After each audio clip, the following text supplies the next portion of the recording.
What is up? What's going on, everybody? This is Must See TV here at the Eternal Sith channel. What is going on, everybody? What's up? Happy Friday! Woo woo woo! Friday, yay! It's Friday. Friday. How's everybody doing? Not bad. Great. Are we excited about today? Because I think today's going to be a very, very, very fun conversation. But before we do, whoever is watching, like and subscribe to this channel and follow each and every individual that is here, as they are phenomenal, great people. And guys, say hello. Hola. Hi. Hey. What's But up? we have to do it. No, but Hello everybody there. has to do it in a different language. So on the count of three, everybody does a different language. 1, 2, 3. Konnichiwa. Oh, How do you hola. do it? Guten Tag. I don't know. I just made it sound like I was in pain. I don't know why. I said something completely different in Gaelic, so that's I fine. just sounded like I was in pain. That's all I know. But yeah, how you guys doing though? How's everybody's week so far? Going Wunderbar. good. Busy, Yeah. but good. Work, busy. How you doing, Natalia? I see you look, you like so grinning. You're like so happy because you're getting ready. You're about to leave, right? She's getting closer. and yeah, closer I to know. moving, man. Yeah, Yes. closer and closer. I was boxing more stuff today, and yeah, I'm also just like really nervous for tonight because I'm obviously, if you're seeing what Carter's wearing, it's the New York Yep. Islander and Lightning game tonight, and if either of them win, one of them goes to the Stanley Game Cup. seven. So the game on Game right now, seven, actually. right? When, I when told you- myself I can't watch it because every single time I watch the game, the Islanders lose. So I told my boyfriend I'm not watching it. Like, just praying for the best. I you know what I realized? A lot of the Star Wars colors is also Islander colors. Like especially at Sokotano. Yeah. I'm not So- gonna lie, when Carter came on, I was like, dude, you're wearing that for one reason, and that is just literally to suck it to Natalia. That is the only reason. Like, Oh, geez. Listen, I'm Oh, he's praying got for the the lightning on. He's got I'm Yeah, praying for the man. best. is the game on just now? Yeah, I got it Yeah, on as long as right it's now. on now. All right, you need to give me 2 seconds. I need to pull that up as well. I can't. miss that. Well, there are a lot of playoff games because we even have basketball too. And See, I I'm into got the basketball. Hawks. We do. I know. That's how I was Yeah. saying it. See, I'm going for the Bucks. I'm not trying. I don't want the Hawks. So. Yeah, Yeah. you're salty. Salty. Nah, bro. Never salty, bro.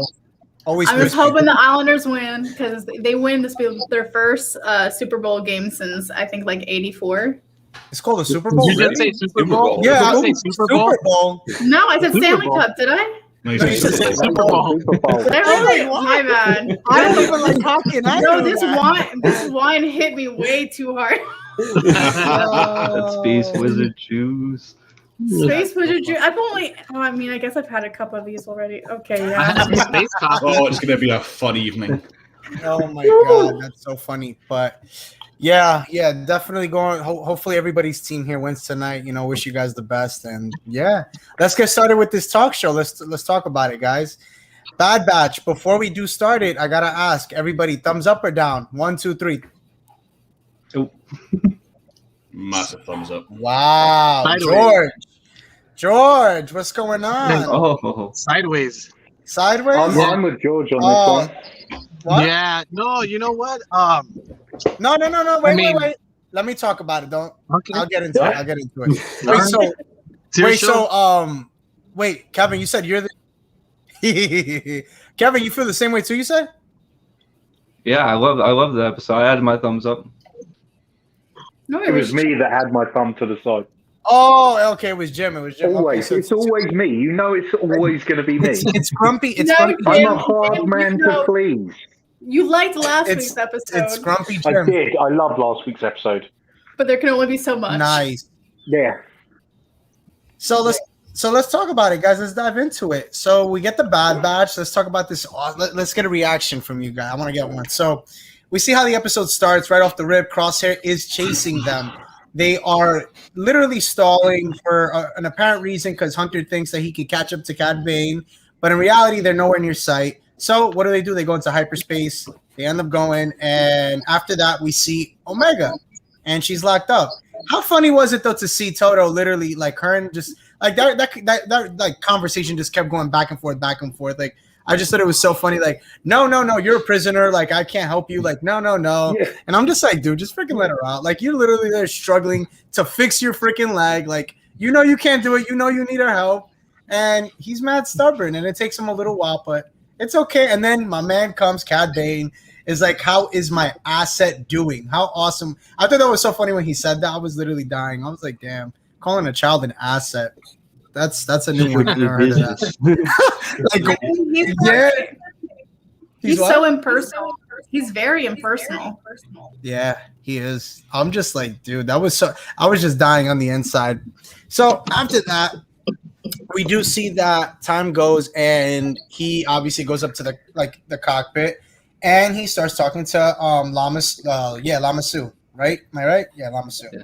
I always get confused with the names. So once they're talking, we see that Lamasu is very heavily like wants her in like perfect like condition and everything like that.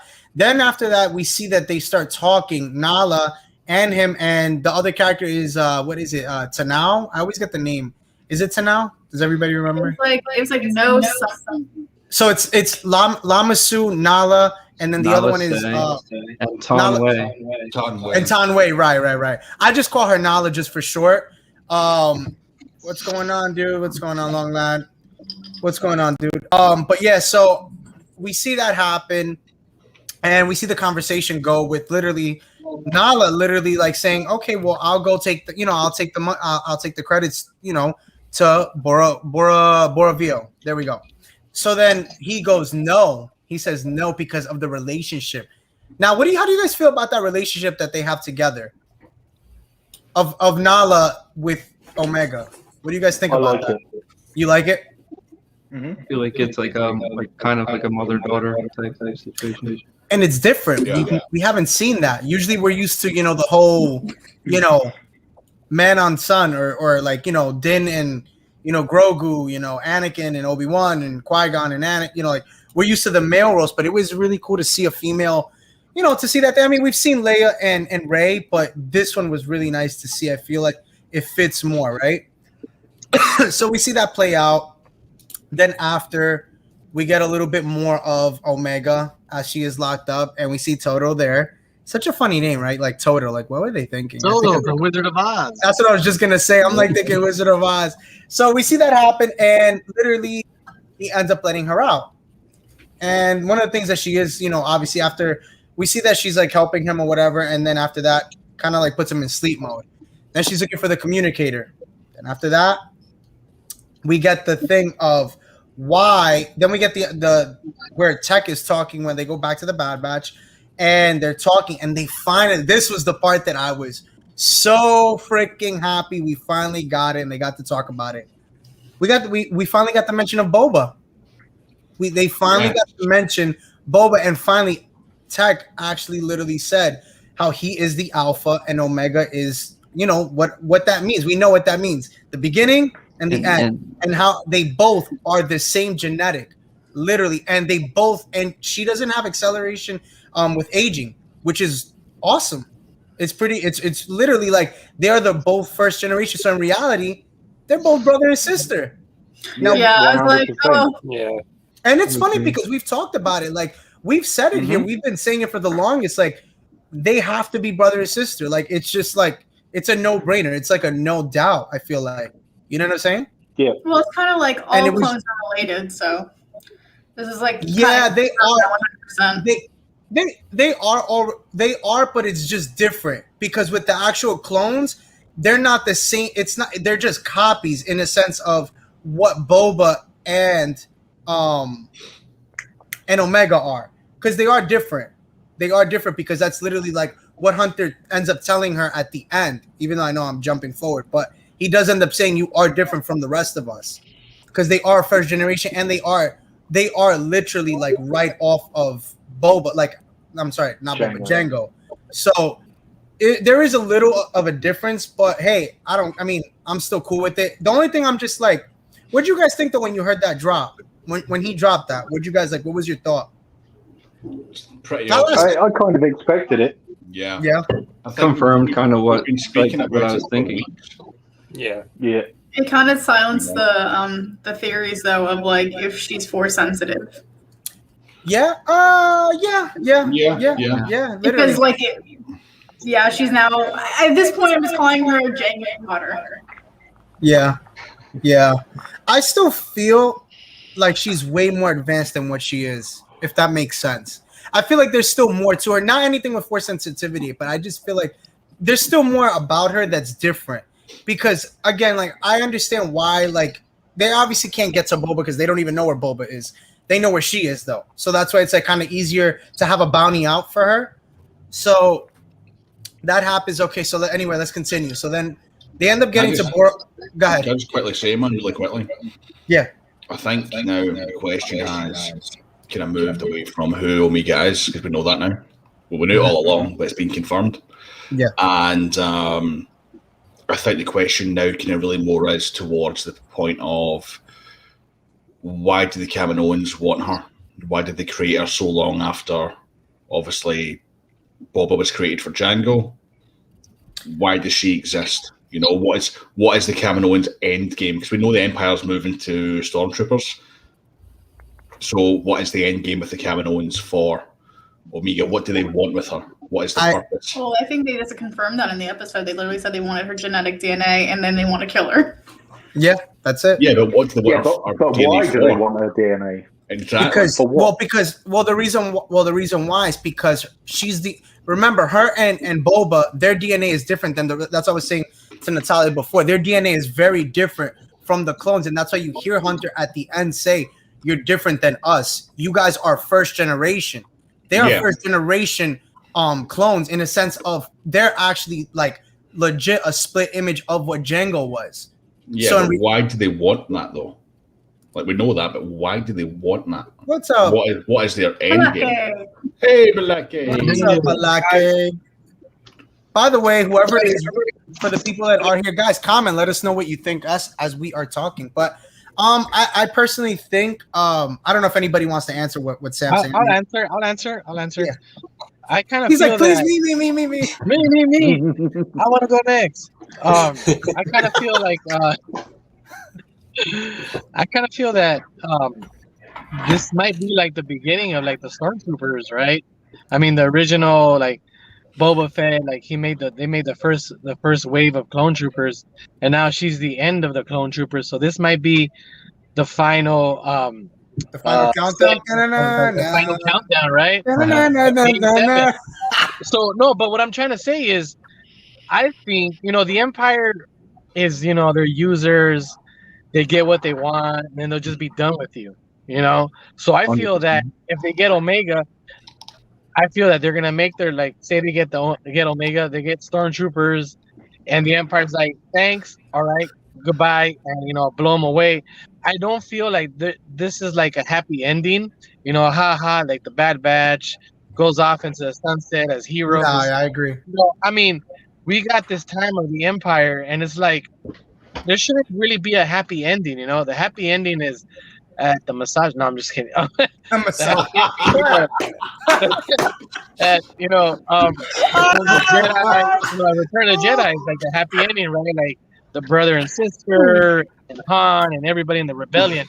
There's your happy ending. Why are we going to have a happy ending during the Empire? The Empire is like ruthless and cruel. So I just feel that if they don't give us like some kind of like ending like the Revenge of the Sith, I mean, I don't see like where the substance is in this Bad Batch to continue with like Omega rides off into the sunset with the Bad Batch, and then you join the rebellion. It's just like, okay, you didn't really give us anything, Well, so yeah, but that's the thing, though. Like, we know the Stormtroopers are not clones. We know they're not clones. We don't know that for sure. Well, it was referenced. It was referenced in the sequels. Hold on. No. They say that in the First Order, the sequels, but they never say anything like that in the old trilogy. I mean, correct me if I'm wrong. I never heard Tarkin or Vader or anybody say, "Oh, we have clones. They're clones." They say that. No. They say that in Attack of the Clones. They say that in Rebels. No, they're not clones because. Can I just say something? Because Luke's trying to go to the. Because Luke wants to go to the academy. What? That's the whole point. And Wedge is a TIE fighter pilot. Yep. And they're all normal people. Because if you look into Solo, they all recruit. Yeah. It's actual active recruitment, so they're not. They're definitely not clones. And but I mean, there could still be. I feel like. I don't feel like they're just gonna like wipe out all the clones and say, "Hey, let's go." I believe that. Like soldiers. I'll be honest with you. I'll be honest with you. I don't think it's gonna be. It's either gonna be two things. They're all gonna wipe each other out in the sense of they're gonna get rid of them and it'd be done. All their inhibitor chips are gonna go off, and they're gonna just like literally like be done in a snap, or like kind of like a Thanos thing. Droids. Yeah, just like the battle droids. It could be one of those. To be honest, it can be that, or it just be honestly, they just get decommissioned. Honestly, like literally, it's one of the two. They get decommissioned, or they just ride off into the sunset, and that's it for them. They're just no longer needed because at the end of the day, it's this. It's like what Sam said. You don't see any. There has nothing to do in Solo in reality. And I was literally just watching that like yesterday. I was like, well, let me just give it a watch, but you don't see any of that. Yeah. So I mean, go ahead. No, I mean, when I'm thinking about what happens to the clones, or like especially what the Kaminoans are going to do, I mean, clearly Lama Su is hell-bent on retrieving Omega for the sole purpose of the fact that Jango's DNA is kind of like, I think objectively Star Wars just said it, but like they basically like went off.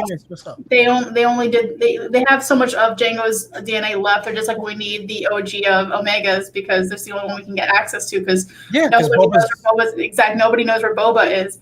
But with what the Empire does with the clones, either they get decommissioned, which I agree. I believe that's a complete possibility that they get decommissioned. I don't think they're going to do a whole big snap and kill them all. It's just a thought, like it's just anything. I think if anything, obviously the Empire is there for years, and since the clones have accelerated growth, I mean, they're going to get old pretty quick. So I think if anything, they just kind of died out on their own. Yeah, I agree. And yeah, the Empire just uses recruitment for anything. They're like they recruited from the get-go the entire time. I mean, that's primarily also to strengthen their army. Like just because you have clones, having actual people fighting for the Empire strengthens their army as a whole. I mean, granted, they have shitty helmets. Sorry to anybody that likes their helmets. Absolutely terrible. I mean, I look at it like this. Like, could it be something too where they end up using the clones as just like battle tactics in a sense of like just for battle purposes, like practice in a sense? Could use them for that. Cannon fodder, basically. The clones have got a far better aim than the stormtroopers. No, I know, but what I'm saying is like, let's say that that's what they use to practice and stuff like that during that period of time. Because again, you do know in a sense of that's what they're using Crosshair for. Crosshair has been training them. So in reality, it could be something where they use them to train them and then kind of like they're done. You know what I'm saying? Like their services are no longer needed. And you see that now, like honestly, like when you watch the whole thing with Crosshair, you could see it. Like if he's no longer like an asset in reality, I feel like he's gonna go. And I have a feeling that at the end of all of this, he's gonna end up like, because he can't do much, he might end up sacrificing himself, to be honest, for them or something. It could be a case potentially of towards the end of this series, they basically have their use out of him, and then it's no, go ahead. Let's just do away with the clones. Yeah. And then he's like, oh shit, what's going on? And then do you think he'll maybe then just go and then kind of back over to the rest of them? And then it's gonna be like a massive, like, do you know what I mean? If Crosshair goes back to like the Bad Batch and like becomes good again, I'm gonna lose my what. Well, I don't think he is. I don't think he is. I don't think he is. And if he does, I think honestly it'll be something where like he becomes a sacrifice. No sacrifice. No. I don't want it. I'm just saying, like, I'm just thinking to myself, like, he's burned. He can't really do much anymore. So I'm thinking maybe it's something where he realizes like he had messed up and he's like, you know what? Let me go out in a bang. Like, let me try to like maybe save my brothers one last time, and they end up killing him. And they go off into the. I'm just saying, it's just a thought. It's just a thought. It doesn't make it right. But That's what I was kind of getting at a little bit as well. yeah, that's what I'm honestly. That's what I'm thinking. That's honestly like. Although I like Blake's answer, just kill them. Yeah, just kill them all. Honestly, I agree.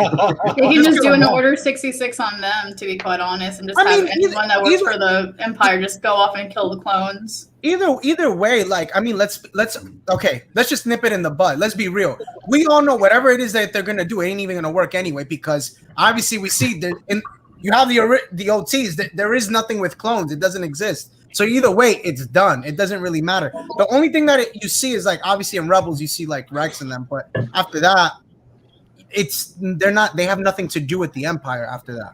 So in reality, whatever they're trying to do now with this Phase 3, it doesn't even end up working anyway. I mean, we know it. I don't think it's gonna work in Phase 3 with Omega and try to butter up the Empire. I also don't think Lama Su is gonna get Omega, especially with Nala Se is doing. She's protecting her so much. He goes, so I hard. don't think Lama Su is gonna get her hands on Omega.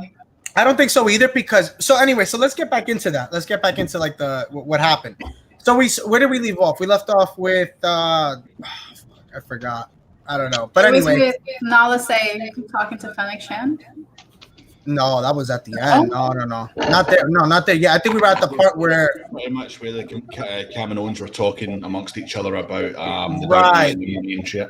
Right. So I just want to answer what Jedi Phoenix, if he's still here, so I think that was one of the things that we were saying is like at the end of the day, they're all copies. They're not the original. That's why they want Boba. That's why they want, well, not Boba, but they want Omega. If they could get to Boba, they would have gotten to him. But the thing is that they have no idea where he's at. So that's why Omega, the next best thing and the next best target to get at.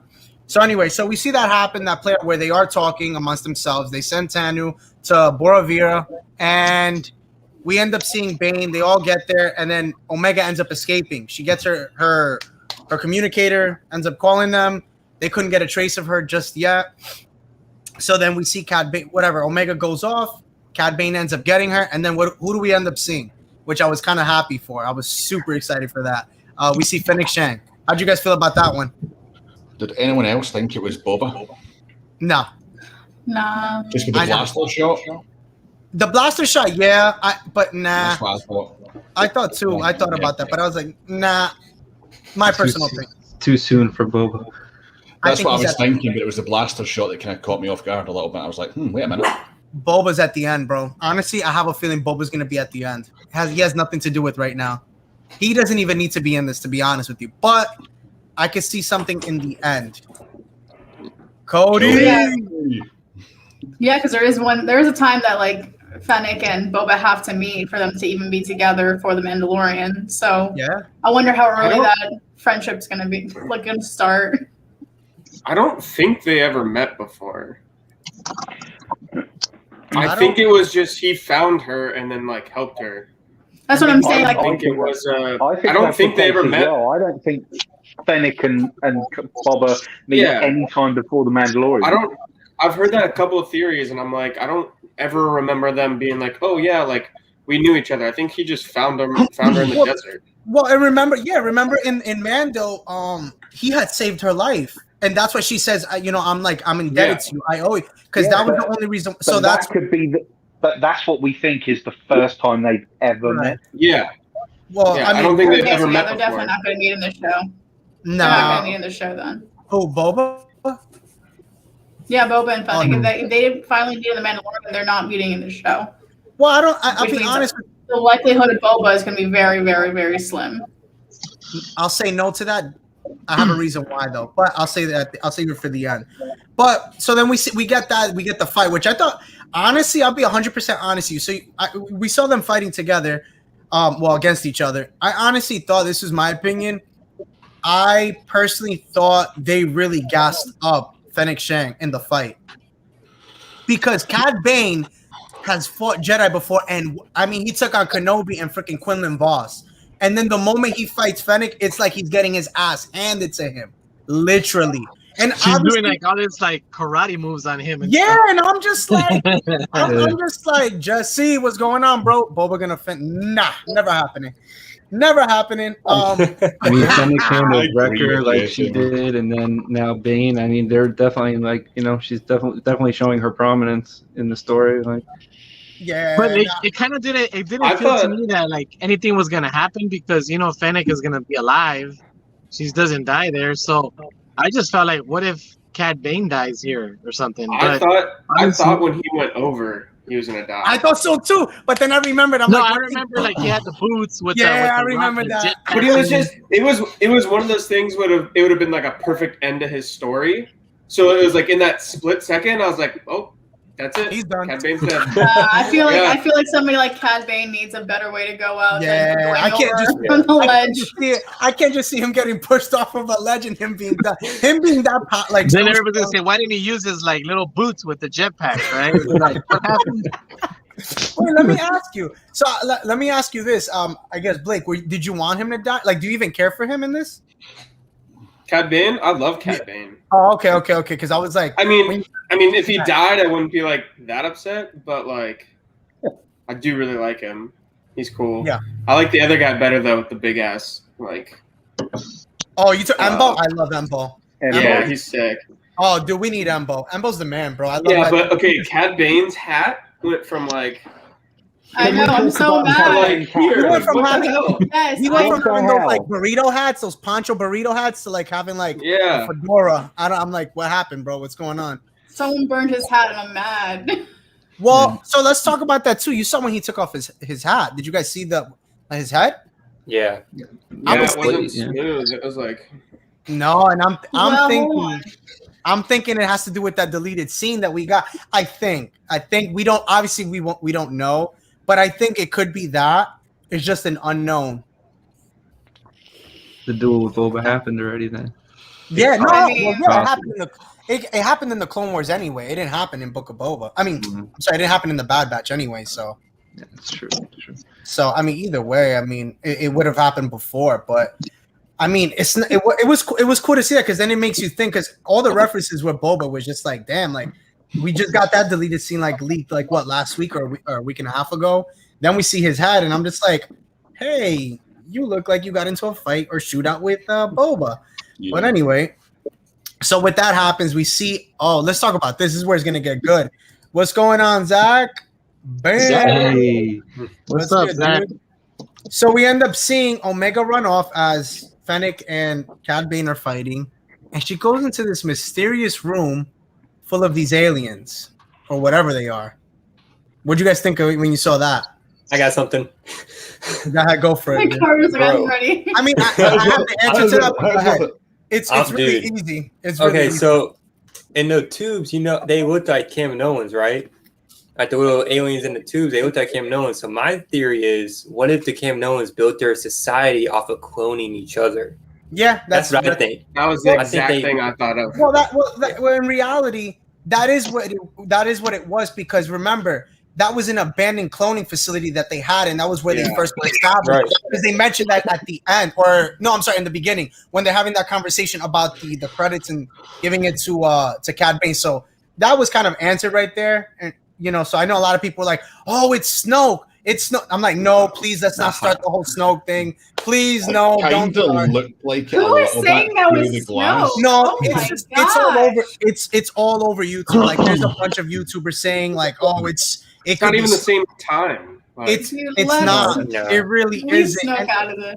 and it just has nothing to do with that. So I was just like, please don't start the whole Snoke thing. I'm like, my God, yeah. it's like this doesn't even come into place for another like while, So in reality, like we don't get that till like I think after Empire. So Well, also, like, Darth Sidious is still Yeah. alive too. So.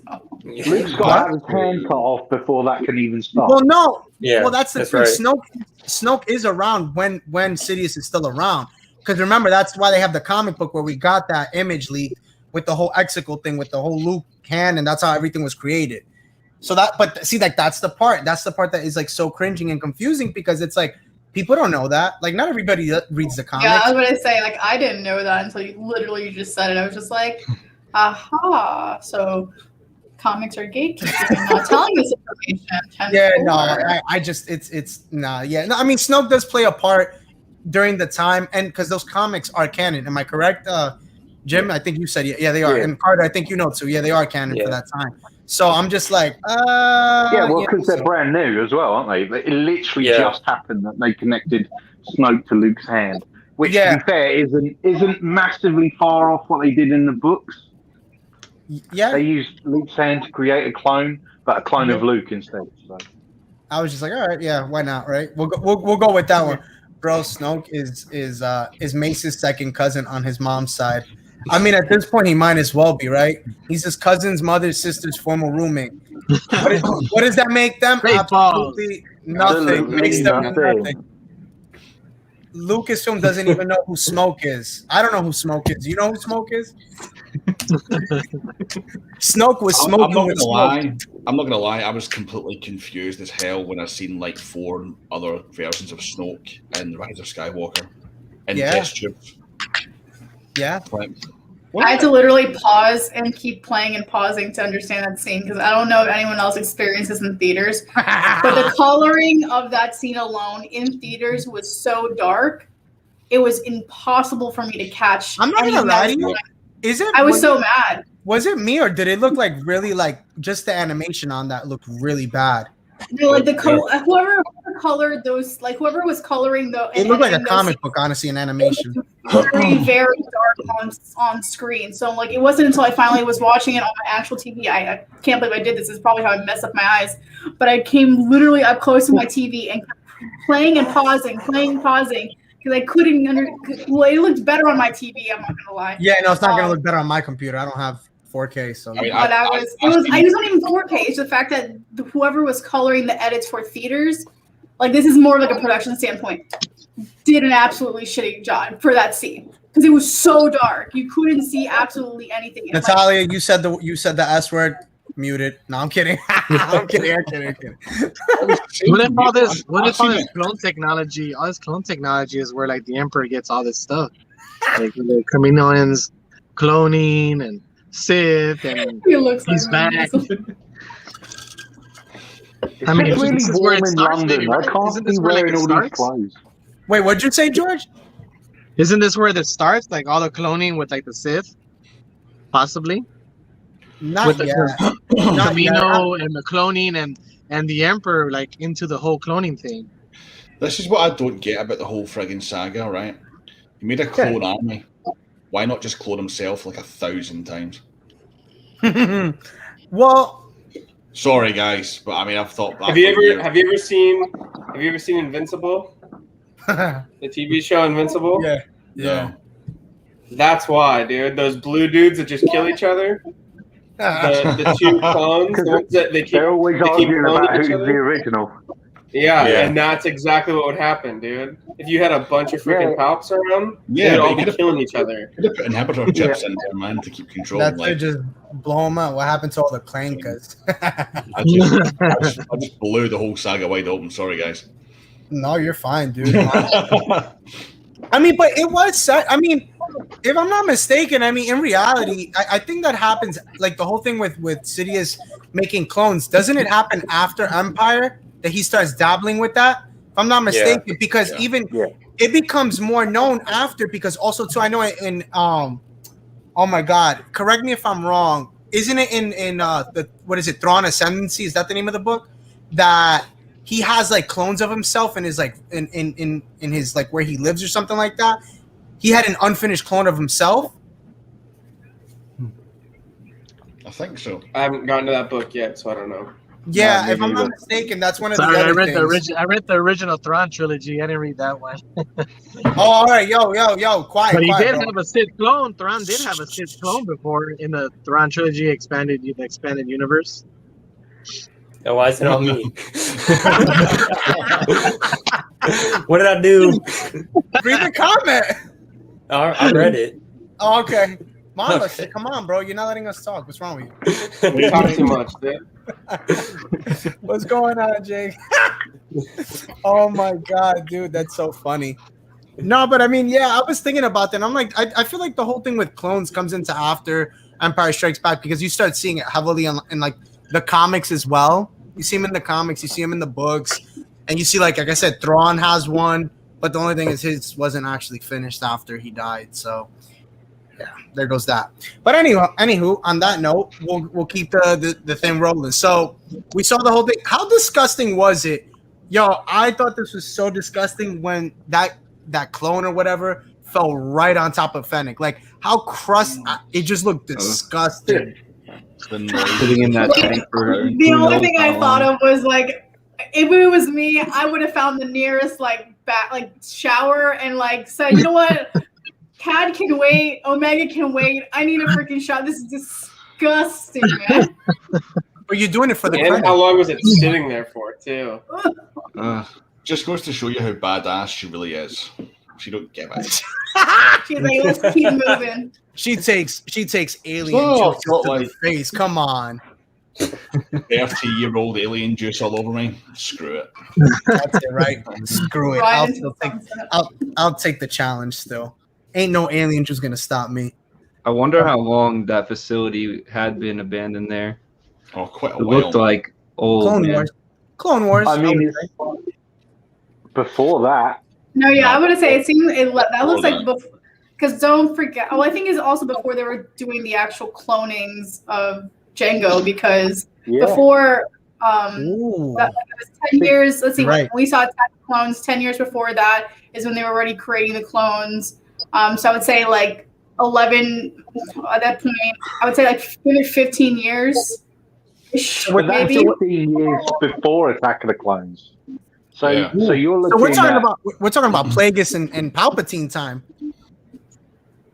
Could be like 50 years. Could be. I mean, this is I like when, that. oh my god, what's Because his- they also have to get good at cloning themselves, too. yeah. So, Which like, they that's do. like a whole process. So, like, I would give them like even if it was like 12 years they went to Camino, it could have been like 20 it years would have before been the before Attack that. of the Yeah. Clones. And that's why I like So, that like, theory. 30 plus. I like that theory that they cloned themselves because that would essentially make Yeah. them the quote unquote master cloners. Well, also, there's not many of their kind. If you really look at their facilities, it's like many of them. There's usually just like a handful here and there. Of course, in the Senate, they have their own. They have their own representation, but like, it's not much. Yeah, it's About true. like 10 in total that we've seen. Exactly. Really? I thought it'd be less. I don't know. I honestly. just threw out a number. I honestly think it's a handful. I haven't seen too many of them, honestly. Yeah, it's because those three, and then what's her face from the Clone Wars, the representative that is like part of the Separatists technically, but never We haven't officially even said. seen her. We haven't Nah, even she's seen. a bitch. She's a bitch. I hate her. No, she a bitch. She wanted to hurt Padme. I'm like, girl. You're not gonna do her dirty like that. Not Padme. Anyone but Padme. Nah, that she loved the banking guild too much, the banking clan too much. I was like, that's sus. It's too suspicious for me. Too suspect. Oh, anybody that was besties with the banking clan, y'all were suspicious. Did not like anything. That is true. That is true. So we see that happen, and after that, we see Omega kind of like book it, run off. She goes into this little. I'm just fast forwarding a little bit. She goes into that little pod. Did that anybody think Dragon Ball Z when they saw that little pod? Because that was the first thing I thought of. I was like, oh, I'm like Vegeta vibes right now. I was like, yes. I'm like, let's go. No, just me and Blake. Damn. Not Damn. me, dude. Huh? Not me, dude. Really? You didn't get that? I got don't that. get why she didn't just steal the ship. Maybe. Fair That's a point. good question. That is a good Where'd she question. get the pod from? Was it from the So when she facility or saw was the it from? pods, yeah, no, it was from the Padme? The facility. pod was down below. The pod was down below. I think the ship was on the other side. Because if she would have went to the ship, she would have ran into to Kat and them. Yeah, into the whole fight. She would have ran into it. You said Tito? missed that part. Well, Tito was near the ship. He was closer to the ship than Pad Who's was. Tito? Screw that little thing. It's Toto. Total. Toto, not Tito. Oh, Tito. Y'all make fun of me with Bibbidi Boop Bop, and then Literally, it's the Space Wizard juice tonight. I'm just saying all these things wrong. Tito. I'm sorry. Tito. Natalia's 2 bottles deep already, man. She's like, she's had the bottle of white, she's got the red, and the rosé is next. Yo, that's so funny, Tito. Good old Tito. We You're gotta not get Tito. wrong. Yo, she got the whole bottle. She's like, yo, what? So we see that happen, which all right, that happens, and we see that a piece of that, obviously that there's some Tito Ortiz. Tito Ortiz. Oh my God! I'm telling you, you Cousin can literally give every Star Wars character a Spanish name. You can. It's so true. So what do you call Anakin then in Spanish? Anakin Rodriguez? I don't know, man. But Obi No, Anakin Wan Sanchez. Obi-Wan. Anakin Sanchez. I know Obi-Wan Kenobi. No, but like Anakin. Anakin? No, Anakin Sanchez. Anakin Sanchez? Where did you? Anakin Sanchez. Yo, where are you getting these names, girl? Like, I don't know. I'm just coming up with it. Let's see. We got I Tito always Ortiz. thought of Anakin like Anakincito. Oh, Papicito, Anakincito. Anakin. What about Mace? Okay, so what about Mace? What would you call him in Spanish? Mako. Mako? Mako Huino. Mako Nino? No, Mako Huino. Mama Juana? No, Juana. Moana. Juana. Out the window? Out the Oh window. my! Mako Windex. Mako Master Windex. There you go. Fitted hoodie. Master Windex. Yo, hold on, Sam. Can you flex that hoodie for us? We want to see. We want to see you flex it. Look at Yeah. that. Flex it. Flex it. Flex it. Flex Sam, it. I'm still Yeah. very impressed That that I'm thing, not bro. seeing leggings on your site yet. They're on there. Are they? No, they're not. Are Yes, they they really? are. They are. They're on They They're there. on there. Me and Blake bought the white ones. I mean, I'm not going to lie, right? They have fucking expensive leggings, but that's the price. That's what they set it at. So That's so screw funny. it. So I think this is the part where maybe you, George, or Jim will get disappointed where her ship is going down. Yep, you see, I already knew it. And who comes and saves the day? You can Here say they it. come. Here they come. Dun, dun, dun, dun, dun, dun, dun, dun. My whole problem was with the whole comm, like that little wrist device, comm link. Like they're like light years away, and how is that little comm gonna just like call everybody like, "Hey, we found you," and it was a weak signal, and all of a sudden they were able to like track her. And Yo, George, you got a really good camera, bro. What phone you got? I see you clear. I got a Samsung, Which one though? Because you're like really clear, bro. the like a year old, like the S whatever 11, whatever the heck it is, 12, 11. It's a nice Something camera, like bro. You look good. But thanks. The problem is another problem I see. So they have the whole comlink thing. The whole What? You look good, bro. You're just tooting my horn, man. Stop it.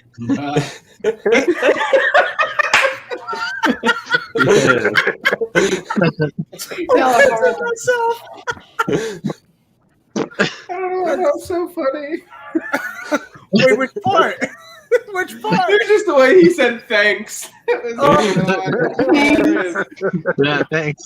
George is like, thanks, but you're just tooting my horn. Oh my god. Oh man. So funny. You see, I lost track. I lost track what I was gonna say. It's mall beer. Wait, can you say that line from Samuel Jackson? This is Samuel Adams, and it's mall beer. But say it in like with the accent. It's my beer. It's not beer, though, is it? And I like It's not fucking beer, though, is it? It's Come my on, fucking beer. come on, you slag. What are you doing? Slags. Absolute slags, all of you. Oh my god, that's so funny. Sam Oh, man. literally paying. So Jim, what was your problem right with that now. when they came to save the day? What bothered you? My problem was the same problem that I had.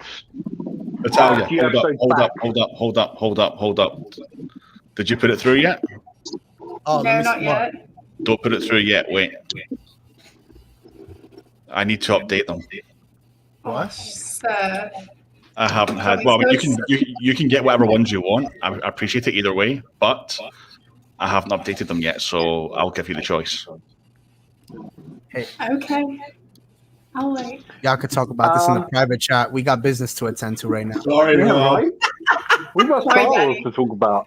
Okay, so my issue is the same issue I had a few episodes back, where you set up a storyline and you solve the problem in 20 minutes. Yeah, that's exactly what I thought, Jim. I was like, oh my god, okay, take oh my Omega. god, she's been taken away. She's been Don't worry, taken. And they'll then, get her back in 5 next minutes. episode, she's fine. We're all fine. We're all good. How are you? So There's great. no peril in this show. There's like no like at least There's give it no a couple peril. episodes before she's saved. Give it a couple Exactly, there's no episodes. peril in Give this us show. some more because content. you know, No worries. whatever No problem sweat. they Give have, us more they're going time. to solve it. Problem solved. Like There's no cup of peril. noodles, instant lunch. Boom. There's Yeah. no peril. I don't care because I know anything that happens in the end of this episode is going to be solved probably halfway through the next episode. So 10 minutes and you're finished. So what's the point? Why do I care? Yeah, That's why I you feel can't the same way. The same way. I was so disappointed that they just rescued her like real quick. Like, I mean, It was at the yeah, end of it's the just, like, super episode. quick. There in was the no middle like, of the literally- air. no, Like, there was no. Yeah, like, how does that even Crosshair, happen? and then it How was did this completely- It took them 20 minutes. How the hell did they It even took them- catch her? Give it three episode story arc where they're trying to find her. Because at the end of the day, the entire bounty hunter thing, oh, she's been tracked down by Cad Bane, of all people, lost her same afternoon. Well, that's what I'm saying. Well, that's what Nah. in reality they made. But that's Nah. what I said. He's like No. he's such a No, I strong haven't. bounty hunter. No, I'm agreeing with you. I'm saying he's such a strong bounty hunter, and they made him look like a bitch. It's the truth. Like they really did. No, they They- really did. Stopping none of it, man. He's like, no. No. And Clone Wars, absolute badass. Here in Bad Batch, complete. Clone Wars had its problems too. It wasn't all that perfect. Hey, guys, I No, gotta I'm talking run. I'll try I'm to. talking about Cad Bane. I gotta like his run, character. guys. All right, later, bro. I gotta run. I'll try to make it back. All right, later. All right, bye. See you, George. Later. Bye, Like, George Costanza. I enjoyed Fennec. I enjoyed Cad Bane. I enjoyed the story. I didn't enjoy how quickly the problem was resolved. It kind of seemed like it was a waste of time. The end of the episode should have been Cad Bane catching her out the sky. But maybe look like Jesse, like Kyber Phonics said, maybe he's a bitch now. I think he is. Honestly, I definitely Lost think his so. credibility. I don't know. Maybe he's losing his touch after that head injury. Yeah, Base maybe. YouTubers exaggerated. That's Yeah, true. ain't that the truth? Ain't that the truth? No, but I don't know. I mean, in reality, it's just like, I mean, to me, that was the two things that like my takeaway was like, how the hell did they catch her in midair? Like what Blake said, like what the hell did like Goku hold it? Like was he like I got it, or fucking Superman came out of nowhere, or like? And it's like in reality, like that whole fight, like I was really disappointed in that fight.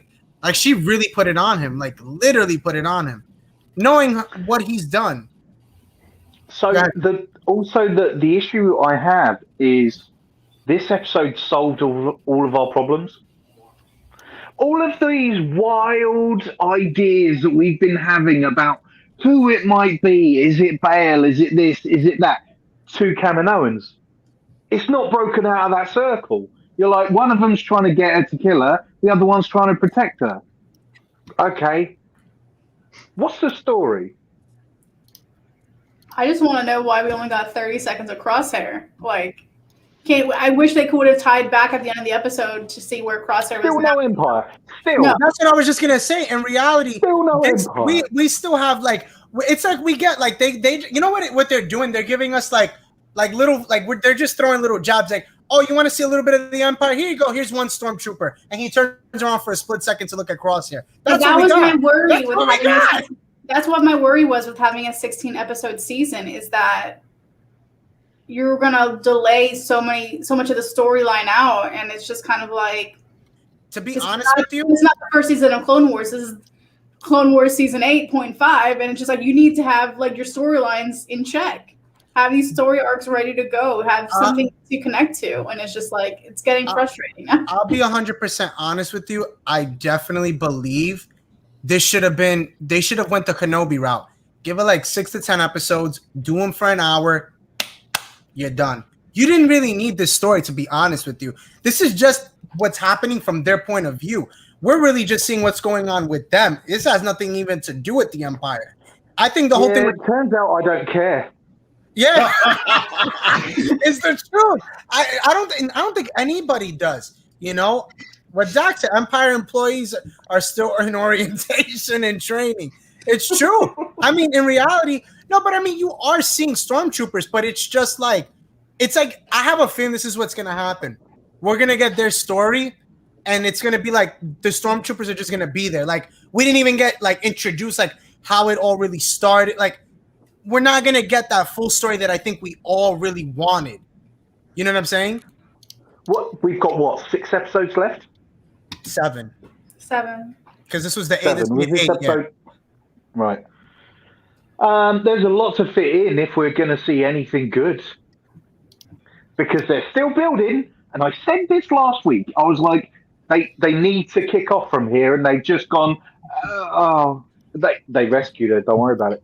This is the blue ball episode. What's the next episode? What are we coming to the next episode? Fennec Shan's gone. Yeah, because she's not needed anymore. So let's get into that. We didn't even finish that part. So we see at the end. Let's talk about the ending. So we see that they end up whatever they end up rescuing her, and then we see the whole thing with Fennec Shand and Nala Masu. She ends up saying, "No, it's okay. I don't need you anymore. I'll still pay you, but your services are no longer needed because she is safe by Clone Force 99." Cool. All right, I got that. So I get it. I understand it. She wants her to be safe because she already knows we know what Lama Su wants to do with her. Fine, got it. Then after that, 5 seconds later, we end up getting the whole thing with Hunter and Omega, where Omega's like, oh, I don't want nothing to happen. They're gonna get me and this and that, and we get the whole thing of, again, reiteration, which we already know. Okay, we know that you're gonna keep her safe. Yes, we got it already. He's doing a terrible job. Are they capable of it? I mean, in reality, yeah. I mean, they couldn't even. I mean, look, how bad was it? They were on what was the planet that they were on, and they lost her? Where Cutler Q? Pantora. They lost her. They lost her. I mean, in reality, they're doing a real crappy job in keeping her safe. Like, I'm like Lama Su. If I was her, I'd be like, man. I mean, in reality, have they done a good job? I mean, they don't even know. This is the second time they lost her. And I feel like the fact that we had to find out, I feel like they could have announced what. Yeah. I feel like they could have given Omega's purpose in the earlier episodes. So why they know how important she is, why she's important, and why they need to keep her safe. Because that's why they've been doing such a shit job at keeping her safe. Because they're like, yeah, she's a girl and she doesn't obviously want to go back to Kamino, but they never knew like why she's needed. And all of a sudden, text like, she's Boba's sister. She's the last actual 100% DNA first edition first generation Jango Fett. And it's just like, if we would have known that from the beginning, I would be like, yes, protect her with her life. That's fine. But like the fact that we keep going back and forth, we've been begging for an episode with the Empire. We finally got it last week. Like this one, it was just like 30 seconds. I'm just like, it's like that's why I'm literally calling it a blue ball episode, because like you literally gave us what we wanted and then just took it away, and you're not letting us finish. You know what's very disappointing? It's just it's very disappointing because I can't. You know what? I can't even say. I already kind of I knew this was gonna happen, and I think maybe Sam, because I know you've been following me for. I put that one post a while ago. This is gonna be Clone Wars 2.0 or season 8. Oh yeah. And that's what this is. We've known that for a while, though. We've known that for a while. And in reality, we didn't even freaking need this show. And this is the thing, people. We get. And I'm not saying people like us here, but we get so gassed up the moment we see this, like kind of like what Republic Commando was. Oh my God, they're so badass. They can kick ass and do this stuff. Yeah, that was great in the Clone Wars. But now we have to remember, now that they wanted to do this story, which they've been doing, it hasn't executed jack shit. In reality, it hasn't executed anything. Yeah, okay, it's introducing us that now we know that Boba has a sister. Oh, wow, like that's cool. He's got more family now. Okay, they can actually have a family outing. Great, that's awesome. But it's just like, I mean, in reality, was it really needed though? Did we really like? We could have seen that in the Book of Boba. Honestly, I would have been happy if I would have seen Omega in the Book of Boba rather than here. To be honest, but it could tie in somehow. It's still not over. it could be setting up for like a bigger. I'm just saying. No, I don't disagree with you, Blake. I think the show's gonna tie into the Book of Boba. I just think that what like everybody is upset about is the one thing is just like, where's the Empire? Why are we not getting that? You know what I'm saying? Like, why is that not the main focus? And I understand why it's not the main focus. You know why? And I'm gonna say this because it's a show about the Bad Batch, and that's the thing. A lot of people were expecting. And listen, I was a fool as well, but I have to admit it. On live here, I'll say it. I was expecting the Empire, but I have to remember at the same time, and I guess, Blake, you kind of agree with that. This show is about them. It has nothing to do with about the Bad Batch, not the Empire. Exactly. What it is that we wanted those answers like incorporated with that. But that's the thing. That wasn't the idea. That wasn't the plan. Because in reality, that's what the books are for. That's what the comics are for. So in reality, you don't need it. You really don't, because there was nobody saying that this was going to give you answers. It was just all the fanboys who were like, this is going to give us the answers, and then it comes out and they're disappointed that it didn't give us the answers when it never said it was going to give us the answers. Yeah, it's true. No, and that's what I'm saying. Like, I agree with you, dude. Like, because at the end of the day, that's all it is. That's all it really is. It really is just that. Like, we wanted more. We expected something from a show that wasn't even had nothing to even do with that. Like, obviously we know Crosshair is a part of that, but their story is different. And we got that. Yeah, but I 100% agree with you, but you still have to have a story if you're going to make a show about it. We don't have a story. You do. The story's about them and their journey. Boba Fett's got a sister. That's what the story is. Well, yeah, but the story is about Omega. Omega Fett, not Bad Batch. Because what's the point? You got to do it. You got to do the thing. Go ahead, Blake. I'm sorry. I was just saying, like, it is Omega's story. Blake. You could say the same thing about the Clone Wars. The Clone Wars is about Ahsoka and Rex. Yeah. It's not about anybody else. No, it's not. He even said it. Dave Filoni said it is about I know. Ahsoka. I'm just saying, like, with their side characters to move it along. Right, but what I'm saying is, like, they should have called it the Ahsoka series, they shouldn't have called it the Clone Wars. I agree, but think about, I mean, this is just a room for thought. I don't know if you agree with this or anybody here. I mean, you still got more of Anakin and Obi-Wan. Like, you still got some backstory on them. Well, no, 100%. I mean, even though Dave focused the whole story on Ahsoka, Dave even said it. He felt like Anakin, Obi-Wan, Padme, all those side characters got gypped from the prequels because the prequels weren't getting the love and attention that the original trilogy was getting. How much they were adored. Like, people shot on the prequels so freaking hard, and they felt like they needed to create Clone Wars to redeem all these characters, and they did. Like, we finally got more of a backstory with Padme. We finally got more of a backstory. We can see more of Anakin. Why he was so much in turmoil his entire time, because he dealt with so many emotions. Obi-Wan, we find out that, he was freaking in love for once. We're like, thank God he has a heart. Yeah, I agree. I agree. And that's what I'm saying. Like, I definitely believe, I don't disagree with you. The show, it should have been Ahsoka and Friends, if that makes sense. Is that better? It should have been called Ahsoka and Friends. I mean, we're also saying now in 2021, but when this show came out in 2008? Oh yeah, no one thought that Ahsoka was going to get as popular as she was going to get. Literally, people were scared of her. They're like, I don't like this girl. In the first 3 seasons of Clone Wars is not good. Yeah, it's not. So to hate on this first season, and there's gonna be a second season, is you can't. You gotta wait. You know what it is, guys. You gotta remember. Blake loves Clone Wars. Blake, I 100% agree with you. Right, I 100% agree with you.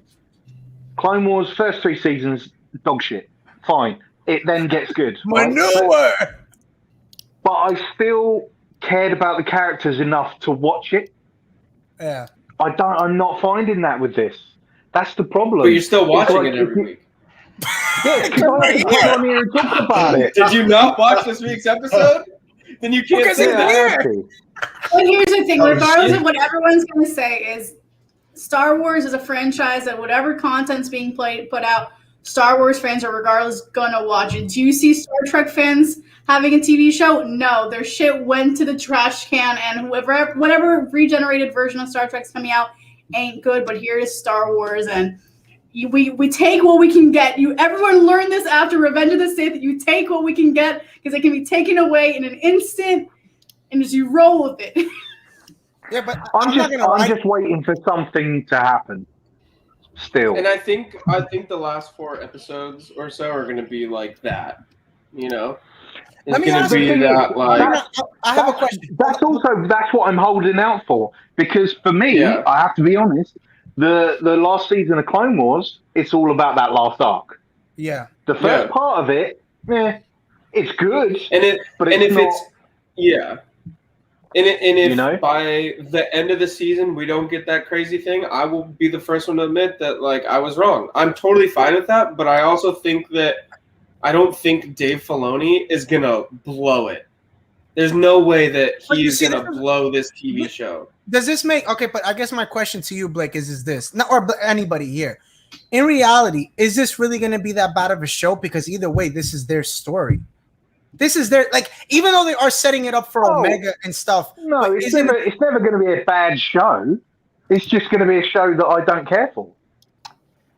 Yeah, there's it's gonna be because there's movies and shows that not everyone's gonna be completely fine fond with. Like for example, Resistance. I'm not I finally finished Resistance. Yeah. I'm still not a fan of. I'm I kind of like this, but I think another part of me, the reason why I'm finding it so hard is because it's been very hard for me to transition all those characters that we've seen on live screen to animated versions, especially when they're using the same exact actors. So it was very hard for me to see Oscar Isaac again, animated. I'm just no, keep him. I didn't like it. It was also very hard for me to get into the main character. I'm just it just reminds me of an arrogant ass, and I'm we already had enough of those in Star Wars. I gotta ask a question here. Did you guys like Solo? No. Nobody here likes. I really enjoyed Solo. I liked it. I liked it too. Okay, so I like the ending. Oh, the ending. When Maul came out. Of course, that's the best part. But I guess this is my question, right? If that's the case, right? We saw how. Either way, Solo, we know that it went both ways. It was liked and not liked, right? We all know. We can all agree to disagree that it was kind of like what the sequels were. It was in the middle. In reality, can't you think this story can be kind of like that, where you don't have some sort of a Jedi or a Sith to succeed, or do you need that? No. Rogue One proved that to you. But you still got Vader at the end. You still got Vader. So in reality, I'm talking about a show without that. Can Star Wars be successful without a Jedi or a Sith? Yes. I think so. Yeah, absolutely. Okay. I wouldn't have a problem with this show if things were happening. But okay, so I don't disagree with you. I do think that it is way slower than it should be. And someone on here, I can't remember. I have a big screen, so I can't see the comments. But someone said on here that Clone Wars had good arcs where it was 4 episodes, and then there was then you got random episodes of frickin' Jar Jar Binks or whatever. For example, Clone Wars had the Mortis arc. Yeah, fantastic. And so it had that Jar Jar Binks. And then it had those episodes where Kaiju was attacking the city. I actually like the one arc with the Jedi in training. I actually really like that one. That was that was a really good arc with the old arc with the architect. I honestly thought that was a great arc. But I guess this is my question: could it be because, again, going back to what you said, Blake, maybe this does need more than one season. Maybe that's what it is. It's going to 100%. This gets more than one season, no doubt. Yeah, you're absolutely right. I'm going to watch every single friggin' episode. I was just going to quickly say something actually, and Zach actually beat me to the post with it. Who all liked Rogue One? I love Rogue One. I loved Rogue One. Oh, somebody got a car next to them? I loved Rogue One. It's that shitty Honda going past Kevin's again. Would we all have still loved Rogue One if we hadn't have had that fucking sheer badass Vader scene at the end? Yes. I think it would have Yeah, been great. yeah. Rogue One was cinematically so well done. People don't give credit to how well done this movie was.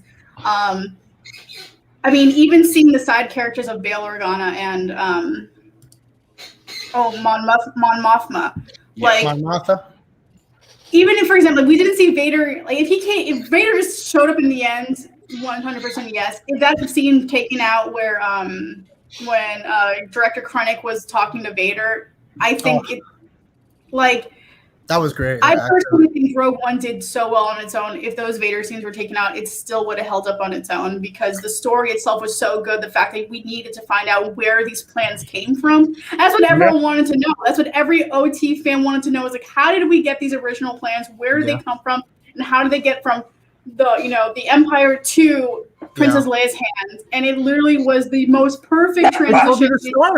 It told you the story, which was great, and it followed order. And that was what I like. And honestly, like, to be quite honest, I mean, I don't know about you guys, but I really love Scarif. Like, it's such a dope planet. Like, no doubt. Such a dope planet. Oh my god! Battlefront 1, when they had the Scarif map on, like, honestly, they had it in Battlefront 2. They have it in Battlefront 2, right, Carter? They have it in Battlefront 2 as well. Do they? It was later on, but yeah. Like, I remember when they added that, and I was like, it's the Shore Troopers. I'm all about them Shore Troopers. Those Shore Troopers are dope. Here's the thing, going back to what Natty was saying about how it was so well kind of done cinematically. Yeah. When Rogue One, obviously, we didn't get the opening crawl, the kind of traditional opening crawl, it was just boom, straight into it. I like that. No BS. I love that too. It was a different flavor, yeah. Straight away, it felt like Star Wars. It set a tone. It set an atmosphere. It just felt like Star Wars. It's true. Yeah, that's true. No, Scarif is the keys. That is true. It's not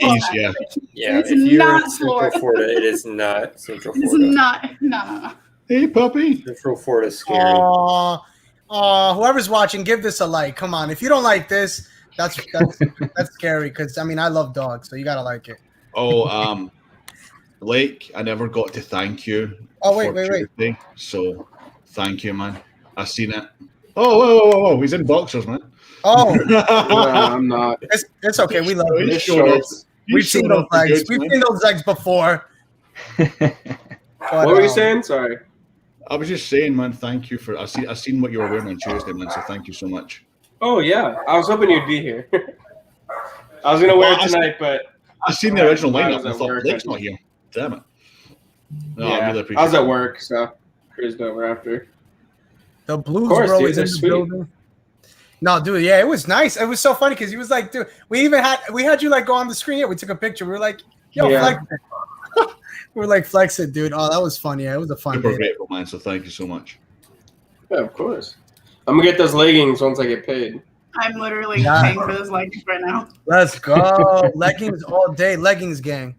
Let's go. But I'm getting the black ones because the white ones I have hesitations of my underwear being seen. I'll be honest. I put the white on there purely as an option. I know there's a nostalgia, not a nostalgia. No, the white is primarily for Rob. It's for Rob only. That's it for Rob only. It's only for me. Rob and a crop top. That's it, bro. Only white. No, but I mean, when it comes to the Bad Batch, like, let me ask you guys this. I was thinking about it. I really believe at the end. I was talking with somebody about this. I mean, again, there is no wrong theory or whatever, but I truly believe at the end of this season, I have a feeling Boba's gonna come in, take Omega, and keep her until the Book of Boba, and have her literally like train her for all those years. And I think we're gonna get her in there. What do you guys think? I 100% agree. Only because Dave Filoni has copied and pasted the Mandalorian to the Bad Batch. That's and you know what? It's not going to happen until the second season. Yeah, I would agree with that. Where like something maybe a second season. Because I mean, a second season though. This Bad Batch has been a complete copy and paste of the Mandalorian. Well, I mean, in reality, so was the Clone Wars with Ahsoka. I mean, Anakin and Ahsoka. I mean, there was always that relationship. No, wasn't it? No, I'm talking about go to this planet. Something happens. Go to this planet. Next episode, go to this planet. Solve it in this one episode. Go to the next planet. That's what I'm talking about. Oh, I thought you were talking about the whole thing of like like a dad. Yeah, I'm like they've been doing that for a while, but no, not that. That's for anyone that's interested in the hockey score. It is currently 1-0. No, let's move on. I'll say nothing else. No, but yeah, I mean, it's just so hard with that show. It's one of those where, oh, hold on. So we want to, Mamba, what do you think of everything? What do you think? What do I think about what? Bad Batch so far? Yeah, what do you think about the Bad Batch? I think it's fine. I think it's okay. I'm not like I like it. I'm enjoying it, but I think it's all right. I don't think it's a game changer. You know what, Mamba? You're just too cool for school, bro. You're just a chill kid. You're just like, fuck it, man. It's just Star Wars, bro. I don't care, man. Yeah, I'm just here to watch it and call it a day. I'm not here to freaking judge it or whatever. Well, but that's what I'm saying. It's like, regardless of anything, this is Star Wars, and Star Wars fans are gonna watch it because of course. This is like our content right now. This is what we're getting, and we got to take it as much as we can before. Although they planned out for so much Star Wars to come out in the future, we still need I feel that there's going to be an end. Like, as a Star Wars fan, I know when I am 50, there's going to be a time where Star Wars can only take out and use so much that it's going to the world of Star Wars is going to end, and I want to keep cherishing whatever they gave us now before that all goes away. About that one, I will say. I don't think it's gonna end. Oh, when I'm 90 years old, there's no way. No matter. Oh, well, I'm yeah, sorry. of course. There's no way they're gonna keep making Star Wars content. Wait, when you're 90, you're saying when you're 90 that Disney's gonna stop? I'll be dead. You know what will happen? I'll be dead. They've got how old do you think I am? Oh no, I said I'll be dead.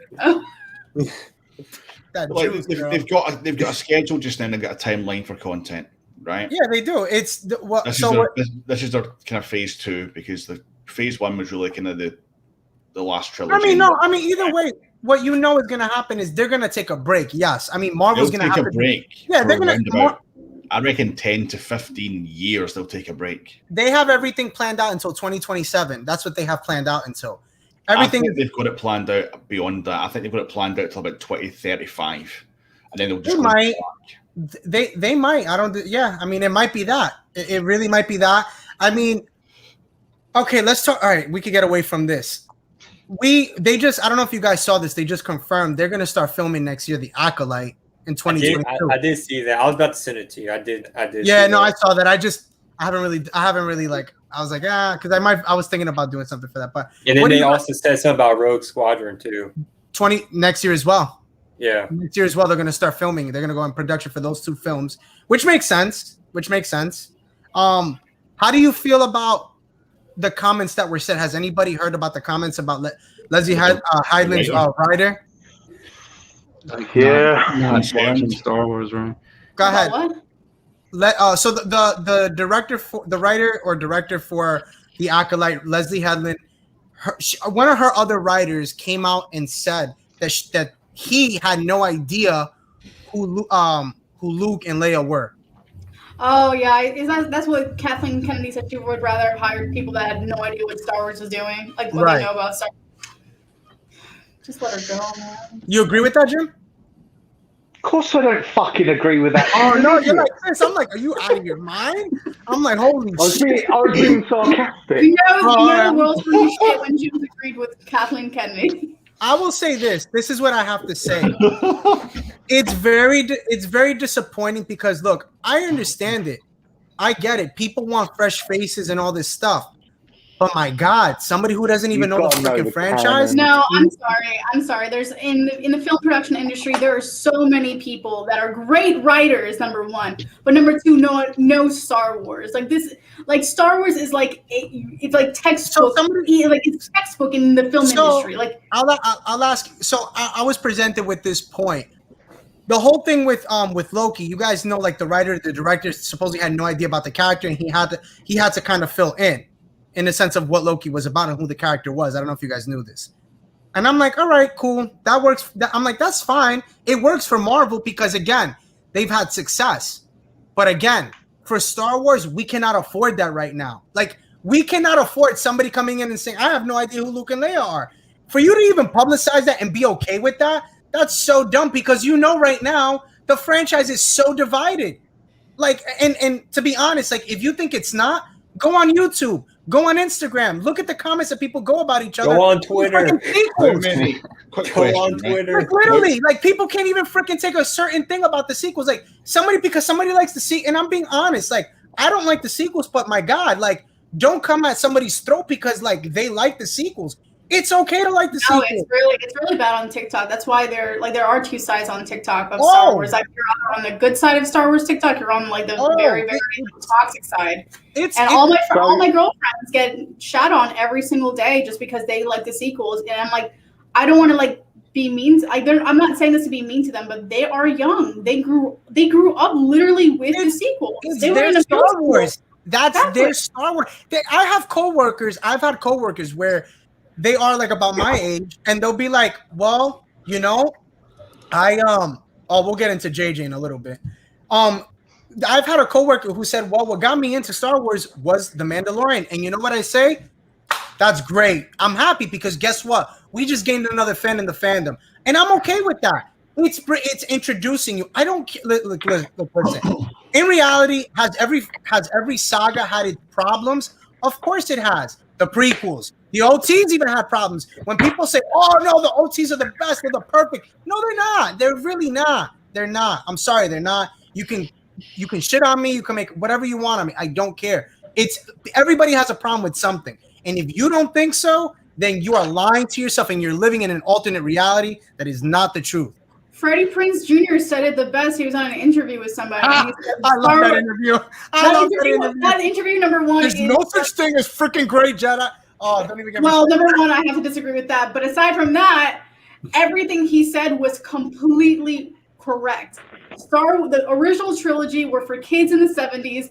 The prequels were for kids from the 90s to early 2000s, and the sequels are for the kids that are growing up now. Like, and that's completely okay. If you don't like it, that's fine. But like, don't shit on other people for liking it.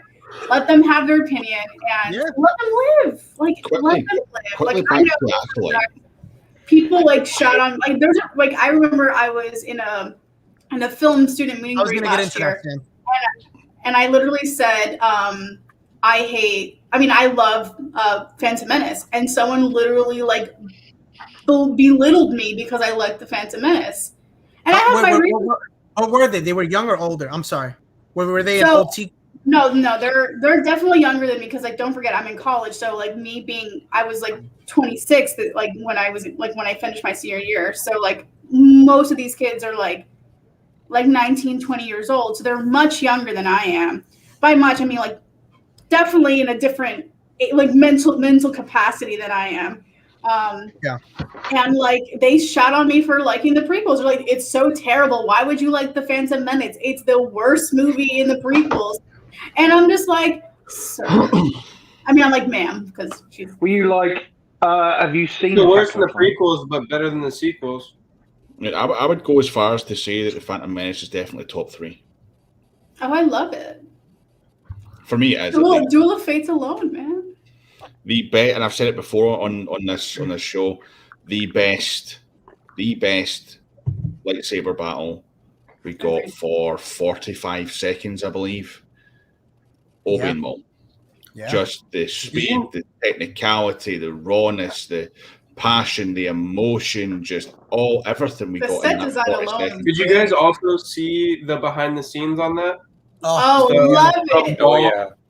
The Maul and Obi-Wan fight, they had to slow it down in post-production because they didn't believe that people would believe that it was that fast. Yeah.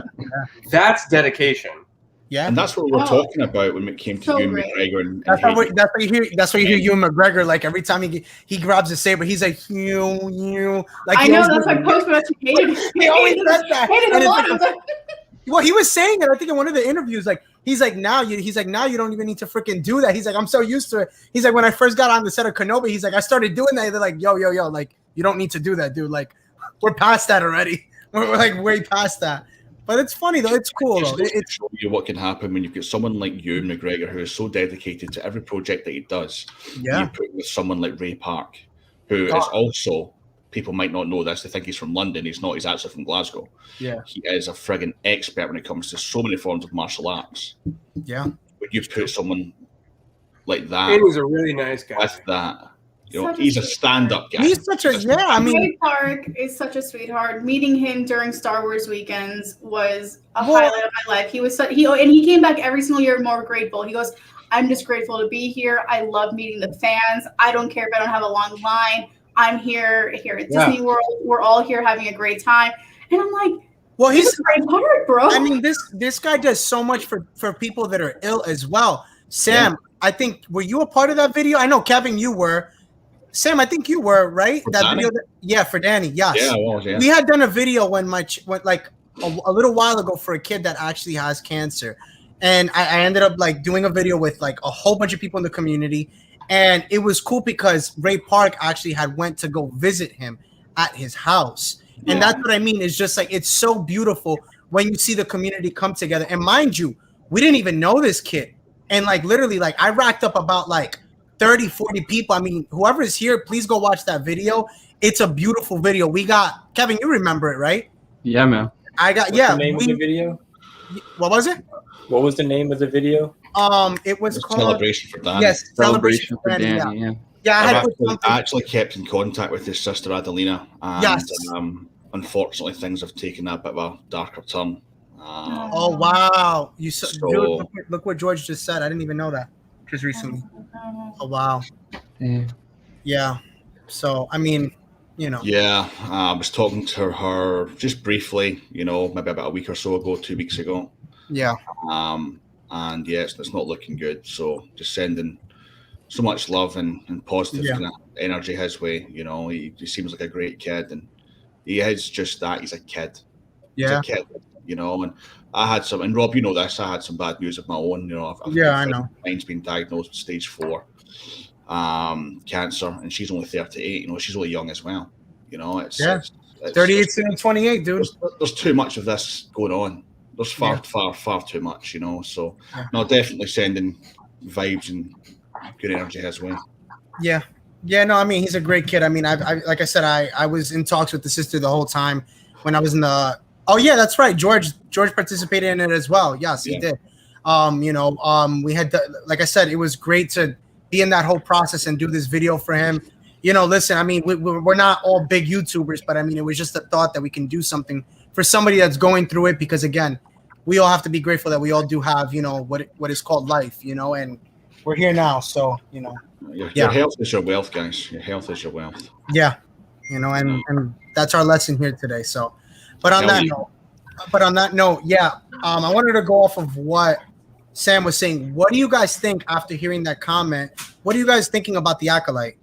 Can I just quickly interject roughly, because Jim and Natalia will probably know, maybe Blake too. Actually, one more. I'm sorry, Zach was a part of it too. So he was. Yeah. You're right. It's been so long, I forgot. So yes, Zach was a part of that video. George, me, Sam, Kevin. So many of us. Yeah, man. So many people. I mean, I actually ended up getting Ray Canix, who's like one of the biggest cosplayers. I got her to be in it too. She was in it, but continue. I'm sorry, Sam. Yeah, go ahead. Oh, it's all good. How many writers do you think are involved in that project, The Acolyte? And is one writer not having much knowledge, A, going to damage things, or B, would they maybe add some depth? Well, there's always a crew of writers. It's not just one anyway. Yeah, I would say typically, I mean, I don't know. Again, I'm curious to hear what Jim's going to say. I typically know maybe there being maybe a good 3 to 5 writers per project, and they just circle. And not obviously not like, for example, this person not knowing Star Wars, it's probably not the head writer of the show. He's definitely like a part of it to give. No, he's just a part of the team. Yeah, I think he's there to give a non-biased. Yeah, no, he's just a part of it. I agree. I agree with what Charlie just said, it's going to be someone to bring a different element to it. Yeah. I actually don't necessarily think it's a terrible idea. They're not going to be saying, here, write this show to someone that doesn't know, right? But also at the same time, not everybody is Dave Filoni. Not everybody knows everything like he does, you know? So there are going to be people with less ideas. I can also see them having the non-writer there, because if you don't know Star Wars, how are you going to advertise to an audience that is not just Star Wars fans, but for those that want to be Star Wars fans? How are you going to get them reeled in? That's a reason why Kathleen Kennedy, I will say, the way she advertised it was probably not the way I would have gone. I would have said, this person's on the team of a group of writers that, you know Star Wars. This one just happens to not, to give a like, I wish they could have said that, but they didn't. Yeah. Kathleen literally said, I have a writer that does not know who Luke and Leia are. And I'm like, yeah. I find it really odd that you've got someone who is a writer, who is writing TV shows, potentially movies, who doesn't know who Luke and Leia are. I mean, because let's be honest.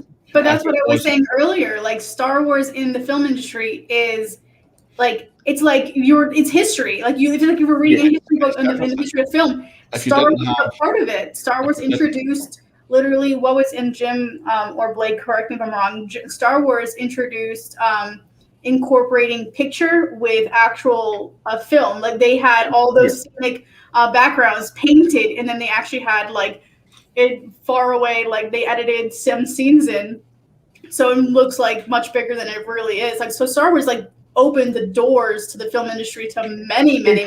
It's practically a filmmaking tool at this point. Yeah, it is. Like the stuff that George Lucas did, not just the original trilogy, but prequel as well. Like, all of the stuff that he pioneered in that, to try and bring a completely computer generated character into it, that's stuff that people learn now. Mm-hmm. You know, so it does seem odd that someone wouldn't know. But then at the same time, there's a lot of writers out there that are only in their place.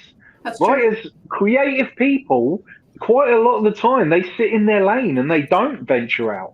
You know, so you don't know where this person's come from. If it wasn't for George Lucas, and if it wasn't for Star Wars, we wouldn't have Dolby TXQ, we wouldn't have ILM, we wouldn't have the Pixar computer, we wouldn't have pretty much half of the cinematic history that we have. Oh, absolutely. 100% correct. No, we wouldn't have, because Spielberg and Lucas basically made all that shit.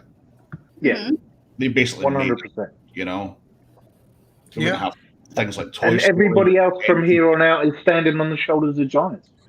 Well, it is, because you think about it, half the things that people enjoy these days, even things like, that are not sci-fi, well, could be classed as sci-fi, but take James Bond, for example. A lot of the stuff and trickery that they used back in the 60s and 70s with Bond was, maybe not the 60s, but the 70s and 80s, at least, 90s, was derived from methods that were used by Lucas and Spielberg. Look at E.T., look at Jurassic Park, things like that. We wouldn't Spielberg have is the man. Amazing films, Wouldn't have Toy Story, wouldn't have anything Marvel. Yeah. So for a writer not to know any of this, it's definitely hard. But it also it makes me question how old the writer is and where is the writer from. Has to be a young writer, I think. It has to be a young writer, because I will say a lot of young, fresh faces are trying to. Especially if you're looking at indie filmmakers, they're really trying to stray away from what Hollywood has pioneered and kind of like that are staples. So like they're trying to stay away from the story, your simple storylines. Like, for example, the Star Wars storyline. They're trying to, if they want to do sci-fi, they're trying to find a way to not make it Star Wars and make it their own, or making it into a different weird way. So they're probably not looking at Star Wars as, I don't know. It just. Writers nowadays are just trying to be very, I'm going to say the word, they're going to be very liberal with what they're doing. They're trying to make it their own, which is completely fine. Isn't that society though overall? Oh yeah, society is evolving. Yeah. Evolving as many times as George Lucas remade his prequels and his original trilogy. I mean, there is good news towards that though. I mean, I don't know if you guys heard about it. Huh? He's doing it again? Well, no. Well, I was gonna say, I don't know if you guys heard. Well, I mean, it's there. Kathleen Kennedy. It looks like she's on her way out. I don't know if you heard about that. After Indiana Jones 5, it's looking like because her contract is done, and it doesn't look like they're gonna be renewing it. It doesn't look like they're gonna be renewing it. It looks like she's on her way out. So I see Kevin smiling. Why are you smiling, bro? I mean, because he can't fucking wait. I know, bro. I'm just here. I'm just a Funko guy, bro. No, it'll be interesting to see if they renew that for her. But I mean, I don't think I like will. the stuff that's been coming out, so I'm not going to complain about it. She's gonna have to do a Hail Mary for her to stay. I know. It's going to have to be one hell of a Hail Mary. Yeah, I mean, that's what I'm saying. It has to be. I don't see the hate. I don't see the hate on Kathleen Kennedy. You don't see it? Oh, why? Dude. Why? What? Why is there hate on her? This is the thing, though. But okay, we as 20-year-olds and up do not like the sequels for the most part. Careful. Right? You might get canceled, bro. In general. Whatever. I don't care. In general. I'm Rex, bro. That is true. I was talking about my age. But you also have to think that all the people that hated the prequels and the OTs. It's the same exact thing. So what's the difference between Kathleen Kennedy and all like kids? I think it's so cool. Like all these kids are dressing up as Rey and like all this stuff. Like I don't see the hate on it. Like she literally George Lucas just dumped this on her and she had to like pick up the pieces. And they're really not like I don't personally like them, but if they are what that is. If that is someone else's Star Wars, I'm not going to hate on it. Hold on a time. Wait, but let me ask you, Blake. But do you know? But okay, so you said you don't know why she's hated. You don't understand why, or you do know why? I understand why because people think that she ruined Star Wars, but it's not just that it's like I'm saying like it's not that she ruined Star Wars. It's the fact that she didn't invest in Star Wars and she broke a promise. She had promised George Lucas when she bought Lucasfilm for $4 million. She would keep his vision. She did not keep his vision. Well, also, it wasn't. She didn't. He doesn't have a vision. It was. Number one. I think we need to clarify this. Kathleen Kennedy never bought Lucasfilms. Not her, but I'm just saying in general. Disney. That's what I'm saying. Disney bought Lucasfilms because George Lucas was about to go bankrupt. Because he was in desperate need of money. He goes, I am not making money. No, Let me sell it to Disney, knowing that they already have a friendship. They're like, I believe Disney will help the Star Wars universe in some way that I can't right now. And that is exactly what happened. It just happened to be that they put Kathleen Kennedy as the CEO at the time, and she did make that promise to George Lucas, like, I'm going to help out your company. And it maybe not went the way that it was supposed to go, but then again, like so much has happened within that time frame, and so much content has come out of it. But at the same time, like. Well, it just hasn't been with. I have a question for you guys. I have a question. You say that she promised to have George's vision. George did not have a vision. Look at the first two, A New Hope, right? Mm-hmm. Or Empire Strikes Back. They kiss, right? They kiss. Luke and Leia kiss. You think he had a vision? No, he was making up as he went. He did not have a vision, so I don't know why people like. So the reason why those movies, but I just don't see the hate on it. Like the reason frustrates me. So Blake, the reason why, like I guess I'm saying vision or other people say vision, is what you're talking about for in a sense of what the sequels were supposed to be. Because like you said, a lot of people in their 20s, right, are not fans of the sequels, right? For the most part. Yeah. Okay. Yeah. So that's one of the things. There's scripts out there of what the sequels were supposed to be. She did not go off of that. She went off a different route, which fine. I'm cool. I have no problem. You know, again, to each their own, and you're telling a different story, whatever. And like you said, Rey is great for girls. And I did not say that. No. I'm saying like in general. I was like, I did not say that. No. Like, do not quote me on that. No, but what you said before in the sense of kids are dressing up as Rey. You did say that, so that's what I'm saying. In that aspect, it's a beautiful thing. But when you're talking about now what was supposed to be and why people are kind of like upset about it when it's been leaked that George had other scripts out there for the sequels and you could have went that route with seeing how, you know, well received The Last Jedi went, and just in general that trilogy, it's disappointing. I mean, So but, when we go ahead.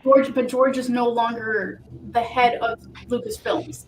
No, he's not. Which is why like all the changes that are happening with the sequels, like when it comes, I think what people need to realize when it comes to film production and just production in general is no matter what, the end of the day, who has the say are the writers and the director, which means with J.J. Abrams being the director of Force Awakens, he had final say as to everything. Now, granted, Kathleen Kennedy and the heads of Lucasfilms were definitely, and even George Lucas were definitely having a word, making sure that everything kind of veered in the right way. Same thing with Last Jedi. When Ryan was going through all these things, he definitely had there. I don't know if you know, Natalia, he went through 2 scripts because of Kathleen Kennedy. That's what people completely forget in the film industry is that you go through multiple scripts at a time. The original script that you see for a movie is never going to be the final one. Like, I'm pretty sure, Jim, you've been on sets. Blake, I don't know if you've been on sets, but literally I've had it to where I've had to print out new scripts for that. Oh, yeah. It's completely different. Things are changing. Second by second.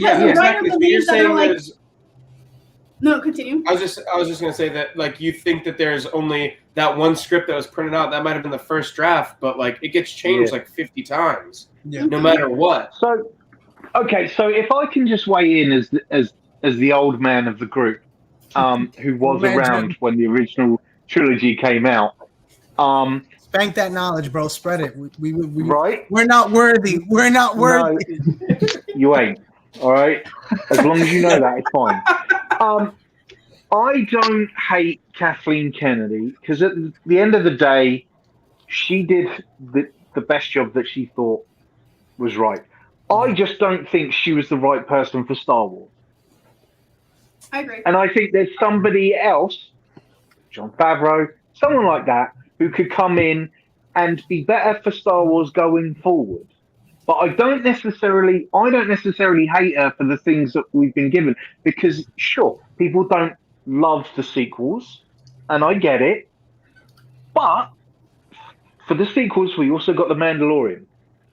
And she had to give the go-ahead on that. Sure, it had different creators, but at the end of the day, it all still goes through her.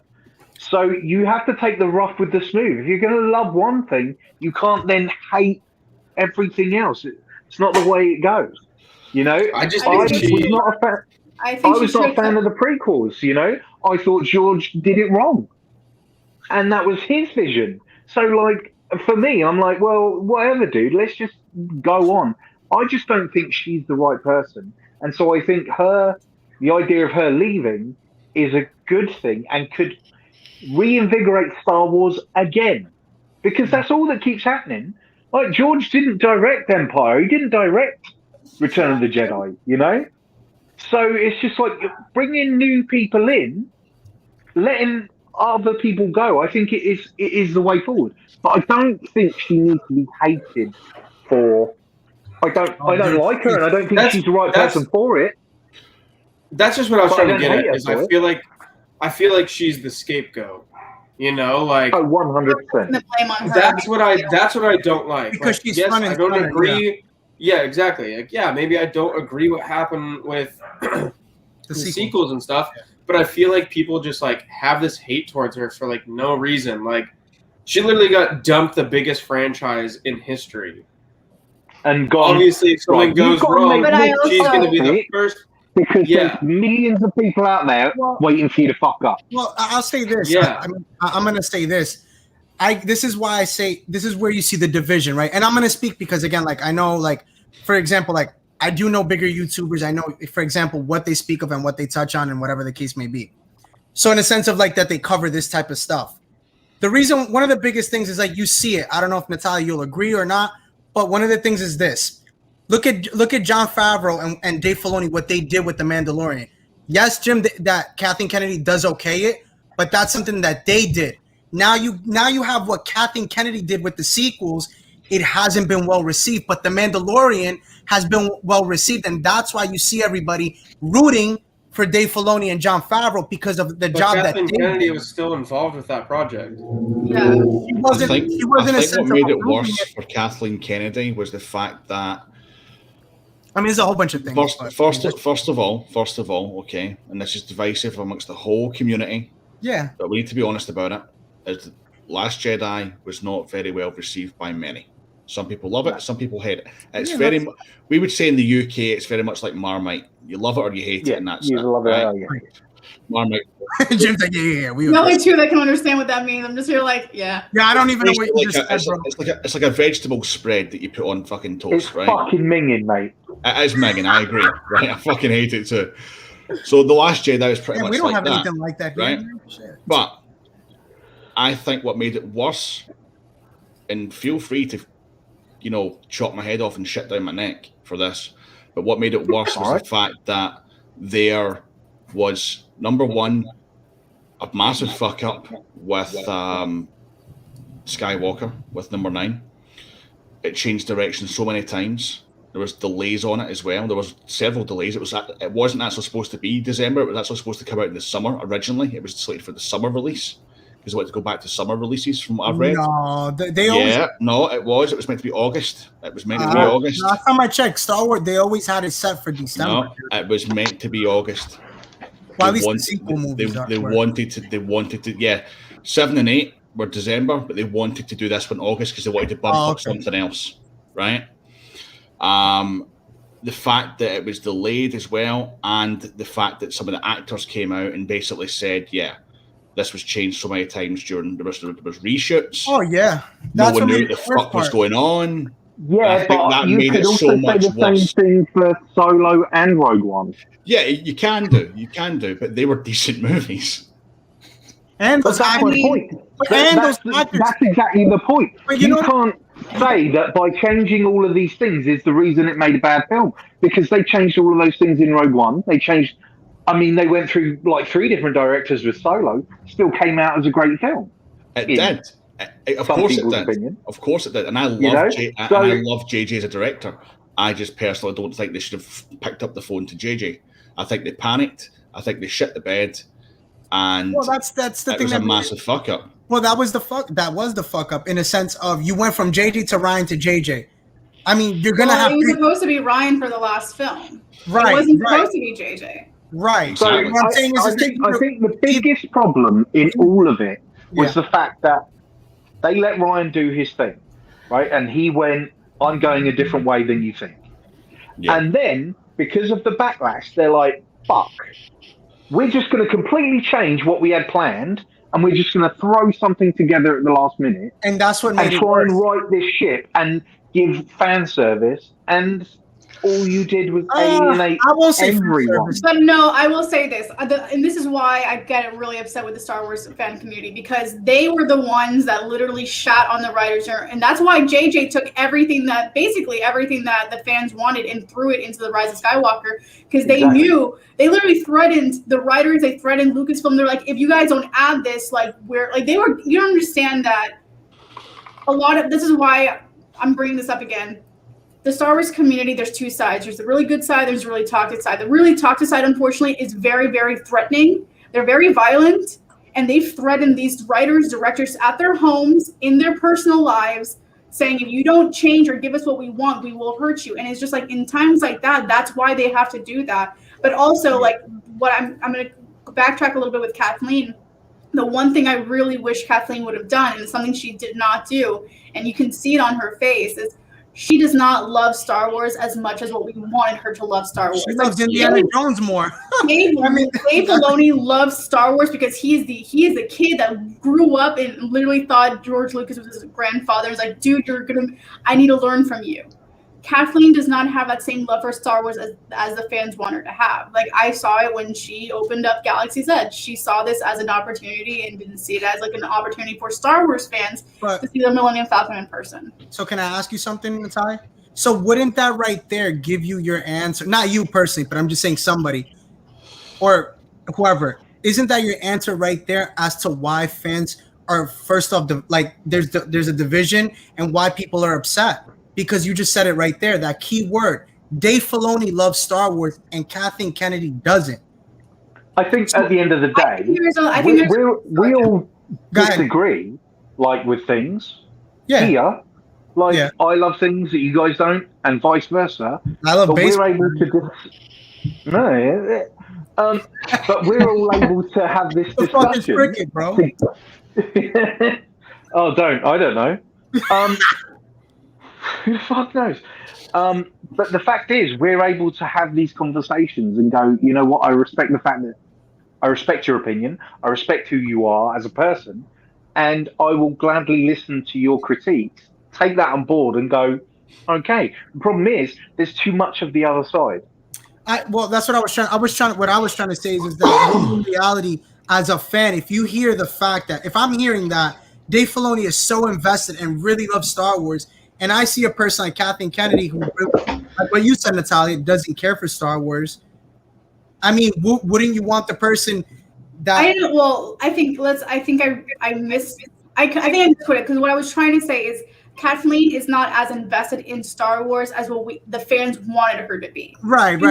She became CEO of Lucasfilms, and I think what people wanted was literally what we see in Dave Filoni. Right. But she's too much of a businesswoman to be that person.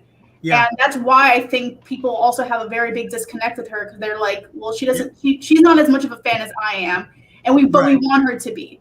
Like, yes, she knows all the characters. Yes, she knows all the actors. Yes, but she's a businesswoman, like you said. Yeah. But she's a businesswoman, and people have to remember that Disney is a corporation. Like, the House of Mouse is literally money at the end of the day. Capitalism right there. And Yeah. it's just like she is seeing Star Wars as a business opportunity versus like what we see it as a community where we love and we are in this galaxy far, far away. We can take us from our troubles. We can pretend we're not even pretend. We can actually go out there and fight using lightsabers. And, you know, that's something that we wish Kathleen could take apart. But she's there literally as a businesswoman. And if her contract ends, her contract ends. And we have to, you know, accept the fact that the things that have been done have been done. I'm not going to lie. I would be very disappointed right now if they were like, you know what, we're just going to go redo The Rise of Skywalker. I'm like, no, bro. It went out. It's done. Oh, that's canon. Yeah, I don't want them to do that. Don't start. But that's what Star Wars hold on. I was going to say. Before you do, we do have a special guest, guys. He is from the House of Mouse. He's written a whole bunch of like Mickey films, actually. Here he is, Darth Ravens. No, I'm kidding. He never wrote. He didn't do anything for the House of Mouse. What's up, guys? Sorry, I don't have like my headphones or anything, so if I have an echo, I'm house sitting from my madre right now, so I'm not in my normal nerd cave. How's everybody tonight? Doing great. Good, man. Good, man. Some nice Do I have a bad echo or anything? Am I okay? Now you're good. No, you're good. No sequels, reboots. Yeah, I don't. This is what I was going to say, though, was you guys were all talking about all the stuff that happened with directors and writers and fans, but you guys never mentioned Kathleen Kennedy with what was going wrong with it. Okay, but for the most part, is the fact that you guys were all saying that there was a lot more that went into it is what I'm saying. Like, obviously she did have a part in it, but there's a lot more than just her, but she's the scapegoat and she gets all the hate. I'm not saying I like her. I'm just being devil's advocate and saying that, like, you're making a point, like, whenever he's making a point in the sense that whenever something's good, they're like, "Oh, Filoni's God," and anytime something's bad, they're like, "Kathleen Kennedy's the devil." That's how. Like, why isn't anybody riding his ass right now on the Bad Batch? I agree. I am. I mean, everybody here has said that they don't like it, and but like nobody's giving him hate and saying he needs to be fired. I'll be honest with you, Blake. I have said it before. I personally don't think he's a god. I think he knows Star Wars, but I don't think he's a god because he's had failures with the Clone Wars as well. It hasn't been, like you said, those first 2-3 seasons were not the best. Yeah, it did pick up after. But at the same time, I don't think he's a god. I don't think that he's said, because even, I'll be honest, The Mandalorian it didn't live up to what it was supposed to be. It didn't. It ended up being him going around with Grogu and just hopping from planet to planet. That was supposed to be a bounty hunter show because that was George's vision in reality. Because that's what Dave Filoni has said that they were supposed to do. I don't know if anybody here has seen that, but that's what it was. It was supposed to be a bounty hunter show. That's not a bounty hunter show. It's more like, okay, we're going to do side missions. That's a side mission show. Tell me how many bounties he's actually done, because he's only done about 2 or 3. If you really think, if you go back and watch that, he's only done about 2 or 3 bounties through both seasons. all I was trying to do was just play devil's advocate. Like I don't really, I don't like her. I'm being 100% honest. Like I don't like her, but I also don't get the hate that people throw at these people. Like it's nothing is perfect. It's gonna be split, especially in Star Wars, dude. People like the Star Wars. That's why I like this platform right here, is because like. We are pretty positive and we can talk openly. Why do you have to blow me up? I hate that. You just look so damn good when you speak, bro. But like that's why I like this platform, is because it's very positive, and I just want to like try to show people both sides. Like I don't like her, but like I can also see like the other side of it, you know, and like look, at the end of the that's day, why I like you, Blake. At the end of the day, like.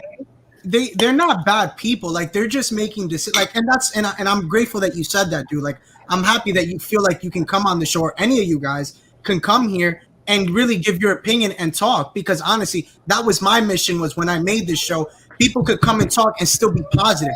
Because in the YouTube platform, you have a lot of people that talk a lot of nonsense and honestly believe that their point is the right point. And it's not, because you have everybody who is entitled to an opinion. Listen, whatever Jim likes, like you said before, listen, you're going to like things that I don't like. And that's totally fine. I'm okay with that. I can sleep at night. I'm not going to go and make a hate video. I'm not going to make a hate video on something that Jim did because I didn't support whatever it was he's supporting. That's fine. And I respect it. He's a human being. He's a great guy. I know Jim. All right. So in reality, dude, I'm grateful you could even say that. And I hope all you guys can feel like that. And honestly, I 100%. The last thing. No, I don't. I feel like I've been censored this whole time. Oh, shut up. Got it. The last thing I was going to say too was like, is that I think Natalia, you said it was like she is a businesswoman. Yeah. Someone said it. I can't remember who it was. Yeah. No, I said it. Like, and yes, she has to like be that like strict person that like lays down the law. Like think about like the mom and dad like situation where it's like the dad, for the most part, the dad's always like the fun guy, the mom has to be the bad guy. Like there always has to be that person. Mom could be in the, you know, I don't know. I'm just saying, like I didn't have that dynamic growing up. My mom was the good guy and the bad guy, but I'm just saying, like normally that's like the thing. And so like she gets that hate for being the bad guy, and like she's also got to look out for, I mean, Disney doesn't really need to be looked out for, but she does have to look out for their interests, you know? So I'm just saying, that was like my 2 cents, and I don't really care. My 2 cents with that is that Kathleen, also people need to realize it's not just Kathleen at the head of the table, it's many other people at the head of the table with her. She's the face.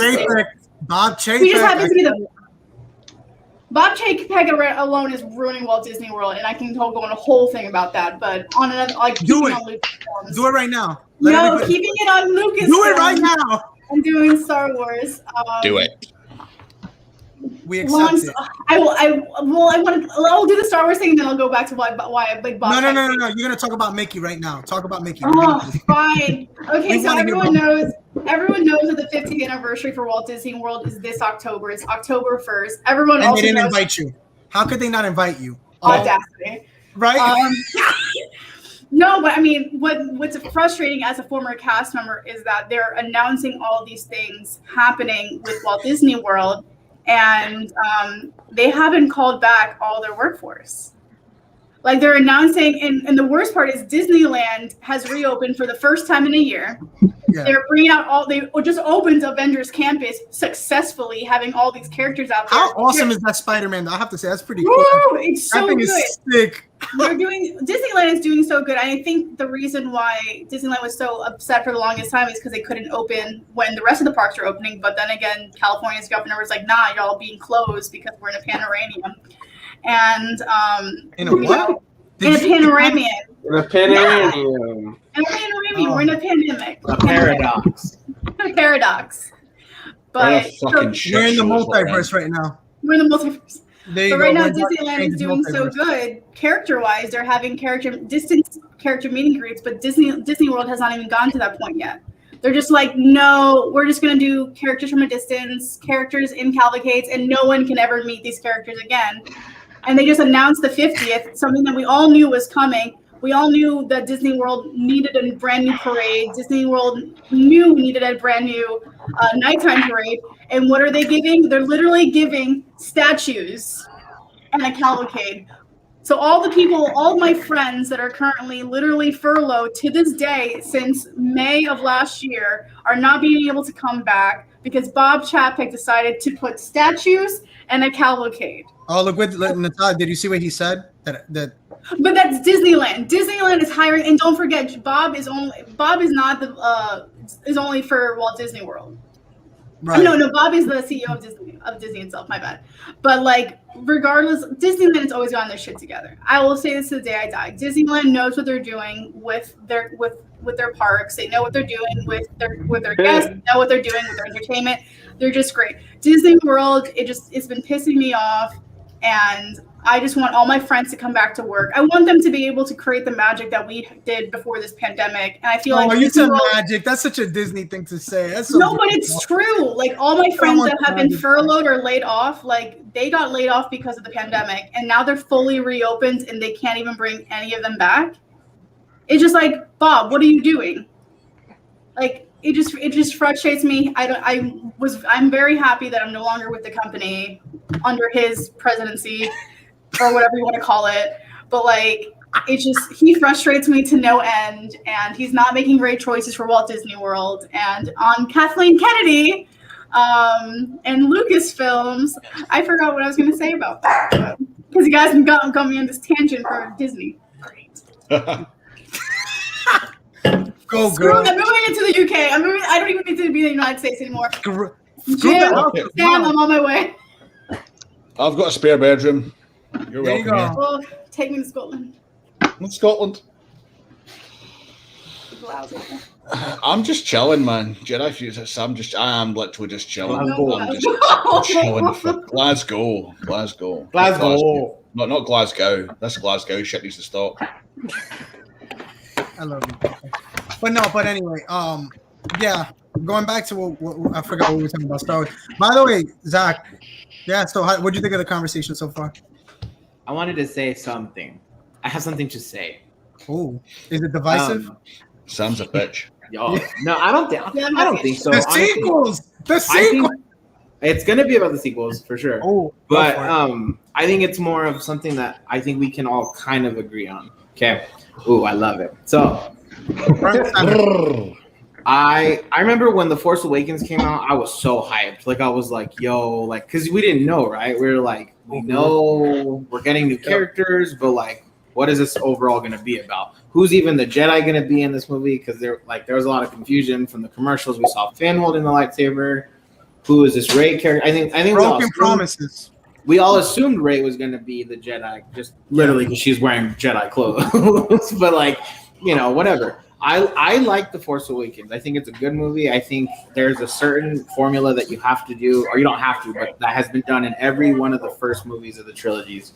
And it's the mentor, you have the ensemble, ragtag team meets up, they go on a quest, they end up having hardship, they have a mentor. The mentor of the movie dies, like you have Han Solo, spoiler. Han Solo, Qui-Gon, Obi-Wan.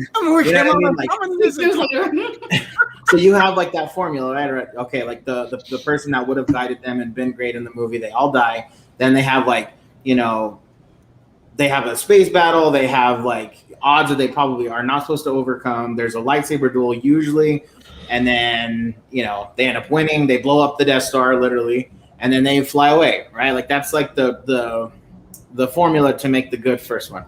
It's always the second one that's divisive in all of the trilogies, right? Because everyone hated Attack of the Clones. Everybody, I think, mutually loves Empire. Dude, from everyone I talk to, I'm a big prequel guy. I love Attack of the Clones, but for most of the people I talk to, they say that's like the weak link, right? And so with 8, I feel like the problem with 8, the glaring problem we have is that you have already established the timeline of what's going on in that first movie. Yeah. That's what I had to put it. But because I've tried to rewatch The Last Jedi a couple times, right? Because I really do. I love Star Wars. I love Star Wars. I love to find, because like, especially being a prequel fan, like I was not going to be that guy to be like, oh, I hate the sequels, because I have that my whole life, right? Mm-hmm.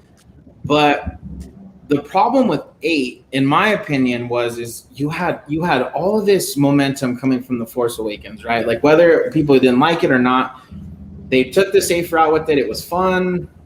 You know, they played it safe, but they did it right.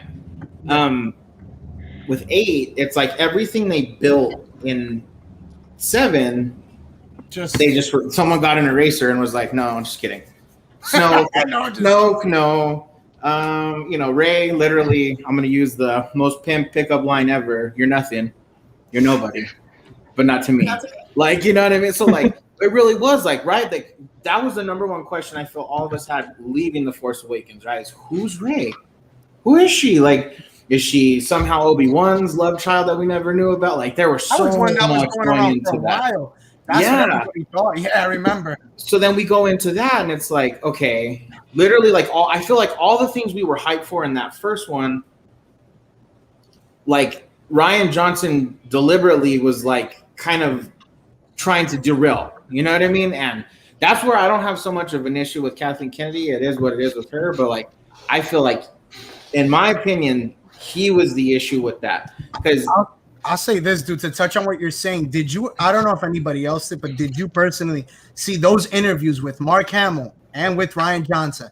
How cringing was that to watch? Dude, it was. Mark Hamill, and that's why I say that is your answer to right there of why the blame is on Rian Johnson and everything. I'm just saying. But I didn't hate the Luke stuff. Honestly, I thought the Luke shit was cool, because I'm like, again, being someone that doesn't love the Jedi, I'm like, it happened to Luke too. He got too arrogant. He thought he was the best. I mean, he was the best, but that mighty Skywalker blood, as he says, he took it too literal. He thought he could train anybody, and he let his arrogance get the best of him, whatever. The Jedi fell again. And Yoda says it perfectly in that movie. That's why there are pieces in that movie I think are great. Like Yoda says, the legacy of the Jedi is failure, and that's just in life, right? That's how we become better people. We make stupid mistakes, we say stupid things, we put our foots in our mouths. Like that's how you learn. I may say something and I don't mean. Look, there's a perfect. I'll kind of clear the air right now with Jim. We met under actually not very good circumstances at all, like at all, honestly. And look at us now. We're literally sitting here. We're QB mates right now. Like, you know what I mean? I respect him, whatever, but. I think that with The Last Jedi, like literally that line in that movie kills me. Like when they kill Snoke, literally I'm like,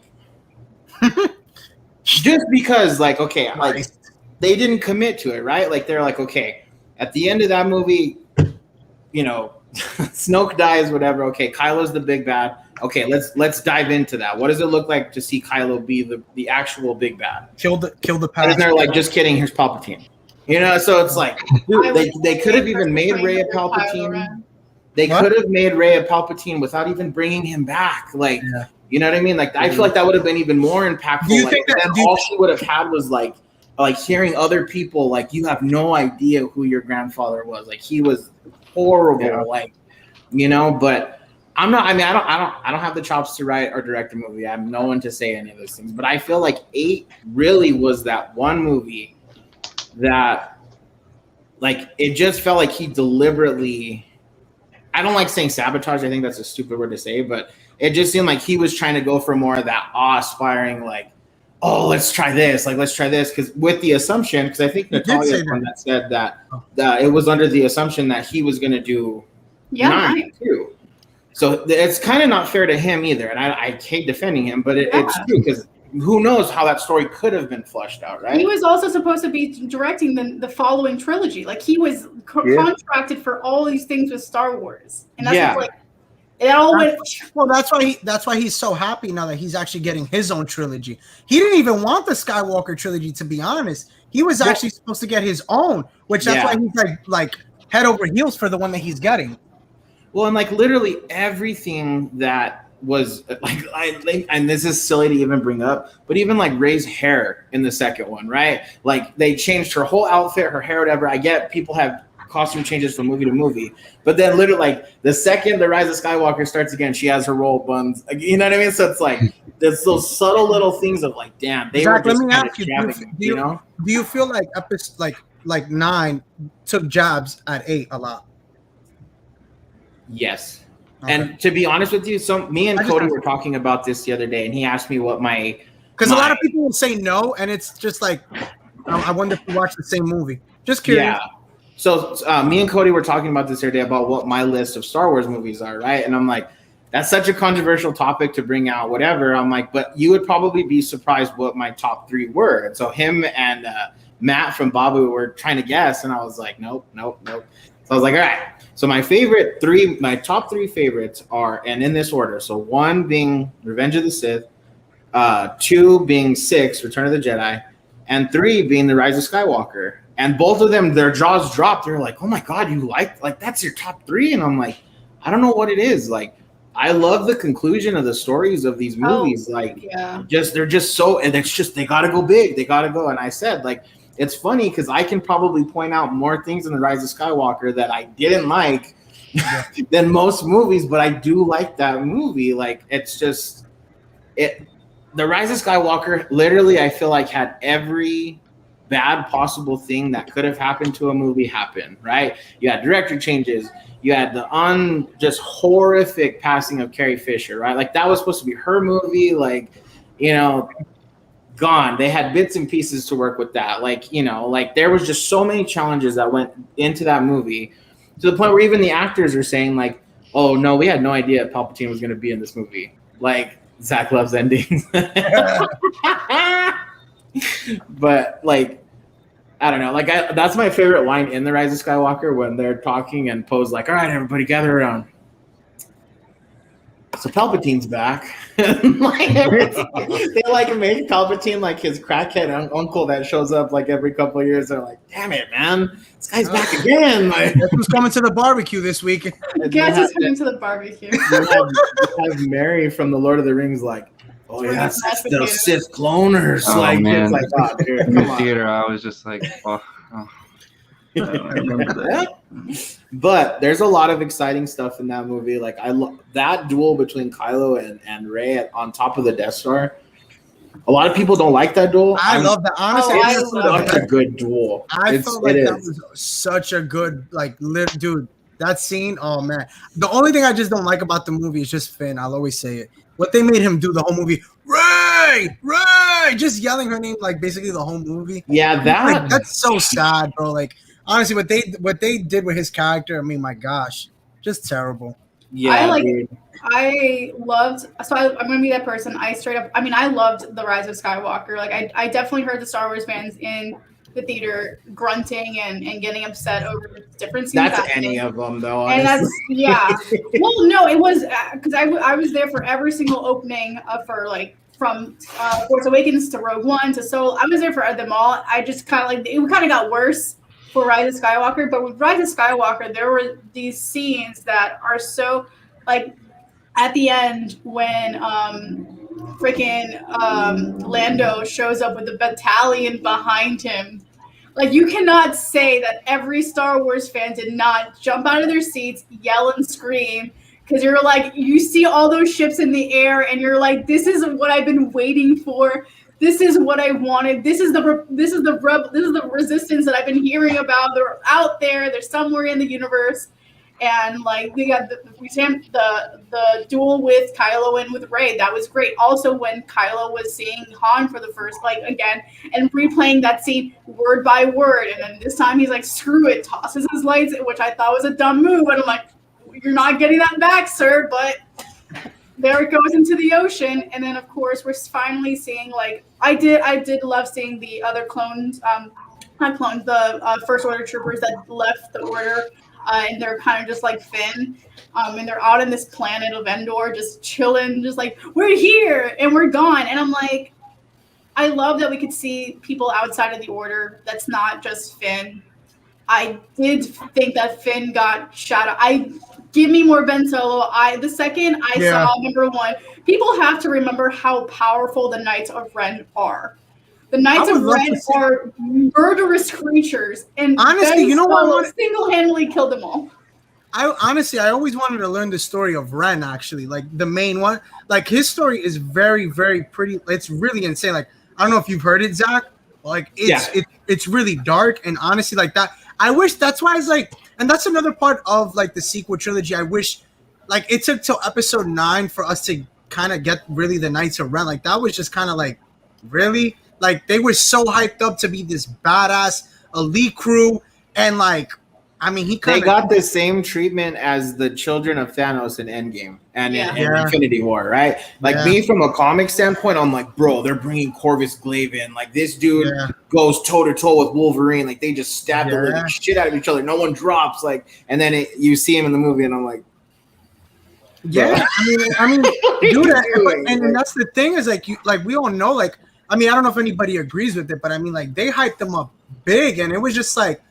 The Knights of Ren were probably one of the biggest things I was looking forward to. No, that's what I'm saying. But like, I mean, I don't know if you guys agree. Like, it was garbage. Like their delivery was garbage.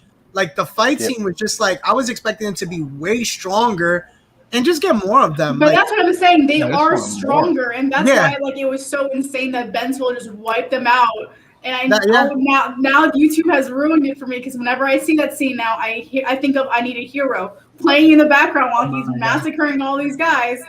But you know what?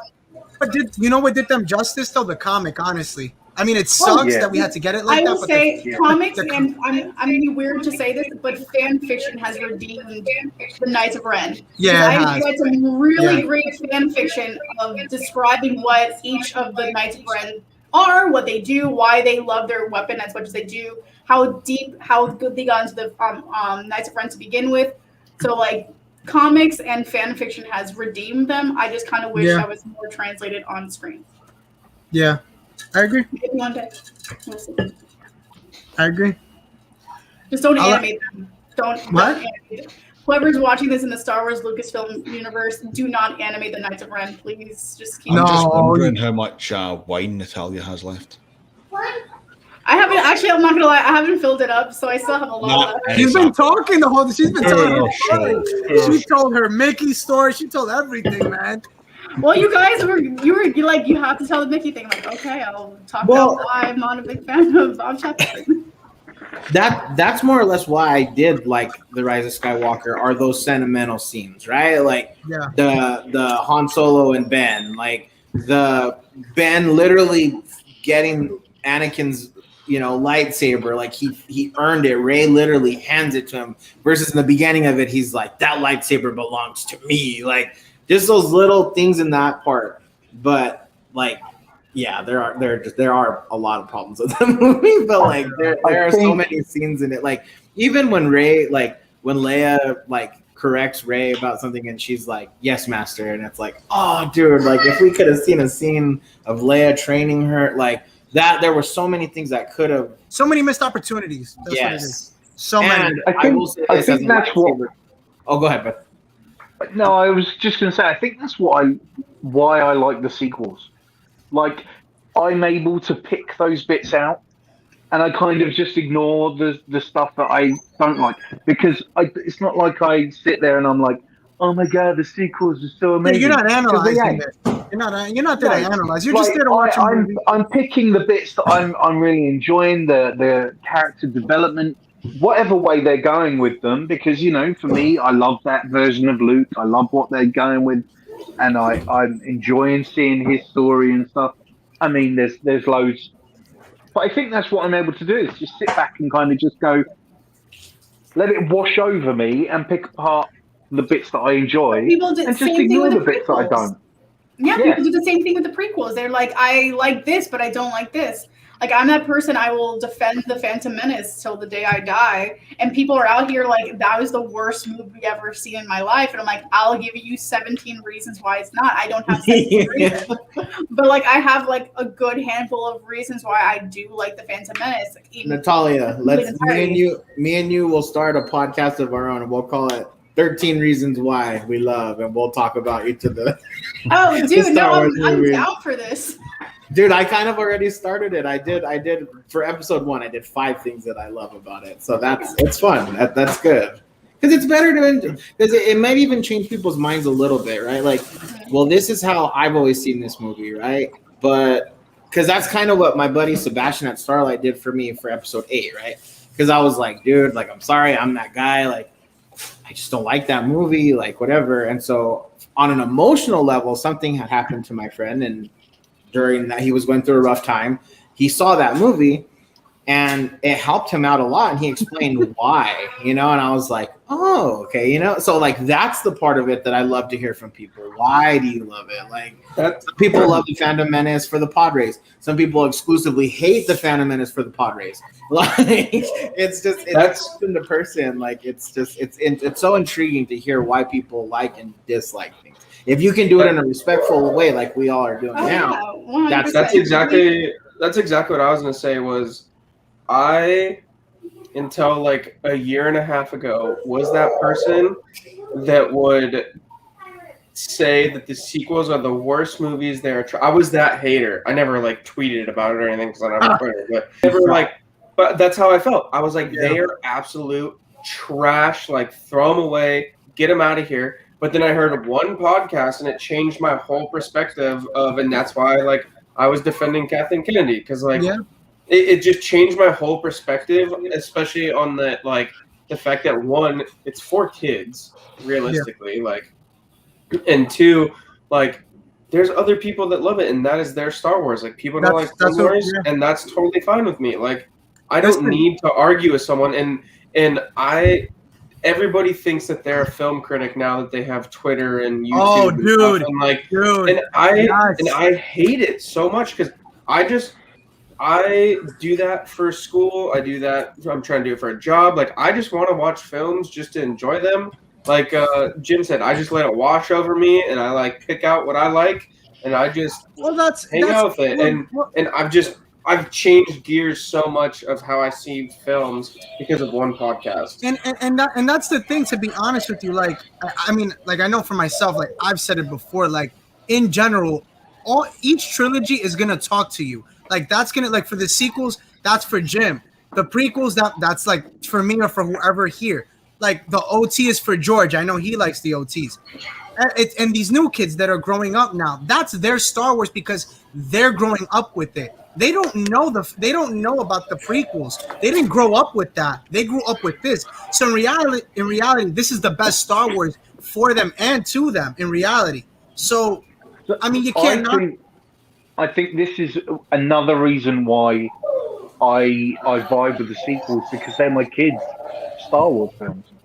Yeah. You know, I've taken my kids to see the midnight premieres of Force Awakens, Last Jedi, and I've been able to share that with them, like my dad shared the original trilogy with me. So it's our connection to it, and I think that's what it is. Whether it's how you connect to it, and that's what makes you love it. It's not whether it's the best story ever written. It's not whether it's got the best effects ever. It's about how you connect with the story. I'll be honest with you. I've seen it in the community where, and I think that's where there's division as well. You have too many people kind of going what Blake said, but I mean, in general, it's been said before. Everybody now thinks that they are a writer, thinks that they can do Star Wars better than anybody else. But in reality, are you getting paid by Lucasfilm? No, so sit your ass down and freaking watch the movie, and you freaking critique it your way and keep it to yourself. I would go one step further with that, and I would say even if they are a writer and they wrote a Star Wars film and it was made, there's still going to be the same amount of people that hate it. And that's what I'm saying. No one can make the film that's in your head. Exactly. Only you can. Yeah. I'm just saying in a sense of, if you ain't hired by Lucasfilm, just sit down. Take that seat. Take a seat. Yep. So, oh yeah, go ahead. Yes, sir. So sorry, I'm all, pick me. So what I've noticed is, especially being a prequel fan growing up, like I would be much younger than these older people having these arguments about Star Wars, right? Because these original trilogy fans would always be like, "Oh, those movies suck," right? And I'd be like, "Okay." So what I've noticed is it's very much of a us versus them type thing, just like in anything in life, right? If I like the originals, the prequels and sequels suck. Like, you know, and I've seen it go every which direction. Yeah. But what I used to do is like when someone would troll me like that, I would actively troll them back, right? And I'd be like, "Oh yeah, so you like Boba Fett, huh?" Like, well, you know, I like Jango Fett. You know, he's the better one. And then, dude, those kind of lines trigger the shit out of people. What do you? Excuse me. And I'm like, well, yeah, like Boba Fett's literally a copy of Jango. So by that right, Jango's better than him. So. You know, like you that little bit, like only for those are for the really bad trolls. Were like the one they would, and I would ask them, okay, why do you not like these movies? Honestly, why? Whoa, I don't know. Like I just don't like them. I don't know. I just don't like.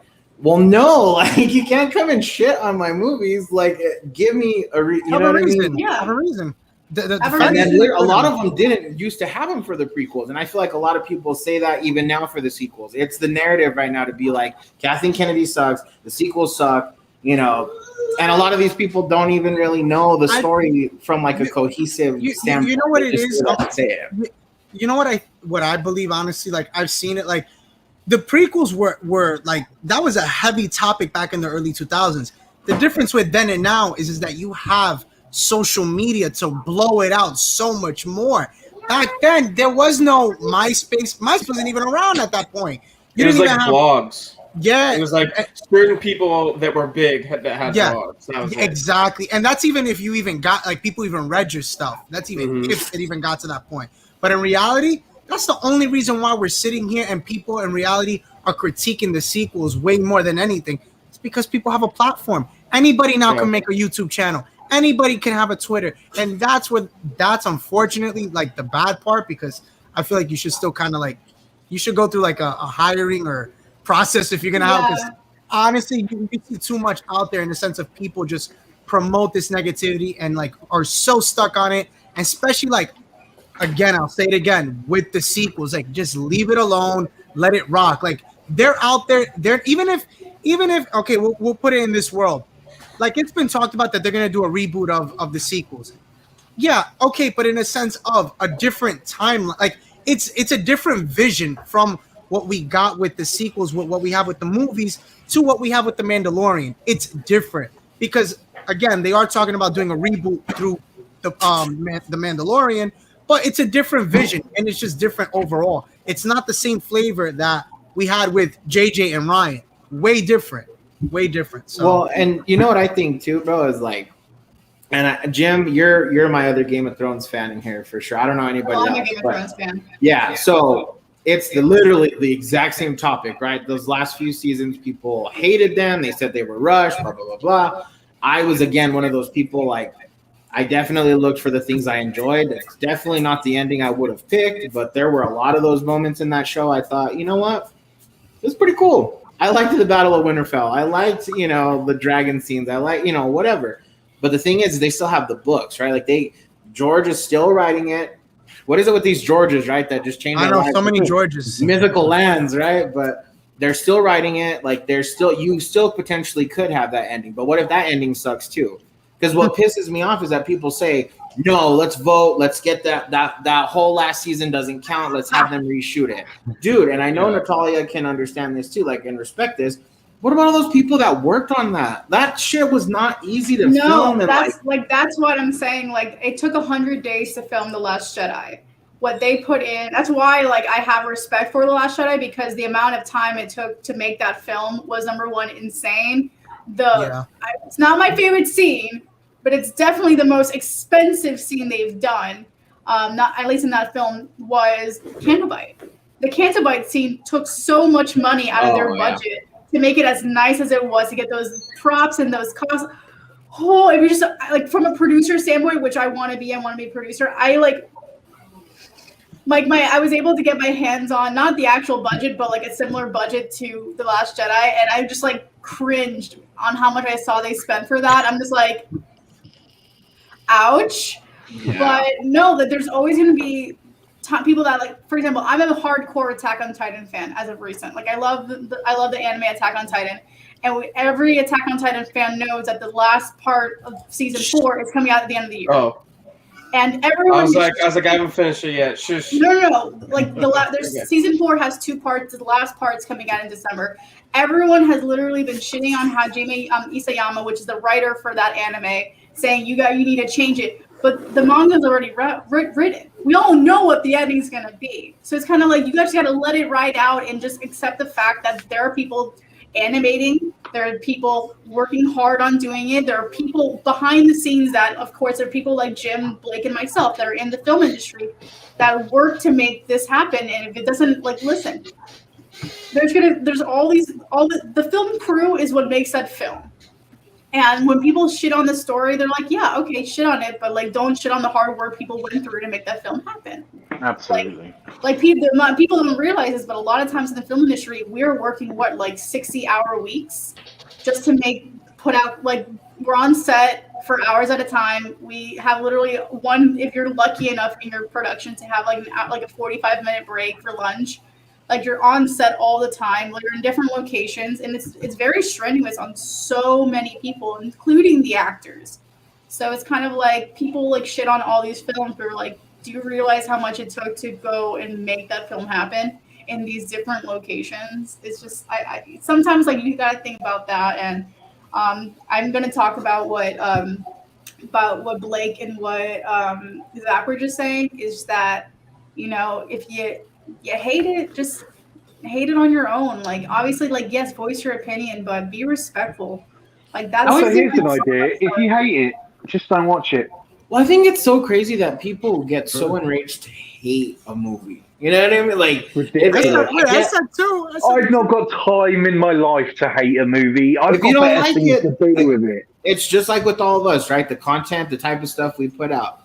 That's what intrigues me, right? If someone dislikes my video, that's fine. That's totally fine. That's critiquing for me. You didn't like it. You were honest. I appreciate your honesty, whatever. But if you stay subscribed to me and you keep disliking all of my videos, it's like, okay, you're just a hateful, miserable person, and you obviously don't like the lightsaber content. Dude, I didn't even know someone disliked my video until Zach commented on my video. I was like, oh, someone disliked. That's cool. Dude, someone just like Mamba just showcasing fonts. I was like, whoever disliked this piece sitting down, and then YouTube removed my comment. Yeah, dude, I'd screenshot that comment. I love it. I'm gonna get it. I'm gonna print it out. I'm gonna frame it. I get defensive for my friends, dude. That's why I'm like, you're a jerk. I loved it. That was a great comment. I got freaking 3-4 likes, man. It's just a thing, man. You just gotta let it rock. It's just. Can I show somebody everything that we can probably all universally agree is beautiful? Yeah. Will you make my screen big? Oh, yes, I will. To fit my head. Your face is already there. To fit my head. Thank you. Hold on. You overstepped your bounds. Oh, that thing is so nice. Dude. Oh. Mm-hmm. Let me get my camera to focus. Zach, you're not seeing it, my mouth is watering. Incredible. Can someone please pass the Kleenex? So, oh no! Look at that. it's beautiful. This thing right here is gonna be buried with me. I am not joking. I'm going to get. Are you gonna be buried with the light? Are you gonna leave it on while you're buried? Yep. Congrats, Zach. No, congrats, Carter. Oh, they won? Yeah. No, let it burn. You can never see me. I am Kreia, and I am your rescuer, as you are mine. Dude, the OLED screen is insane. Let me get this. This chassis scares me, dude. I'm like, I don't like even messing with it. I will say this though, Carter. The defense for the Islanders had been great because the fact that the Lightning scored only once and that's it. I'm like, something is up. But then they had about 37 shots on goal, and the Islanders had like 17. I mean, yeah, it was pretty good defense. This might be loud. Let me take. Congrats, bro. I hope the Canadians kill you guys. Oh my gosh, I want to go back to back. Are they playing tonight too? Who, the Canadians? Yeah. No, they played yesterday. They're in the Stanley Cup. Oh, the Canadians are in? Yeah. I hope they beat you. The Bucks are winning. Yeah, no, I turned that game off. Has nobody pointed out that Zach is house sitting for his mom and has one of his lightsabers with him? I also love how Coco Melon. I stay strapped, bro. You stay strapped and you got Coco Melon playing in the background, bro. Dude, look at my mom's house. Is freaking gorgeous, though, dude. It is a nice house. So I told her, I was like, I will house it for you, obviously, but I'm gonna shoot some lightsaber content in your backyard, okay? And she's like, okay. We better see Zach doing some spins, bro. Next video. Okay. I wasn't gonna show this off, but I love y'all. So this is an exclusive. Whoever's watching this right now, He's got two, not just one. I'll be BRB. Oh, BRB. All right, cool. I'll put it back. What delights are we getting from Zach tonight? I don't know, but I don't know. I gotta drink more now. I can't. I can't text my boyfriend right now. No, I'm gonna let him. Are you sure you guys are ready? Okay. Is it a helmet? Because that'd be sweet. Oh, please tell me it's the helmet. Okay, make it bigger. Let's go. Yeah, I hope it's the helmet. Please let it be the helmet. Oh my God. That's nice. That is sick. That is nice. My dear sir, that looks amazing. That's what I'm talking about. How hot is it though in there? It's not. What's your vision? Oh, I can see your eyes. Never mind. I can see your eyes. Oh yeah. That's sick, dude. It looks You awesome. can still see them beautiful eyes. Oh, we have another one. Oh my God, is it Blake? Is Blake bringing out his stuff? Oh no, it's you. Yeah. The two I love that Mando helmet, man. Look at that. Dude, that thing is sick. I love that. I love Ahsoka, so the fact What that kind of paint did y'all use for that? Like just normal spray paint? Like what y'all use? Yep. Just normal spray paint? Shoot, I'm gonna get me a helmet and spray paint it. What I love is I love the fact that me and Blake both essentially did the same helmet, but it came out completely different. Oh wow. Yeah. How'd you get your blue though to look so like what is that? Is that semi gloss, right? Is that semi gloss? No, it's full on gloss. I went full on gloss with all of it. So it's all nice and shiny. Yeah, I'm gonna have to get me a helmet and spray paint it. Yeah, no, the paint's just plastic coat, so it just goes on straight away. I mean, I didn't even have to do two coats, just one coat. The Masked Marauder. Now you got, is Sam about to go get his helmet now? Yes. Dude, I want to get my helmet. Hold on. That's a stretch. I'm not putting on my helmet because I only have half of a helmet, so. I have my helmet. I just don't want to get it. Too much work.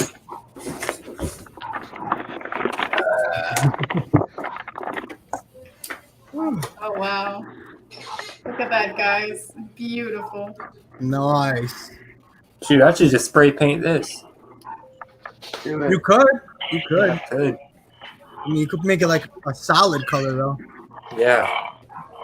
Make it blue. Why not? I mean, you could do blue and orange. That'd be cool. Why not, right? Why not do blue and orange? Oh, I was watching that part of the video on Cosplay Tuesday when Mariah realized she got the wrong sabers for Ahsoka. That was so funny. You guys don't even know the half of it. Mariah, if you're watching, I love you. Man. Oh That my gosh. felt so bad for We her. were just dying of laughter. Dying. Holy crap. Sis, we love you, girl, but we got Disney to get you the right ones. I felt so bad for her. And that's the thing. Like, I don't even think people even knew about that they had two editions. They had the Mandalorian and the Rebels edition one. She ended up getting the Mando version. That's crazy how ever so slightly they're different. Yeah, all because of Just in that one in the thing. detail. Yeah. The rubber, that black part had the like. That's so funny because literally you hear Nicole like, "Shoot, I got that black girl," and then she's like, I was just dying, man. That thing was so funny. It was a good day for Mariah. Yeah. For Mariah. I felt so bad for her when I was watching that. I was like, oh. I know. It was bad. It was bad. Look at you with the helmet. And then Blake with his like 10 helmets in that one freaking video. Yeah. He was my man was like trending the whole night. Literally. That was so funny. But yeah, guys. So let me ask you guys a question. What are you guys expecting for the next episode of Bad Batch? Just give me Something? Empire. Please, Anything? Empire something. I agree completely. Need more Empire for I have sure. no expectations at this point. I think we all need I think Jim said this last week. Jim said I come in with no expectations and see how that goes. Yeah. I'm just coming in like I'm not gonna have an expectation for next week. I Nope. just like if Set they the bar blow my super mind. low so you don't disappoint yourself. Exactly. Yeah. I mean, I'm having an okay time with it. It's worked out so if they- far. Any characters you guys expecting or would want at least? Or You know I want some Nope. Mace Windu. I'm not That's going to get it, not- but you know I want it. I think we need to see more. Well, I don't know. It's one of those ones that we've seen Tarkin. Are we going to get more Tarkin? Yeah, I would like to see Tarkin. Although I And hate him. By the way. if we do, is it going to be significant? We're going to see Tarkin with Crosshair at all? Or, I don't know. I kinda would taking it just on like them belief to that it comes. concentrate on the characters they have, rather than have it be cameo week. You know? Yeah. yeah. Yeah, because Just last like, was that last week. No, yeah, it was because last week we got Cad Bane. Cad Bane, but no, and, the week you know- before that was Rex. Yeah, and then the week before that was. No, it was Calling- the week before that. Fennec Calling Shand. it now. Jar Jar will be in the show. That'd be Yeah, you might interesting. see him on the I street. honestly have a feeling it's gonna happen. It's gonna be he'll help them on some random mission or something. Watch. Hondo. Isn't he at this point in the streets like just like as a thing? Because I know that's what he does after. It's like his life like gets like really sad after like the Clone Wars and like they find him somewhere. Jar Wait, Jar. really? He All those doesn't- people are he y'all doesn't happy? stay- He doesn't stay as a representative for Naboo in the No. Galactic Senate. Jar Jar's No. all freaking doing death sticks on the streets of Coruscant now. Yeah. That's terrible, bro. Yeah, I'm alright with it. yeah, It'd be interesting to see, man. He's, Jar Jar deserved better. yeah. They did him dirty though. No, the actor deserved better. Jar Jar is one thing, but the actor himself. I deserved 100% agree that the actor deserved better. Well, look the at what hate they- he got was. Did you guys see what they did? disgusting. What was the name of that show that they had him? They had the guy Ahmed Best. He was actually on that TV show as a Jedi. He was like a Jedi Knight, like training like the kids, and he was Yeah. only on it for like a week or something like that because I think he had said something had happened. There was like some controversy, and they like literally just let him go, like just like that, which kind of sucked because they did him like really dirty. But yeah, I forget what that was called. yeah, you gotta look it up. It's pretty crazy. Look it up on Google.com. I swear. I know. What do you think? What do you think is gonna happen to Crosshair? Nothing. I hope he goes through some recovery because his face is. I'll be honest. That's You guys, interesting. I see him getting a mask, some sort of like breathing, like some breathing mask. So we're basically getting. I'll do it. He has one. He has a clone helmet. Just kidding. Watch my man be like Vader 2.0. That's true. I wonder if we're gonna see Saw Gerrera again. Dude, Yeah. Saw Gerrera pops up in absolutely everything, so I can guarantee. It's not that one character no one loves, but no one hates, but he's just there. He's just there. You're like, oh yeah, Saw Yeah, there he is. Gerrera. I'm not gonna lie. I liked him in the Clone Wars, and then he became an absolute dick moving forward. I'm just like, I was like, wow, you're just gonna go rager's asshole right now, but it's okay. We It's like see in, you Fall, at the end. in Jedi Fallen Order when you see him, it's like, oh yeah, That Yeah, guy. there he is. oh. He's just hanging. He's just hanging off the freaking. Well, I saw in that game he's in the clone battleship, the dropship, and I was like, oh, we're gonna get clones. Yeah. And then he gets out and I'm all, It's just him. oh, it's you. We could have gotten clones in that game too. It was only like 5 years after. We could have seen something, some sort of clone. Yeah. I cannot right. wait to get I'm- a PC and I'm another still- screen so I can start I'm- playing Star Wars games. I'm honestly hoping we still get him like in something. They need to bring freaking Cal Kestis somewhere. My gosh, Yes. He's my neighbor. like literally, we can't just have missed opportunities Is with he really? No, I'm just- I was about to say, don't play with me like that, Zach. I love, what's his face, Cameron Monaghan. I love him. That TV show with Ahmed Shameless. Best was called Jedi Temple Challenge. Jedi Temple. There we go. and they let him Not go. gonna Right? lie, that was the very first time I've ever heard the Fandalorian's voice in all of these streams. That was the very first time I've ever heard him talk, bro. It's not. It's nice to hear your voice. You know, it's a very deep, rich voice. I like it. Thank you. You know how it's like the conch knows all. Kevin knows all. Kevin knows my god, that's so funny, dude. I find myself a lot of times realizing I'm like just sitting here listening, like getting, just listening because I never really get to talk to people about Star Wars. Dude, I thought No, you liked talk, Blake. bro. How come you don't have hardly any? Oh, that's sick, I man. love that. Dude. Oh, let's talk. Dude, do you still have the figure? Where's the figure that we made you open last week? The one, the Vader with Yeah. with the noise. Oh No, not Rex? that one. Not the funk. Yeah, we got him. Yes. The We got him Vader, to the Vader open I it got last right week. here. Yeah. The one with the Oh, dude, that's sound. dope. Dude, Yeah, the one love- I opened up after work today. I took this one. I opened up this golden Django Fett. Oh, How do you nice. feel? How do you feel about it? I don't know. It's all good. I think my favorite thing ever is it was Star Wars Weekends 2014, and obviously, Same thing. Wow, you guys are twins. obviously in Star Wars Week. I don't know. Does anyone know what Star Wars Weekends are or was? Yeah. Okay, so at Walt Disney I do. World, at Hollywood Studios, it was basically this one big celebration of Star Wars for select weekends in May, where literally they had all the Star Wars characters coming out, the 501st, Rebel Legion. Is They that had the one where they're actors- like? Is that like where you could like even like go up on the stage with them? Yeah. So basically, if you ever saw the video of Darth Vader dancing or Boba Fett dancing, Yeah. that's where that comes from. At Star Wars Weekends, they obviously changed that over time, but during these weekends, you would have the actual Star Wars characters come out and do meet and greets. So you had Shaak Ti, you had Mace Windu, you had Anakin Skywalker, you had Rex, Cody, the Stormtroopers, the Clone Troopers. You had Jango and Boba. You had Darth Maul. Kylo, everybody. You had Kylo. This was way before the sequel, so they were not in the picture at all.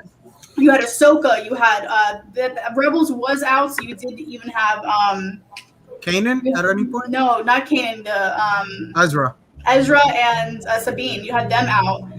But it was funny because when they were doing the meet and greets for Jango and Boba, obviously, like Boba, they had them at Boba's adult age. So they had to hide Jango every single time Boba would come out because technically Boba was dead. Yeah. At that time, so like they could not acknowledge each other. Also, they had Queen Amidala, but she could not acknowledge Anakin Skywalker that was meeting over there. And then Anakin Skywalker could not acknowledge Darth Vader meeting on the other side. They're just like, oh, I just met you. And they're like, who are you talking about? And they're like, oh, Darth Vader. And like, and Anakin's like, who's that? They could not acknowledge each other at all. And same thing with Ahsoka. Ahsoka could not acknowledge Darth. It was the most chaotic weekends ever, but it was great because this is where you would meet. That's what I said. This is how I met Ray Park, Ashley Eckstein, James Earl Taylor, Warwick Davis would come out. Like it was a great opportunity to meet all these Star Wars voice actors, and there was the year that Mark Hamill came. Such an amazing year because he's like took a picture with Jedi Mickey, and I thought that was pretty cool. Jedi Mickey. George would come a lot to Star Wars weekends, and it was just it was all these Star Wars fans coming out and just having a great old time. The 501st was there. The Rebel Legion would do parades there. Cosplay was encouraged, which was great because you saw so many people just dressing up. People were trashed because it was Hollywood Studios and they have alcohol. So I mean, granted, like I had a lot of Star Wars. Screw that mouse. But this was also during a time where like Disney was very lax. Like I did, sorry, I'm like no longer with the company. I did Princess Leia Mini, and that was one of my favorite shifts in the entire world. Like I got to be Minnie Mouse with the buns and the dress, and I was walking down the road with the Star Wars music, and I started crying the entire time because I like whipped that dress. I'm like, I'm freaking Princess Leia Mini, and it's amazing. Disney, bring those back, please, in some way. Yeah, those are good. But then George Lucas was just like, screw Goofy wearing, because Goofy would be Darth Vader Goofy, but with like boxers, like pajama boxers on with hearts on them. So it looks really, really weird. And George Lucas was like, nah, let's not do that. That's so funny. Did you guys see that they released what is it? Star Wars, the Droid Show? I don't know if you guys got to see that. What'd you think of it? I haven't watched it yet. I haven't watched. I saw that they released that it. later. Yeah, no, I was watching a little bit of it. It's all right though. I mean, it's from the 80s, so I mean, it's okay. It wasn't so bad. Some of us saw it the first time round. What was it? I saw it the first time round. What'd you think of it? Did you like it, or it was like, No, it's shit. I know it is though. I was like, I saw like a little bit of it. It's fine, but you have to think of it like this. It's back in the day when we also had Caravan of Courage and fucking, the Ewoks movies. Oh, I God. love those. But do you though? I mean, when I saw it, I was Anybody from that time era hates I was those. 7.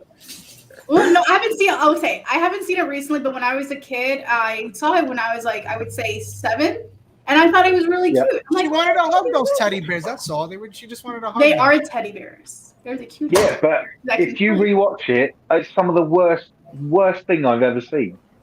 And people are like Phantom Menace. People say that about my videos all the time. Have you seen Caravan of Courage? Have you seen what's the other one? Here, bro. Battle for Endor. That was it. Awful. Absolutely awful. I'm gonna have to rewatch it now and be like, Yeah, do it. You'll be like, it's like the holiday special level of shit, Oof. Yeah. Did anyone see the latest holiday special? The Lego one? That was a good one. That was Yeah, actually that was really good. good. I think the Lego one actually like answered some questions from the Rise of Skywalker that everyone was wondering. But it's not technically Ben canon. still didn't get his own Sucks. lightsaber. I'm like, Yeah. give him a lightsaber, please. I need to know what color crystal he has. I have to know these things. I bet you it's going to be green. Yeah, I could see him being a great. It'd be green. It was good. Yeah. It was good. I liked it. It wasn't bad. I mean, how did you guys feel about? Let me ask you. I was gonna ask you guys this question. What do you guys feel about Rogue Squadrons, the movie?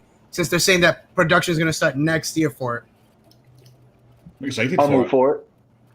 Rogue yeah. Squadrons. Wow. Squirtle. Where's the Squirtle? When the Henny I'm not hits. trashed, I promise. Actually, you know what? You know what? You know I'm truly trashed when I only start speaking a British accent. That's when you know I'm truly trashed. You did do that though already Me a too. little while I've ago. done hints, Several times. hints in there. Yeah, you have. So I'm like, oh, she's there. She's there. I'm just getting there. I'm getting there. Yeah. And when she's really trash, she'll attempt my accent. No, I can't do a Scottish accent. Oh, God, that was Russian. No. I can't do it. I will say, like, the only one I've ever tried is a British accent, and it's only because I've practiced it for voice acting, and that's it. I could Sam, do I thought Jim. you were Mexican. No, he's from Detroit, bro. He's from Detroit. Dude, I saw you at my laundromat the other day. Quit lying, dude. No, that's oh shit. The joke has ran its course, Sam. You're not in Glasgow. My man's in That Detroit. joke, it was deadly serious. Oh. Your face just went. Yo, that was like, yo, I gotta hit that M button right and now. headlights there, dude. You're like, shit. Can you imagine if Sam really did just be like, all right, guys, sorry, I really do. I'm gonna live have to in- hop off. I live in Michigan. Like, I got the jig is up. Yeah, I'm a true American. I live in I live in Southwest Detroit. You know, like I say it like, you know, I don't have lightsabers. I'm just a guy. I've been renting them. You know, I still gotta make that video, bro. Oh, no. I still gotta make that video. Who is Absolute Saber? Exposed. Did anyone see Benji's video on Lando? Dude, of It was course. fucking Amazing. hilarious. Did you see that Lando had to So put a good. thing out saying like, guys, it's a joke. It's a joke. Calm Because, down. dude, people take things so literal. I comment on that. I'm like, so Waffle House is that still a thing? Are we going to Waffle House? He's all, Dude, who I'm is trying he? Who is this? Lando Sabers. He's Dude, like, I'm I trying to looked get him some up. waffles and watch a duel, bro. Like, He's all, I looked him up on. on Google on the Google.com. He's It's just, you know I what could it not is? find one Lando Saber out there. That bit was fucking golden. Like, what is a Lando saber? I can't find a Lando. He's a saber. Lando is a Star Wars name. What else is this guy lying about? What's his Wait, real name? I'm so confused. What happened? Okay, so there's these two guys that are our friends, and there's one, his name's Lando Sabers, and there's another one, his name's Benji, but his channel's called Nerf Herder. And so they all joke, they give each other a hard time. They talk about each other's moms, like it's a running gag. Like one of our friends is a sound font maker, and they even did like a video of like a woman moaning, and they said that it was the other one's mom. Like it's just like a running thing. We all give each other a hard time.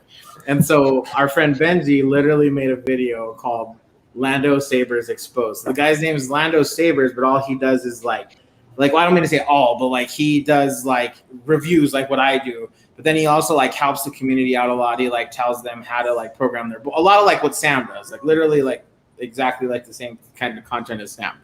But nowhere near as good. You don't have a headboard like Lando, bro. You don't have a headboard like him. So. The guy Lando Sabers makes a lot of videos talking about like bad companies and like he exposes them.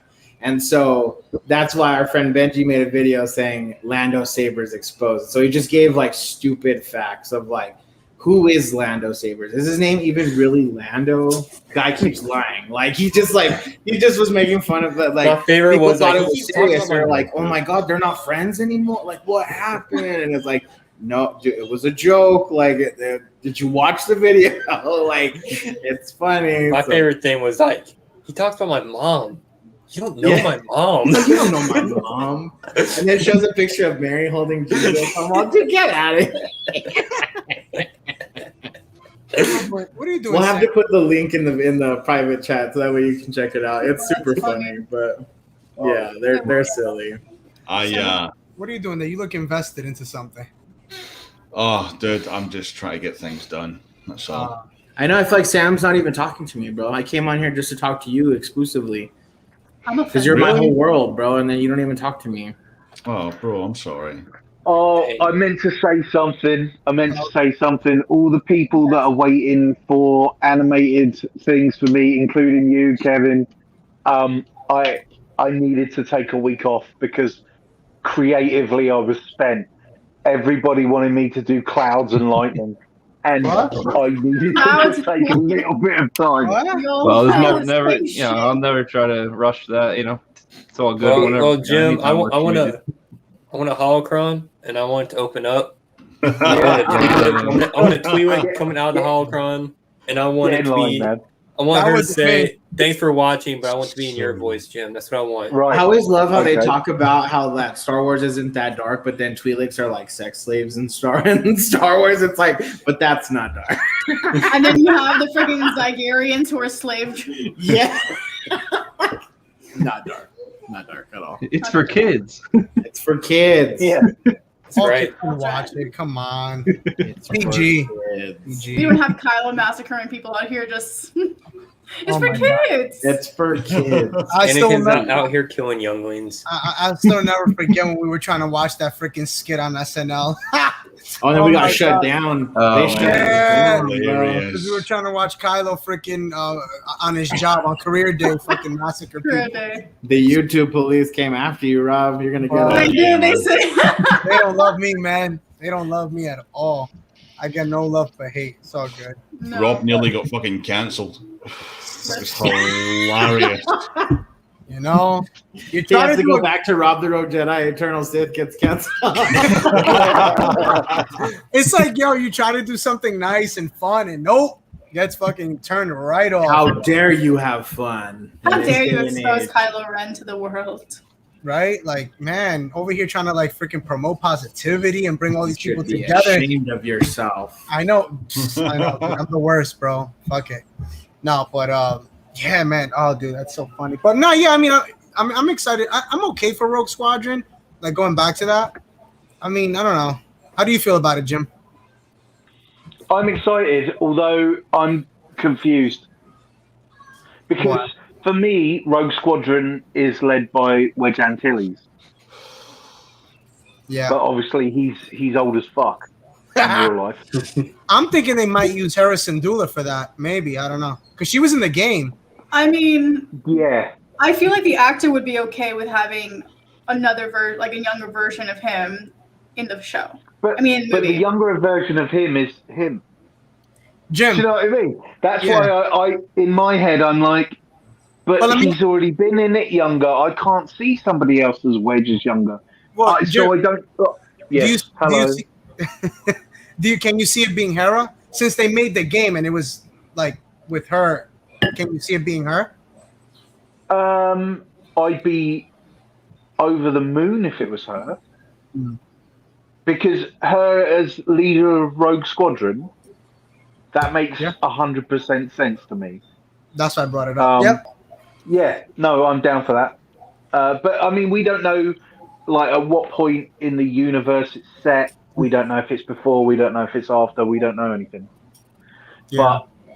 But an entire film based around a squadron of fighter pilots, it's basically Top Gun in space. I'm sold already. Top Gun in space. Would you want Tom Cruise to play lead role? As far as I'm concerned, Tom Cruise could do whatever the fuck he wants. Man's a legend. He is, especially when he was on that set cursing people out. Right? Oh, that was Yo, amazing. But he had every right to. Yeah. This man he's the best. And didn't they end up getting a case of COVID on the set? I think they did, if I'm not mistaken.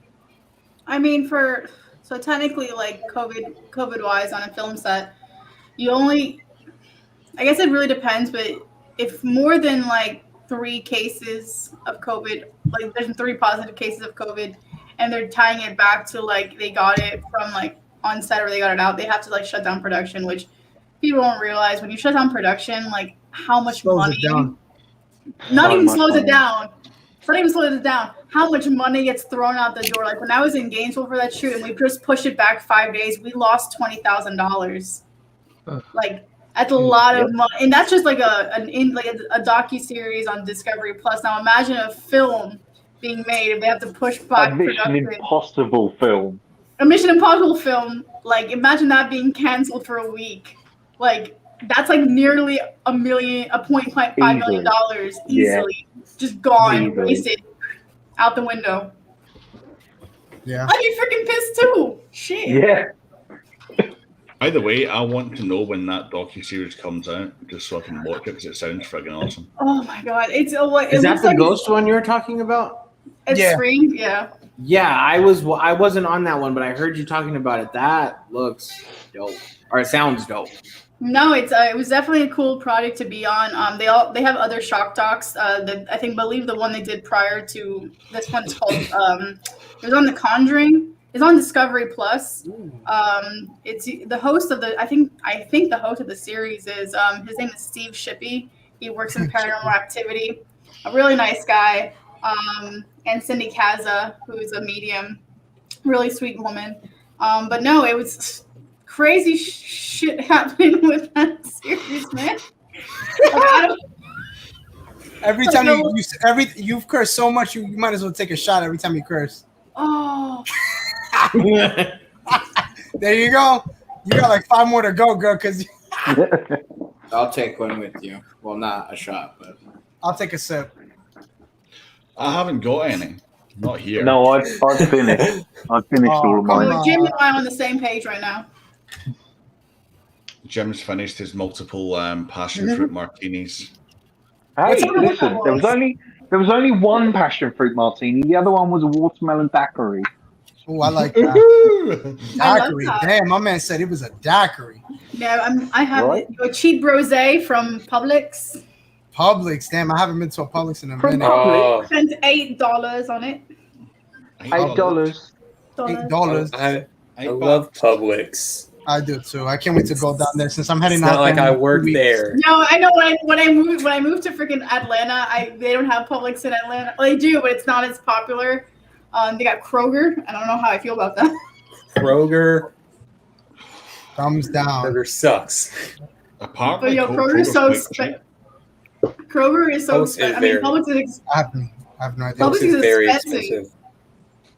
You go there when you need like top quality shit. No, you go to Whole Foods when you need top quality shit. I don't know. I just can't wait to go to Florida. I'm like, I got 2 weeks and I'm out. Dude, it's been raining here so bad. That's what I heard. I know. I heard the storms here have been horrible. Like I haven't been able to go out of the house because like they've been actually like pretty horrible. Like I hope when I go down there, there's like no hurricane or no tornado happening while I'm driving there. Oh, we're coming up to that season too. Don't jinx anything, man. I don't need a hurricane. I'm driving down on there. my way Like, out. oh my god, I gotta. I'm gonna have to go on like those what is it, the Weather Channel cars where they have it like. Dude, we're complaining about Date on rain. it. Jim's like in the UK. Be like, Dad, you seen a normal day in the UK, sir? Yeah, right. It's All funny fucking because raining. it's like, see the thing like extreme weather and What, stuff. what time is it? Wait, what time is it over there for you guys? By the way, 4 I forgot a.m. what 4 a.m. Oh, shit. What the heck? We are Jesus, really it's 9 o'clock for me. I know it's only 11 o'clock It's, for it me. is 11 o'clock yeah. for me. The dedication Yeah. to Sam and You Sam are see insane. the effort that me and Sam put in. You see the love that we have for you people. Every frigging week. What do you mean, you Every week people? I say to Rob, I'm not staying on too long. Every week I'm like, Yeah. I need my sleep. Yeah, he I'm does. an old man. Yeah, And he does. every week I'm here until the fucking sun comes up. You know what? I don't want to hear it. I actually get really. I get really excited to see you and Sam every single week. So I don't want to hear it, Jim. I don't want to hear it, bro. Because I left last week. I was waiting for you. I was like, "Yeah, my dude's gonna hop on." Oh, after you dude, finish it. I know, man. I'm Crickets, so it didn't sorry. have me on We red. got caught. I'm sorry. Oh, I feel bad. No, I'm just kidding.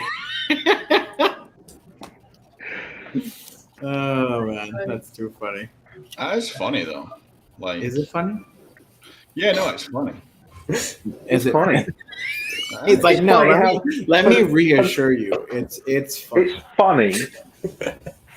Funny. Sam is being sassy tonight, bro. I'm gonna have to have a private call to after this, dude. But like every Friday for the last 4 Fridays, I've been up till at least 5 a.m. Yeah, It's killing me. yeah. Bro, did anybody else notice Rob has a beard right now? Sorry, I just realized it. He has it's not 5 o'clock shadow anymore. It's a full beard. No, it grew in over I was this wondering, I'm video. wondering why he was looking extra good today. I don't know that feeling. Fuck. Yeah, me neither. Don't worry. I don't know that feeling either. Mine's a appreciate clip on. I know it like here. I don't know it here. I usually just shave it. I was just like, I'll just leave it. Don't let it keep going. Don't be scared. I appreciate it. Come on through. Come on, Come on through. You almost there. You got another like year to go, year and a half. It's all Let good. that shit blow in the wind, bro. That's it. Just blowing. My hair could blow in the wind. I just not my beard. No, my beard stays there. Hair's lame, bro. Beards. Oh man, it's funny what you do with your beard is what I do with my hair. I stroke my hair. I'm always like going like this. Always. It's like I'm coming out of a pool or something like that when it's like first wet, and you just put you throw your hair back like that. That's how I'm always just like. Oh, yeah. I know that feeling too. I'm just always. Yeah. I can do both. He's got the best of both worlds. He's like Hannah Montana. And to be honest, like this hair is the shortest I've had in like 10 years, and my beard as well. It's normally like down here, and my hair's really, really long. But I cut it because it's too fucking warm in London. Too fucking warm in London. Bro, I'm pretty sure the world's just melting at this point because it's Oh, hot. I mean, it's I live hot. in the desert. I'm like Bane. I'm like, I was born of this. You guys merely adapted it, but I swear it's hot everywhere right now. Like, Everywhere. Yeah, it's Well, like Florida, even out I here. swear, bro. even out here in freaking like New York, South Jersey, it's fucking hot as hell. I man. live in Tatooine, bro. Jakku. I was Dude, I'm supposed- living in Mustafar. What the fuck? I'm supposed to be living in Hoth. Shit. Freaking hot. Hoth, dude. I would go to Hoth in a heartbeat. I know with the heat that there is here. I would take I'll take Hoth. Pantora. I would take the moon of Pantora where it's fucking snowing and sleeting. That is a Don't- good question for everybody. What vacation spot Star Wars? Everybody go. Scary. My top 3 would have to be Naboo, Bespin, and Ooh. I don't know why. Whoa. Camino. You didn't like the Camino. question. That's all you had to say. Camino. You too. Jesus Christ. I'm out to Camino. Naboo, Bespin, Oh damn. and I'm not gonna I get got- there because I feel so embarrassed. I'm so sorry. There went your monetization for this stream. I I'm know. sorry. I'll change it up. Favorite Star Wars character, you get 3. Go. Easy. Luke, Ahsoka, Kanan. Ooh, I like that. Chewie? Which Chewie though? Huh? Which Yeah, which Chewie? one? Chewie, bro. What do you mean there's with two- Chewie? There's only one. No, there's 2 versions though. Which era? No, the original trilogy one. Oh, okay, there we go. That's the one I wanted to know. Can I just say how much I appreciate And the who fact else? Who's your third one? And who's the third one? Do I I can't have find my Ravens? toy. I can't find my toys. I can't find my toys, Ma. Okay, I told you to put them away, Carter. I told you to clean Well, I up this can't find room, them. Carter. I told you last week. Have it clean. Oh, dude, it's not clean. I don't have a thing. Luke. Let me just say Luke. Luke? Okay, Luke. All right. Yeah. What about you, Natalia? Don't mess it up this time. Ahsoka, obviously, This is number one. Kylo is my number two, and I would Wow, I thought say he would be one.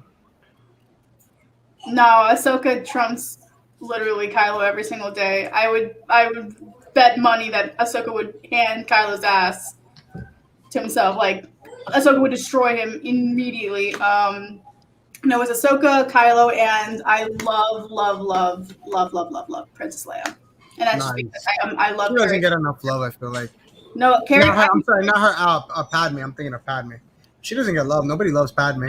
I love. I mean, I would say Padme's in my top. In my top five. Like I'm like, Padme's yo, after- you know, and I forgot. I said it. I forgot which stream. This might have been Cosplay Tuesday, but yo, she does not get enough love. Like nobody's even talked about her being in Kenobi. Like she could be in Kenobi. Like that's one of the things. Like I'm like no, as a vision, as a flashback. I was about to say, I'm like, sis, she's dead. Dude, Well, yeah, no. my brain had to reboot there first. No, I was no, like- not. Well, I mean, it's obvious she's gonna be it would be a flashback, not like alive. There we go. That's what I was looking for. There we Aw. go. No, but Padme's in my top five. I think she. That's why I loved Clone Wars because they expanded her as a character so much. I'm like, Yeah. oh yes, I love to That's see why I more of Senator. Versus Well, that's why I said I think the Clone Wars did a really good job in telling, like you know, the main characters in a sense of who the prequels were about. They told a great story on them as well.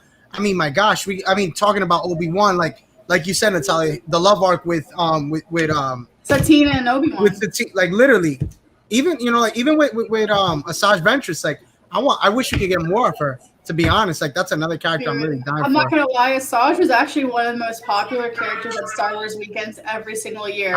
I No one- wouldn't doubt it. No one She knew don't who get she enough was. respect. No one. The No. crazy part is no one knew who she was. She just looked so badass. People wanted to meet her.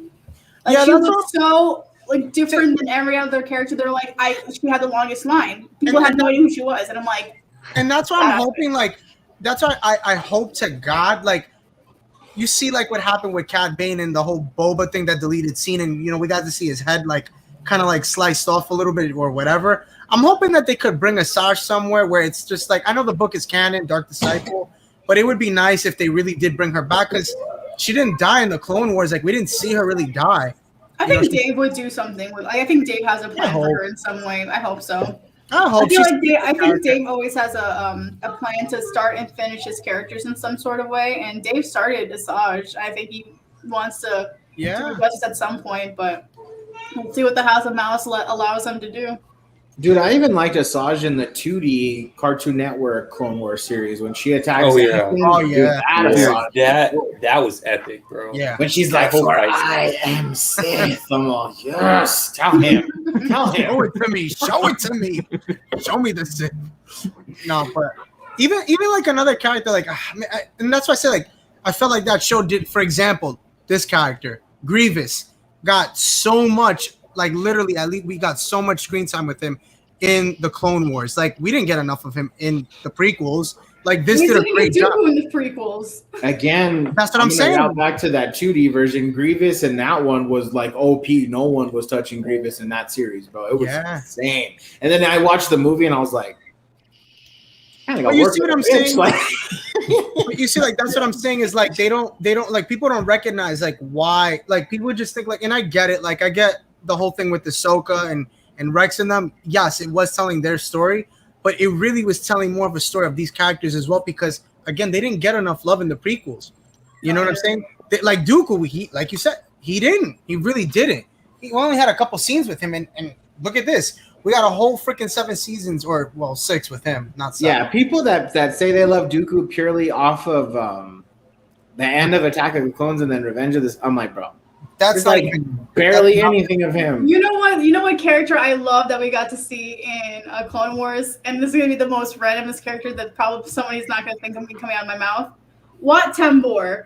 I love the fact that we got to see him in the Clone Wars. I thought I was so confused when I saw him in Attack of the Clones, and he's just like messing with this thing, trying to speak. But then I saw him in the Clone Wars, and I'm just like, dude, number one, you're a bitch, but number two, I think. Yeah. I mean, at least we got to see more of you on screen, bro. Yeah, it's true. No, I agree. Hashtag what Tambor is a bitch.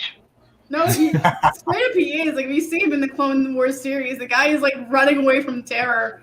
And I'm just like, he goes, okay, you deal with it, goodbye. And he just like, yeets out of there on freaking Ryloth. I'm just like I'm glad we got to see. Did you guys ever, talking about Ryloth, did you guys ever see, like, this is one of my biggest things. Did you ever see in Clone Wars with Harrison Dula, how she went from being red to green? Did anybody catch that? Puberty. She was red and Puberty. then green? Did someone literally just say puberty? Yeah, it was Jim. Yeah. Yeah, it's true. No. Fucking hell, Jim. No. Don't blame it on Fucking me. hell. No, don't point at me. Sorry, it's confusing. I don't know which way I'm pointing. Look, fuck No, off, you're man. It's pointing, like you're 10 pointing past this 4 way. in the You're morning. pointing at me. That's me. This way, pointing at me. You sound like you should be in the cast of Oliver when you do that. Excuse me, sir. Could I have some more? Some more. Give us some more. More? Yeah, remember that from Forgetting Sarah Marshall? And he's like, Paul Rudd's like, you sound like y'all from London. He says it all. Yeah, I'm from London. And he's like I dying. Like, love that, dude. Yo, Forgetting Sarah Marshall is such a great movie. Such an underrated movie, I feel like. Oh, yeah. Like, it doesn't get enough credit. It's such a funny freaking movie. Jonah Hill's just like a big old stand for Russell Brand in that movie. He's just finally, he's like, okay, dude, like enough. Dude, Get away. did you ever see, what was the follow-up to that? I forgot the name Oh, of Genner the Greek. That movie's nuts, bro. Oh Nuts. my What a god, movie, man. Get Him to the Greek is hilarious. That is one of like the funniest freaking movies, man. That's another movie that just never caught heat like that. And it's funny because after that, you never heard of him, Russell Brand. You never heard of him again after that. Like, he did his own stuff. We did, But unfortunately. yeah, he just kind of like, he was. Oh, yeah, cast he's away. big over there. Yeah, he's big. He's I'm like saying- He's Joe originally from Rogan, the bro. UK. Yeah, From the bro. UK originally. He's got some wild views on live too, bro. He like promotes like some craziness, Hamal, bro. You're talking about burning it all down. You need to chill. He is the definition of burning it down. I mean, he lives that life, dude. Honestly. Oh, wait, is he talking about the monarchy? Oh, I don't know what he's talking. I don't Wait, know. No, the government, because it's fucked. I mean, he's not completely I wrong. mean, our government's fucked, but no, we understand Yeah, what you yeah. guys do with over there. Yeah, but we've been fucking it a lot longer than you guys have. Listen, we got our own problems Fair. here too, man. Don't get it twisted. 100%. We got our own Yeah. shit over here we got to deal with. I Shit. know. And here he Jim, is. would you like to tell our friends across the pond what our Home Secretary just got caught doing today? No, Section what? I can't. I saw that picture this morning. It made me want to vomit. Wait, what? Who? What? So our Home Secretary, who's what's that American equivalent of the Home Secretary? I don't know. Secretary of State? Or maybe like Pelosi, Homeland? like the speaker. Wait, so what does the Home Secretary do? Let's ask Yeah. that question. Yeah, good fucking question. Good fucking question. Yeah, What let's is be he- more thorough. What is he Let's be more supposed to thorough. do? Like, So, That's the okay, right anybody fucking- in Congress got to continue. basically, he's like fucking Boris Johnson's number fucking 2, right? No, but what does he Yeah. do? Not very fucking much. That's in the Well, like all fucking What's the MPs over definition here. of his title, man? Right. Okay, so that would be that would be the vice president. So at the moment, that's currently Kamala. Yeah, But before pretty much. that, it was Michael Pence. Continue. Pretty much. So he's get Mike fucking, Pence? he get caught ramming his tongue down his aide's fucking throat, right? Not his Breaking social distancing rules and shit. And not His only aide's that, throat. he's married. He's down And he AIDS do- throat? and he- What the hell's He AIDS got- throat? what- So he has an Who's aide. There's like You went a bit too Oh, British. my on God. Yeah, that. you went too Yeah. British, bro. I thought you meant somebody Yeah. had AIDS. Like, I thought that's what you meant. No, No, his he- aide. So he- his secretary. Okay, got you. His Yeah. secretary, right? His secretary. All right, Jim, you now let's do Yeah. the English version. Go ahead, go. This was Okay, a Bill so Clinton. basically- Got Send the Glasgow version. Jim will do the American version. I'll just translate for you. So he was caught on camera kissing quite passionately, shall we say, his secretary. So he's broken all the social distancing laws, and he's married, and he did it in front of the camera. So Bill Clinton did not do that. I was about to say Bill Clinton. Did not do that. So he's Bill Clinton. That's what he did. I'm all. Let's be real. Pretty much all of our presidents are gonna probably be guilty of that. Let's just. I mean, literally. Yeah, but it's. it's just one in a long. Man, that's nothing over here, man. That's not even a charge. That's like. We're all. That's Oh, a slap that's on the wrist. That's a Tuesday. We deal with that shit all the time, man. Trust me. Maybe not with our president, but definitely with our politicians. Like, dude, these senators are terrible, bro. Oh yeah, I hear the craziest stories in the world about these senators, like involving like look at Ted Cruz.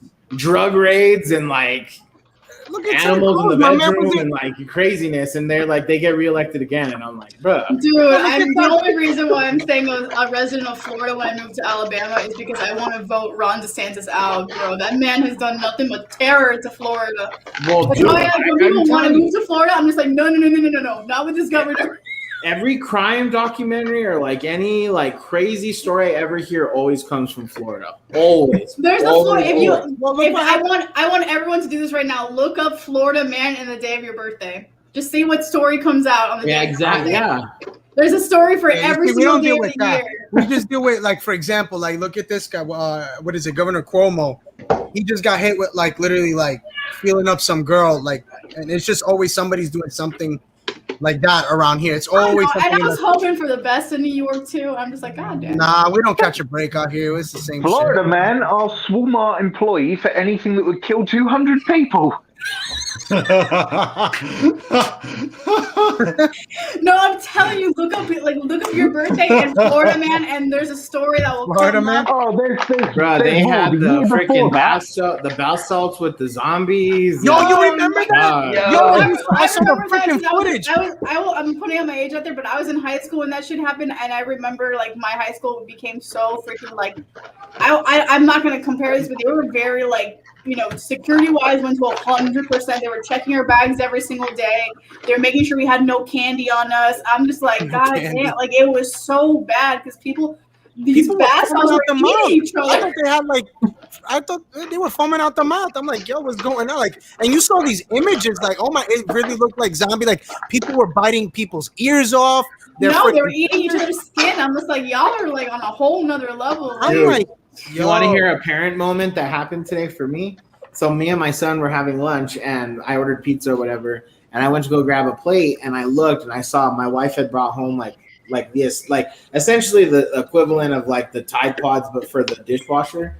And I looked at him, and I looked at him, and I was just like, I'm not going to be that parent to let my kid do this shit. So like, I just put it away, dude. But I'm like, isn't that nuts to think like that's a real thing now? Like, you cannot leave Tide Pods out. Because kids are gonna burn holes in their freaking throats because they're gonna eat it as a challenge. Like, yeah, those fucking cinnamon, bro. Remember that cinnamon Bro, challenge? I did the cinnamon challenge in high get school. the hell out of here. That shit was, I'm like, yo, people who did that, I'm like, you're dumb. No offense, but no, but for real, that challenge, dude, that was dumb. I was dumb as hell. And I'm like, yo, you see, people died from that shit. I'm like, because, like, how the hell are you gonna swallow that much cinnamon? Like, come on, for real? I can't say that much though, because I mean, our generation, bro, we played Bloody Knuckles. You know what I mean? Like we played stupid shit. Like I remember one time my friend came up to me, bro, and was like, staple. Like he was wild, even for like a 13-year-old. If 13-year-olds could do steroids, bro, he came up to me and be like, staple my arm, bro. And I'm like, dude, I don't want to staple your arm. And he's just like, staple it. And I'm just like, yeah, but you see, and then he'd be like, I'm gonna kick your ass if you don't. And I'm like, okay, so I staple it. He's just like, I'm like, dude, but you see, that's hardcore shit. Like, come on, like cinnamon, that's bitch shit, but at the same time, like you want to die that much quicker. Like literally, like no, the challenges of the millennium, the Gen Z, like whatever generation is doing now is worse than what we did. Like I did the cinnamon challenge, the ice bucket challenge, I didn't do the milk challenge, the bread challenge. Like that's what I did the ice bucket. I took the ice bucket too for baseball. Yeah, that was because baseball Yeah. started that. Yeah. Yeah, but no, but like nowadays it's like the Tide Pods, like let's go burn up somebody's house and see if we get arrested for it. Like there's That's I mean, I'll be honest Yeah. with you. I'll be honest with you. When I was a kid, me and my friend, we literally broke into my neighbor's house because we were like 6 at the time, and I don't know why we had this idea to open up a strip club by breaking into my neighbor's house. That was our initiative to open up a strip club. And we were in it. Hold on. I'm I broke into serious. someone's house Or one your time. wife knows. My friend and I one time when we were young, bro, I don't know what we were thinking because like Albuquerque is crazy, bro. Like we have some of the ghettos you'll ever see here, but then also we also have this area of our town that's like doesn't even look like it should be here. Like it's so gorgeous and stunning. And I remember one time me and my best friend, we had a double date, and I don't know what he was thinking. We just went up there, and I remember we just like broke into someone's house and just went swimming in their nice ass pool. And then like we left, like we never cared to like, like we didn't take anything or do anything crazy. But I was like, I think about that now, and I'm like, oh my god. I'm really curious wrong what with like you? Jim Like- and Sam did in the day. 'Cause they're like, what shit did you guys cause across the pond? Yeah, Sam. What did you do? I What grew did up I in a do when I was a village kid? with no police for 30 miles. So we used to go into like this fucking convenience store after school, and like there's always that one dodgy convenience store in town that will like sell a kid That's anything, all of Albuquerque, but yeah. right? So like we would just like because we all worked because it's a small fucking tourist village, so we were all in hotels or whatever. My mum owned a restaurant, so I'm in there fucking washing dishes for like fucking allowance, and we would all like put in like £5 or £10 each, and we'd just go to this fucking convenience store and just get like a shit ton of bottle rockets, right? And we would just like start letting them off on the bus on the way home, like out the fucking skylight and shit. And then we'd get home, it's fucking pitch black because it's like November and it's dark here at like fucking 11 a.m. And like fucking, we would just like start ramming fucking bottle rockets into like payphones and shit and into like through people's letterboxes and like, no one give a fuck. There's no police for 30 miles. Like, I got a question. Did anybody here ever go like out on like what was it called? They used to call it on Mischief Night. Did you guys ever have that? Anybody here? Like the day before Halloween or the day of? It was like that night you went out and you like would egg the shit out of people's houses. No, You would fucking I'm throw- Jewish. We didn't do that. You'll get shot here. We didn't. What? I Yo, definitely know, like people we in my did- area definitely. You would know did that. Yeah, you should know, Kevin. Yeah, New York. Yeah, that's what we did. Yeah. That. You kidding me? People definitely did that. No. Okay, so I hold didn't on. do that. This is even okay. So you want to talk about real shit, Kevin? You probably know about this. Remember, and that night too, what they would do is like it would either be the like certain gangs would go out that day and kill 12 women, and it was it was like that was what they would do on initiation night for Halloween. I don't know if you remember that, Kev, but I mean, remember not specifically, but gang They kill initiation. women? Initiation killings are definitely something that happens. No, I know, but I'm Right. saying on that night particularly, on Halloween, that was the night. It would be 12 women. I remember that shit was all over the news in the early 2000s. I remember that actually. That used to be a thing in the Bronx. It used to be a thing in the Bronx and in Harlem and Washington Heights. I mean, it happened all over, but I remember like it was heavy out there. Yeah, New York's always been wild. I remember that just goes. I remember with the killer clowns in Florida. I remember those Oh guys. yeah, that was another. Was it really? Those guys were Was that scary. even a thing? I saw videos on that. Like they'd be in the woods, like these killer clowns and shit. I didn't know if it was really real. Though. Yeah, dude. There's one in my area when I was living in Florida. Carter was like, scared. man, I was a different person back then, bro. I've changed. Like put my red nose away. Like I'm not. Oh, dude, that was Zach. I collect Oh, lightsabers man. now, bro. Bro, I have a funny story to pair he's with Sam. I don't mean to cut Jim off because I want him to say too, but so it's literally because I can attest to what Sam's talking about. So I was always that friend. I'd always be like, we shouldn't do this.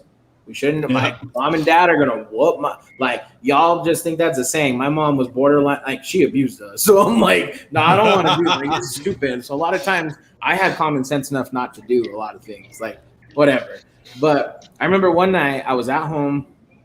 It was like I think it was like a Sunday night, like whatever.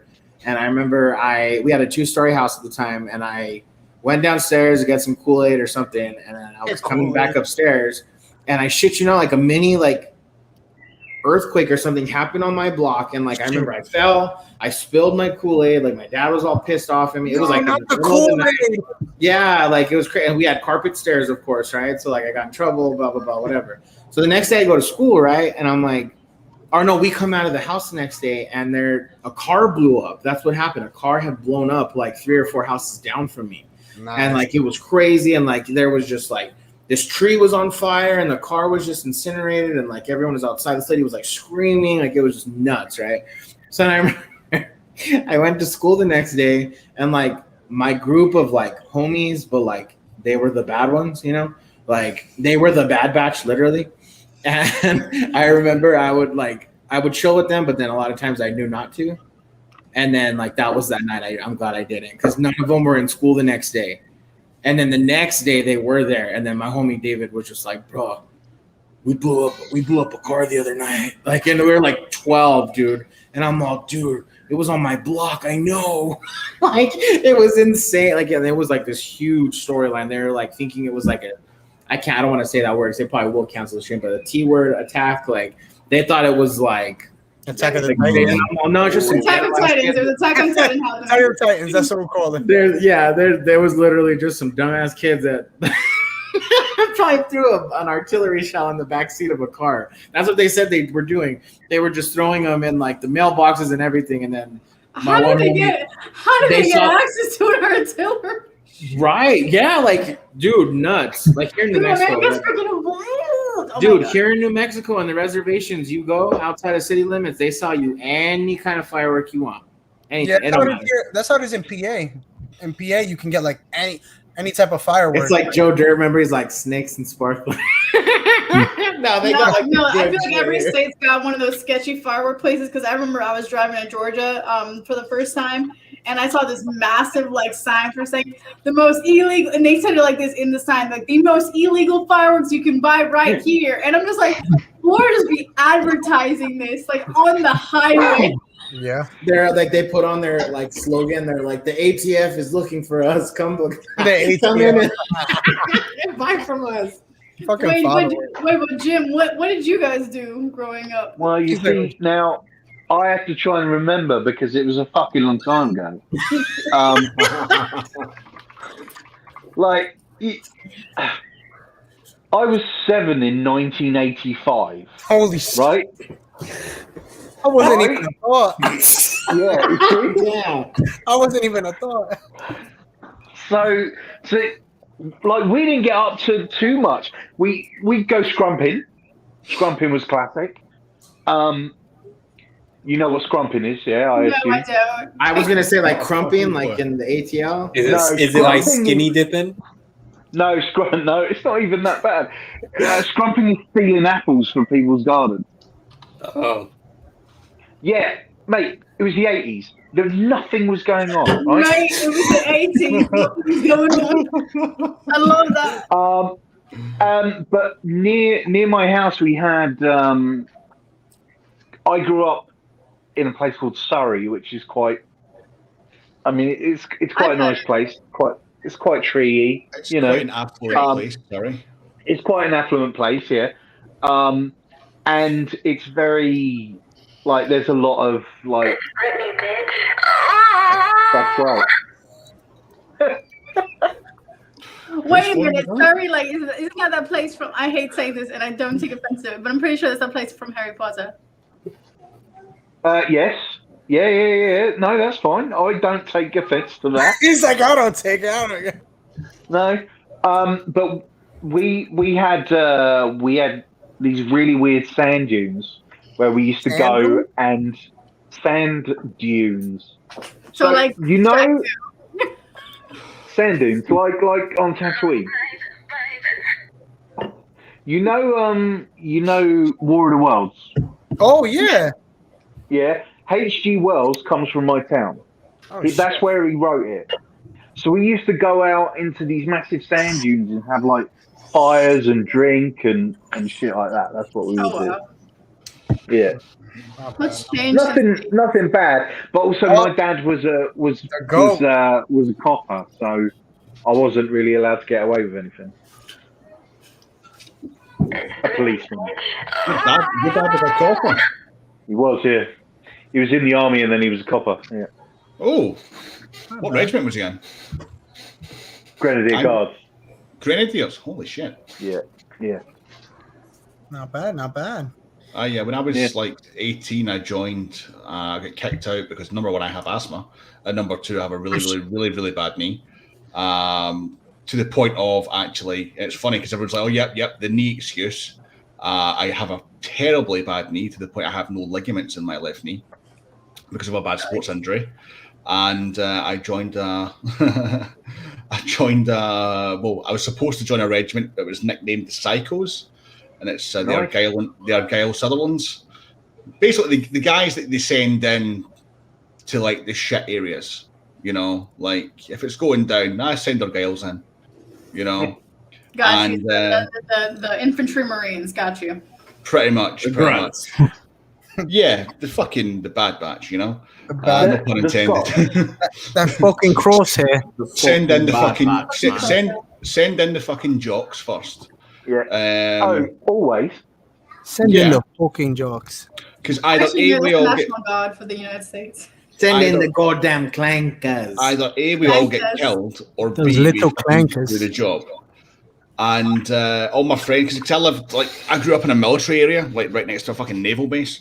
So like all of my friends and all the fucking kids that I went to school with, like we're all like Army and Navy brats. So they all joined up, obviously, and I was just a wanker left here by myself. Like, hi. So, yeah. Not bad, not bad. Oh, not bad. Not bad at all. Little wanker. Little wanker. Little wanker. Little wanker. Blankers. Oh, off to kill the clankers. The clanker wanker. Please tell me that's What not is on your that? lightsaber. It's a fucking fun. I don't know what. Stop! It's not on your lightsaber. Oh my god. You want a Bugatti? Be sensitive, Rob. She's going through all that shit right For real, they're gonna cancel me. Dude, can we talk about all that for a second? Bro, Drake Bell's like going to prison, like fighting for freedom, like dude. Well, I mean, Drake Bell has gone through so much shit within the past 10, 15 years. Like, he's gone through bankruptcy God knows how many times. The fact that he's actually going through a trial right now, I'm like, at this point, I'm not freaking surprised. Yeah. And you know what's crazy? I felt bad because I don't know if you guys know, they just brought back the iCarly show. It's actually doing pretty good. Actually, well, I'm not gonna lie. I actually watched it. It's on Paramount Plus for a reason. I saw the first episode. I'm like, yo, this is not Nickelodeon. No, it's actually really good. Believe it or not, it's actually a really good show. And if you listen, well, she says she kept the actual same theme song because she recorded that with Drake Bell from the original iCarly. And also, if you're watching the show, one of the episodes she was watching actually on TV while sitting down was a Drake and Josh episode, which I thought was really cool. So I was like, damn, because they're tight. Like, they go back, right? Freaking Drake and Josh, right? So, I mean, it's sad. It's sad to see what they're going through, but at the same time, I mean, what he did is kind of not cool either. So. No, but Brittany, poor, just let her go. Let her have her money. Let her have That her one life. crazy ass guy in the past, remember, he was like, leave Brittany alone, bro. He was right. He was right the entire time, and we're all Brittany's like, not a slave. Dude, that guy was crazy though. Remember him? He like was like under his blanket screaming that shit. You have to remember that was during the time of YouTube where the shittiest quality was available. Like, you were filming off of your MySpace. Like, this who remembers that? MySpace was the shit. If you didn't have, could you imagine like not having your best friend and your top 5 friends? Dude, no, Tom was my best friend, bro. Oh my god! Like, Tom was the #1 friend. If you weren't in the top 8, that's how you knew someone was pissed at you. No, for real. Like, and like, if you weren't if you went from being #1 to like 2, 3, 4, yo, it was a text message right away. Yo, what happened? Like, dude, what happened, bro? Like, I was #1. I thought we were best friends. Dude, my favorite thing about MySpace was that you could create, like, you could customize your background. You can have a song playing when everyone comes to your profile. I remember Dude, I had like, and the bumper stickers. Ooh. Yo, Like, you yeah, can have We a thought we in all my were like profile. master coders back in the day. We thought we were Yo, like dude, I remember I had like a whole playlist of music that like literally like I had all my favorite freaking songs. Freaking my background was like Yankees and everything. I had like these cool lights when you opened it. Remember how like, you have lights fucking dripping down? Like, Yeah. Oh, dude, I was going through my emo phase when I had MySpace, so definitely it was a lot of like Nightmare Before Christmas, like Marilyn Manson. Like I was going, like I was going I through was some like shit at 182, that time. Bowling for Soup, then- Good Charlotte. And then freaking Facebook came out, and I couldn't do anything to my profile. I'm like, why are we getting rid of MySpace? Yeah, that was when I'm not gonna lie. If we could all go back to MySpace, I prefer that. I would have my everyone at this point. Do you everyone guys- would freaking code their MySpace to like Do you- Star Wars now? Do you guys remember? Do you guys know of the channel? It's called Emo's Not Dead. His name's like Matt Cutshell or something like that. So it's this guy, and like literally his main skit every time is like his wife will say something to him, and then like it's an emo lyric, and she doesn't know it, and then he just looks at her, and she's like, "No, not." And then like she looks back at him, and he's full emo, like he has the bang and everything, and he's usually like singing the lyrics to her, and she's just like, "Stop, like stop." It's so good. It's like. Even the old emo band singers like show up in his videos now because it's gotten so big. So like she breaks one of his coffee mugs and he's like, "Which one?" And she's like, it's the mug, the pug mug." And he walks over to her and he's like, "I just can't." And she's like, "What?" And he's like, "I can't pick it up." She's like, "It's okay." He's like, "No, I can't pick up the pieces." And then she's like, "No." And then she looks back and it's Yellow Card. He's all made my way back. Dude, and I can't pick up. One of my favorites is what is it? Is it Ocean Avenue? Yes, Ocean Avenue and Way Away. Amazing. Oh, way away from the. Oh man, dude, that's Dude, awesome. You know where all these artists are thriving on now is TikTok, because they're all coming back on TikTok and everyone's like, "Oh my god, I used to love you as a kid," and everyone's just going like, look at that freaking song that's freaking trending like crazy. I mean, look at that song, the Usher song. What's it called? "Please tell me it's not my boo. What? Please tell me it's not my boo." No, the one Usher song that's like, they're twerking on this. Yeah, I'm like, oh my god, like I can't sing it because if not, they'll probably fucking turn it off. So Carter, did you have? Is that your time frame, bro? Like, did you have a MySpace? I didn't have or no? MySpace. Yeah, go for that, bro. I did not have MySpace it. So y'all are for talking that. about all this stuff like, oh, banners and lights. I'm like, what is that? Dude, Wait, I'm actually really curious. Sam and Jim, did you guys use? Yeah, I was MySpace just gonna back say, in the yeah, day? you guys too. What was your playlist, if any? Was that even a thing in the UK?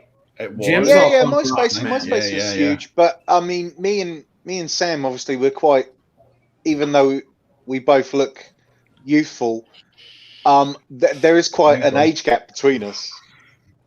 So when you're talking about MySpace and you were kids, when MySpace came out, I was 25. Oh, dude. He's like, Sam was still a kid. He was still young. We all So, were. you know, some of us remember a time before the internet. Sam, but did you have it? Did you have MySpace? Well, Sam, you're only no. 31, Yeah, right? yeah. I didn't have I was aware of it, but I didn't have it. I had. But was it something- big? Was it big out there for you guys? Like in Yeah. general, was it big? It was quite big. I met one of my girlfriends on MySpace. Okay, not bad. That same Dated here. for like 2 years. He's like, I coded the shit out of my page, and that's how I got her. I used It was all Metallica. I use Tinder. He said, "I swipe right." He's like, "I swipe right." And See, I'm that's the referencing shit I don't understand. I met my wife before, like, well, I guess Tinder was already going, but like, I don't. Tinder's been a thing. It's just I don't understand. No, I will Tinder say I've sucks. met, like, as a female, I've met two of my boyfriends on either like a dating app. Like, so one was like J Swipe, which is the Jewish version of Tinder. Interesting. I didn't even know that was a thing. Well, the Jews need to meet the Jews somehow. Wait, you're Jewish? I thought you were Spanish. I'm sorry. I have to love ask. that. I love that. No, That's no, a I'm weird Colombian and I'm also Jewish. Ah, nice. Which are you more of? Which one do you follow more? I have to ask. Sweetie, you know that Judaism is religion, right? And it's just my ethnicity. No. I'm just asking. I'm saying, like, do you speak Spanish, like in general? Well, yeah, Oh, okay. In that sense, I, like I love how Rob asked Natalia that question as if it's a fucking sport. Which team are you on? Yeah.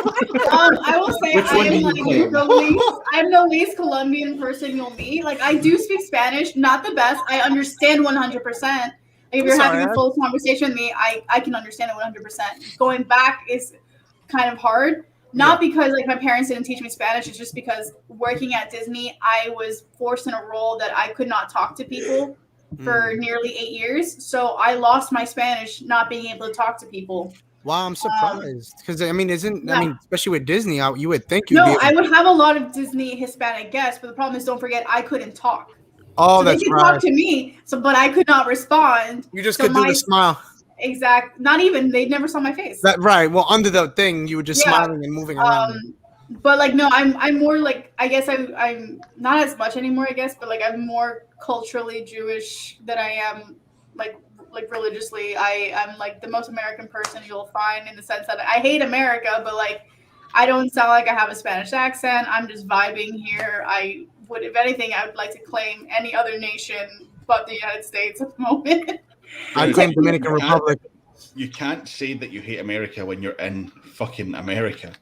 Dude, I'm trying to get I stand right there like it burns. I want to go. No, there was a couple over here, right? There was a couple over here they planned a holiday to New York, right? Ooh. And they went onto Twitter and it's like, yeah, it's 7 days left before we go and fucking destroy America. They got pulled.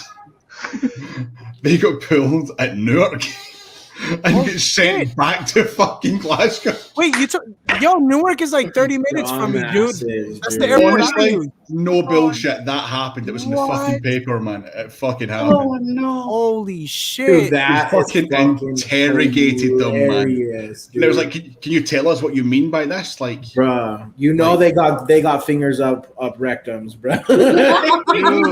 That happened. Dude. No, I don't care who you are. Fucking it's a lightsaber. I swear that's what's near that area. It's NeoPixel, not CFX. Fucking lay you out. Fucking hell.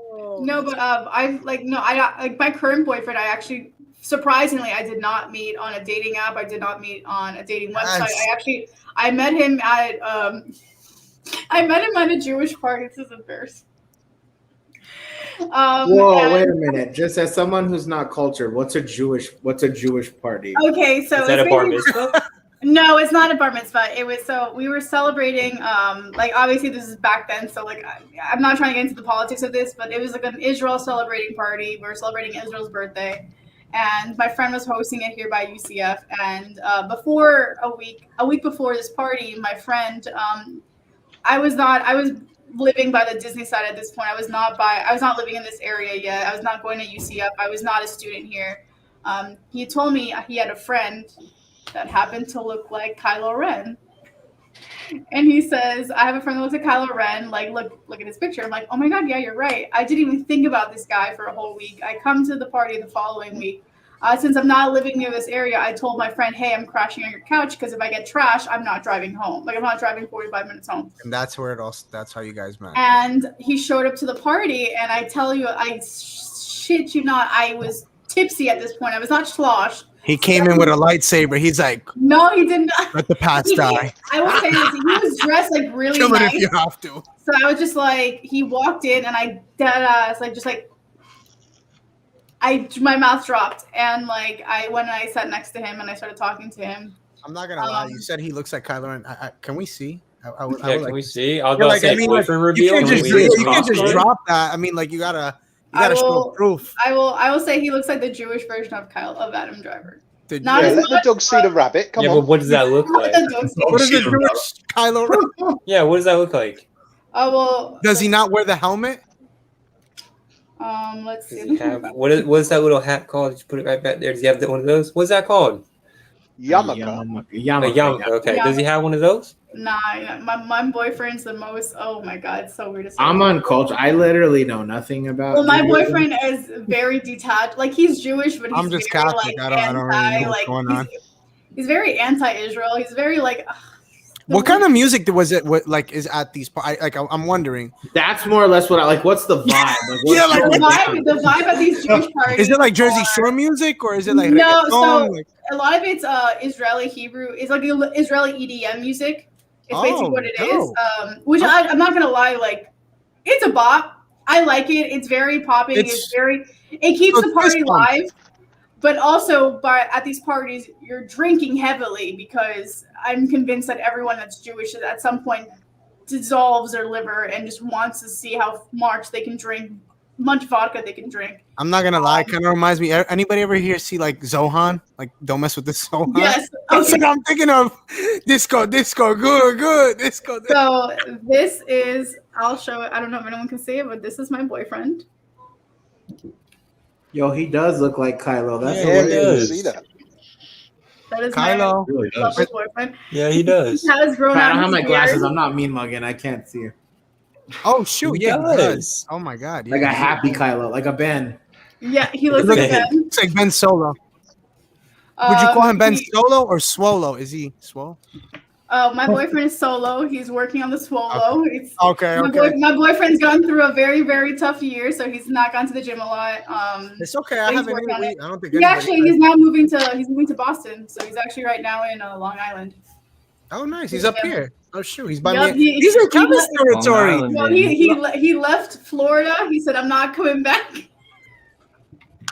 And I'm like, "That's fine. I'm moving to Atlanta." So, Damn. but don't worry for the people. We're all still gonna be together. We've been together for 3 years, so it's all gonna be good. Good for that's big. But I need to work on him watching Star Wars because Yeah, he can't just look the character and no, not. he I always think that's such an he interesting only saw The dynamic. Force Awakens and that's it. I always think that's such an interesting dynamic when in couples, because wasn't Mariah saying the same thing that her boyfriend's not into Star Wars or something? Yeah. I like Yep. that.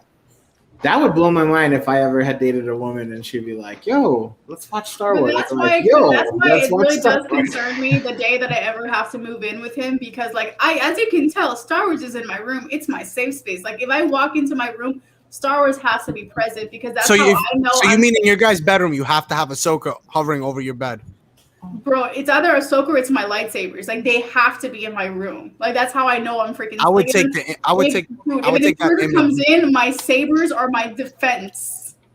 Like, that's who I'm defend. Like, when I'm in Atlanta, that hilt is what's saving me from. These hilts are heavy too. You'll be on the news. This girl, Simply Natalia, saved herself when she stuck a lightsaber up some random person's Ooh. ass. It was a No, white dude, lightsaber. that Now sounds- it's a brown one. Why does it sound like a Florida man story? Like, today, this Florida man just knocked somebody out with the hilt of a lightsaber. It was white, but no longer white. That's so funny. Dude, I swear I hear wild stories out there in Florida, bro, and I'm like, damn, Florida's nuts, dude. It's only That it's is the nuts. humidity, bro. It does something to the people here. I that don't know. heat. I don't And know then- why people want to come and move here. I don't get it. It's great to visit. Don't live here. Yeah. You know what it always is? It's tell 'cause people that about here too, and like I swear, people always try to hype New Mexico up, and I'm like, Especially we do Albuquerque have is like very hyped. beautiful. We have Albuquerque is beautiful very like. Dude, it's High School Musical. That's why I got hyped. Okay. They want to go to. Yeah, they Bruh. want to. All I what wanna was do the is go to controversy East with High. that, baby? It was shot here, but they didn't say it was here, right? Isn't that what it was? High School Musical?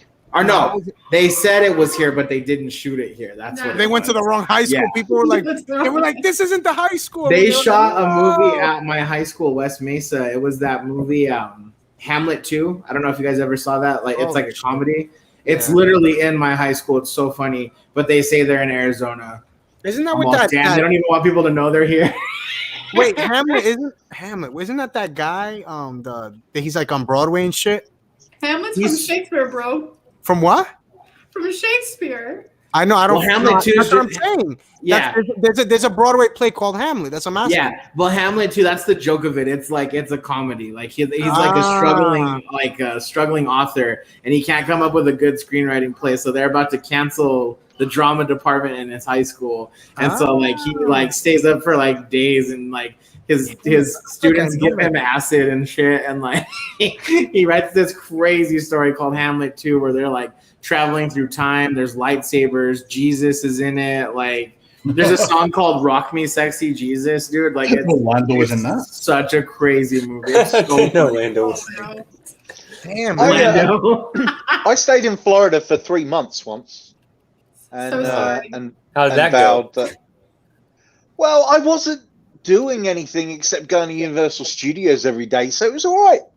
Oh yeah, that's different. He's like, I fucking killed a dragon. Yeah, but you see Orlando, like that's nice, but then like when you go like a little bit farther, it gets like crazy, like literally like outside of the resort. Dude, people have to realize that Orlando is such a spread out freaking city. Like there is Disney, which is like Lake Buena Vista.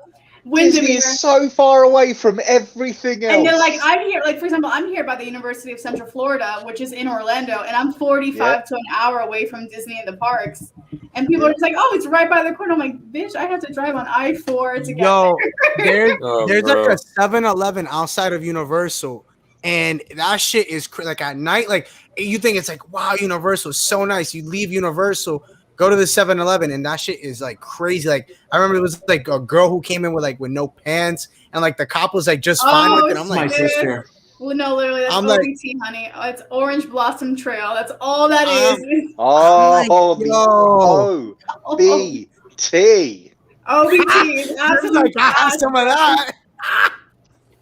That's where the strip clubs are at. That's where the clubs are at. That's where the gay bars are at. I don't know, but I'm just like, yo, this shit is You crazy. see shit happening on OBT, and you're just like, oh no. Yo, and the cops don't even say shit. And I'm like, this was like in 2018. They didn't Dude, the cops live on OBT. I'm like, yo, what the hell is going on? No, but Orlando is a crazy. I mean, if you go to the parks, because I mean, obviously, I used to live right behind Magic Kingdom. I could get to Magic Kingdom within 5 minutes and know how to. I would come in through the back ways. I do a lot of illegal shit working at Disney. I should not have. Don't. Yeah, you don't want to say. They might come here and watch us and say, nope, we're gonna get her now. Hell yeah. I mean, technically, no, they really can't because I'm no longer a cast member. They might come. They might hire you and say, wear this Mickey Mouse costume now. You just see Natalia's screen go dark, and it's just like, bye. And then you see like the Mickey Mouse come out, like it's like, maybe you see a red dot on my forehead, all of a sudden, like coming to my camera. No, there was a girl. I mean, I'm not gonna explain how much, but I don't know how she did it, but she was able to like smuggle an entire bell dress out of the Magic Kingdom. I'm like, sis, that is 17 parts. How did you get that? Dedication and bit by bit. No, bit by bit. No, it's crazy. We've done like as cast members, like we have backstage to a lot of shit, and it's very concerning what we could do. Did you get to see Walt Disney's hyperbolic chamber? No, his frozen head. Nah, bro. Damn, I wanted to. That would be cool. Y'all see ghosts? Don't lie. There is the ghost in Pirates of the Caribbean. I shit you not. This is a real story. Anybody that works at Pirates of the Caribbean can attest to this. There is a ghost in Pirates. I don't know his name, but it was. His name is Jeff. Probably it's Jeff. I don't know. My name is Jeff Barbosa. But it was one of the first Imagineers to work on the ride, and he like died. He fell off a ladder and died. And I heard about that story. Yeah. And so basically, in order for the ride to work every single day, the cast members opening up the ride have to thank this ghost and acknowledge his presence for the ride to work every single day. If everyone does not do it, the ride breaks down at some point. And in Haunted Mansion, don't even get me started with the people that decide to drop their ashes inside the freaking ride. Y'all are weird. Whoa, what? He's like, I'm never going in there again. No, there are people that literally, I guess this is their death wish, that they want their ashes to be sprinkled in the ride, in the graveyard. And the saddest part is, bro, the cast members have to vacuum every single day the ride, so those ashes are vacuumed up, bro.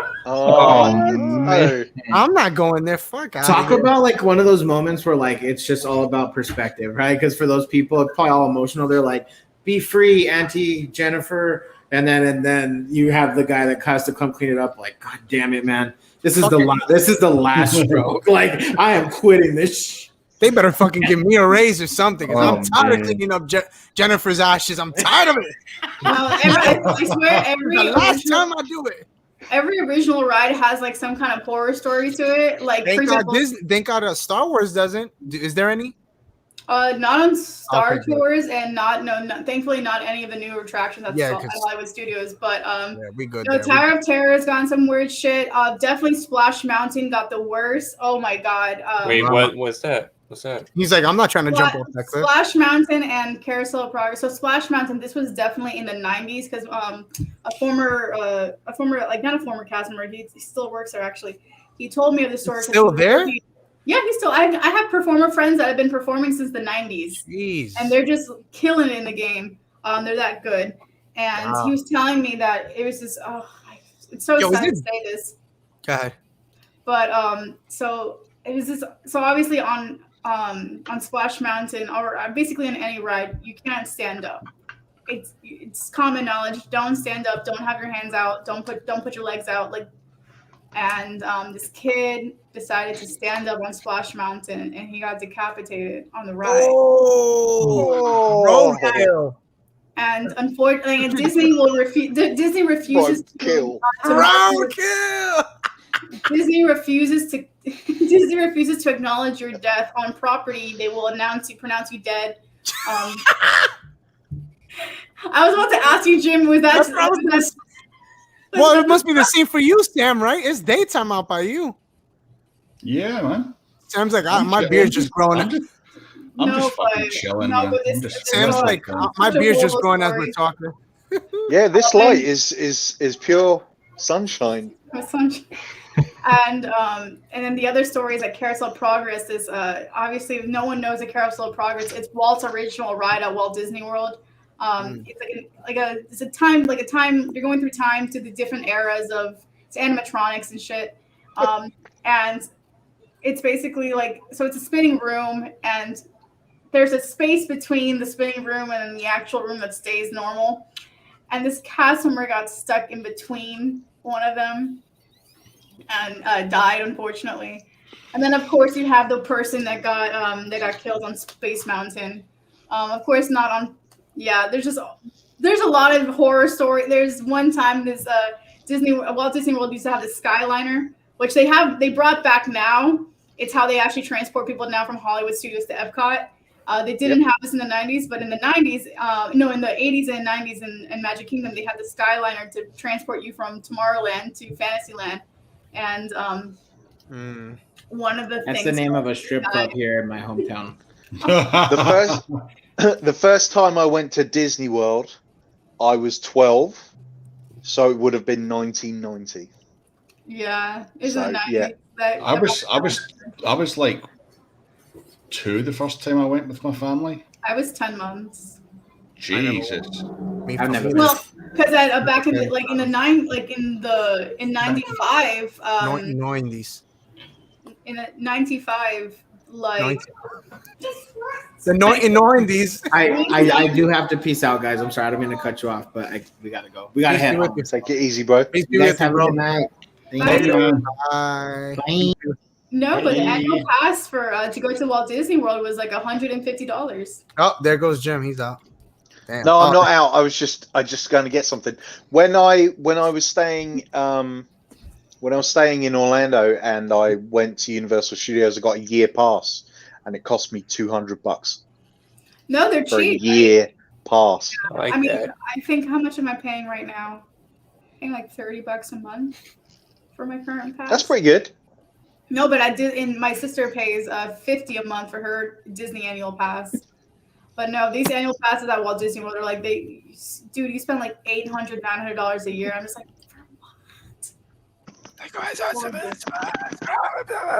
so horrible. That is terrible. But to be an annual pass holder at Disney in Florida back in the 90s, it was like $100 for the year. Damn, that's crazy. And the rooms were like maybe $60 a night. I wish. Damn it, Rob. I was trying to turn it off. My bad. Is that a custom one of you, Jim? Yes, it is. I knew it. I knew it. It's Jimbo. That's sweet. That's Man. awesome. Wait. Let me just do it. Oh wow. Dude, where'd you get that? That's so cool. I made it. Aww.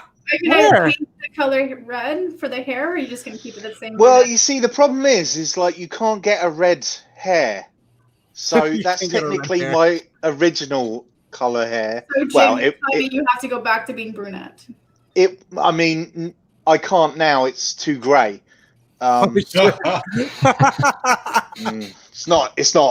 not pretty. But yes, the minute they make a red one, I'll get a red. But no, I made it. The body's Coyote Mundi's, and then I got the arms, got the head, and made it myself. Oh, nice. I don't have anything of this. I have nothing custom. Lies. I did get my parents, not my parents, my mom and my sister shat on me for this, but I have a friend of mine that does custom artwork, and she can add you to with your favorite character. So as I am a very big Kylo Ren fan, got myself painted with. Oh yeah, you posted that. Oh, that's cool. Nice. Yeah. And my sister calls me and she goes, Natalia, I love you, but you're not that skinny. Oh my god, no way. That's terrible. Oh my god. Oh my god. No, it's my sister, so we shit on each other all the time. So. Did everyone see the fucking art that Cole done of all of us? Incredible. Yeah, I got mine here. Hold on, I can grab mine. Yeah, yours is Hanging literally my hanging wall. on your fucking wall, man. Yeah, dude. Hold on, let me grab it. Yeah, I'm convinced. Like Blue Pig Gaming. he prints out everything that's like iconic in these on these live streams and just frames them. Carter's like, let me go get it. Yeah. Oh Carter's wow. like, kid, he's so happy. He's like, look, guys. Oh, Jim has it as a screensaver. Jim's one. Oh yeah. Okay, that's nice. And then me and Sam have one. You got it up. I need to get on this. I can't put it up, but I'm using my phone as my camera, so I can't. I got you. Hold on. One thing I will say is, damn, Cole gave me fucking ass. That's what I was gonna say. He gave you some eyes, bro. Shit, man. Jeez, look Like, at that. holy fucking hell. Look at that. Look. That's dope. That's so good. Look at that ass. He's so good. Fucking glutes, man. Like, holy shit. Who wears short shorts? Sam wears short shorts. Dude, you could wear shorts any day, bro. Sam Bro, could. that literally is. That looks like you went hard on leg day. Yeah, that was like today. Fucking hell. Oh, dude. That was literally ripping tiles off a fucking bathroom floor and fucking. Oh, it was. Let's not even talk about it because it was fucking hell on earth. 6 flights of stairs down to the bottom, 25 bags. One bag at a time because the bag could fucking tear because the fucking tile is so sharp. It just goes right through the fucking bag. Oh, here we go. Hold on. Working on the Fandalorians. I think I need to bring it into Adobe Illustrator. Funko art is different. Oh, dude, that would be fucking. I'm excited to see that, and thank you. Damn. Oh, nice. That's so cool, dude. That's gonna be That's cool. one thing. That's one thing that I want to do. Like maybe get like a custom one where I guess try to make it look like my face, but it could probably just take the head off of a different one that's Could you already imagine made. Kevin Do as a that. Funko Pop just with a little head bobbing around like this? Yeah, that'd be amazing. I know that'd be great because you could get if you could get like a custom like virtual version of your Funko Pop, you can make like your new profile picture. Yeah, that'd be sick. I have like the logo I have now. It just has like what I'm on Funko. You can design your own like as your profile on the site. So I took like the head from that one and he put it on like the Death Watch Mandalorian like body. I like that one a lot. Kevin. That's awesome. Kevin. Yes, sir. Kevin. I have that one. I have that. That was the first Funko Pop I ever got. You actually have that. Damn, Pop, is it really? Thank God you have that. 'Cause if you didn't, that's in my living room actually. Oh, it's not with the collection. Oh, No, it's sitting on like my entertainment center in my living room. Oh, nice. But that was a gift. That was the first one I ever got as a gift, and then I didn't like go out and like start buying them. I had it for a while, and then I saw I got one from the Sandlot, and then. Oh, dude, oh my god, I saw the one from the Sandlot. I always wanted that one. Yeah, I have a few. Cool. I have like 2 of them. I think I don't have It's the one whole of the greatest set. movies, bro. I freaking love the Sandlot. Oh, such a great movie. I just wish. I wish I could get into all these like little nitty gritty details of like for example, people buy figures, Funkos. Like with me, I just like just having shit in my room and like so like the sabers I love, tapestries I love. This wall of which I'm gonna be destroyed. But I tried taking it down today, and I was too heartbreaking to take down my Star Wars wall. I'll wait till the last day. I have to move out to take this shit down. That Ahsoka tapestry you have, every time you come on, I just sit and stare at it because it's just. You know what's crazy? I get so many compliments on it because I found this on Redbubble. On Redbubble, because I wanted an Ahsoka tapestry for so long, and I searched for like maybe an hour trying to find one that I would really like. And obviously, my favorite color is purple. And so I saw this one, and I was like, oh my god, this is like really, really amazing.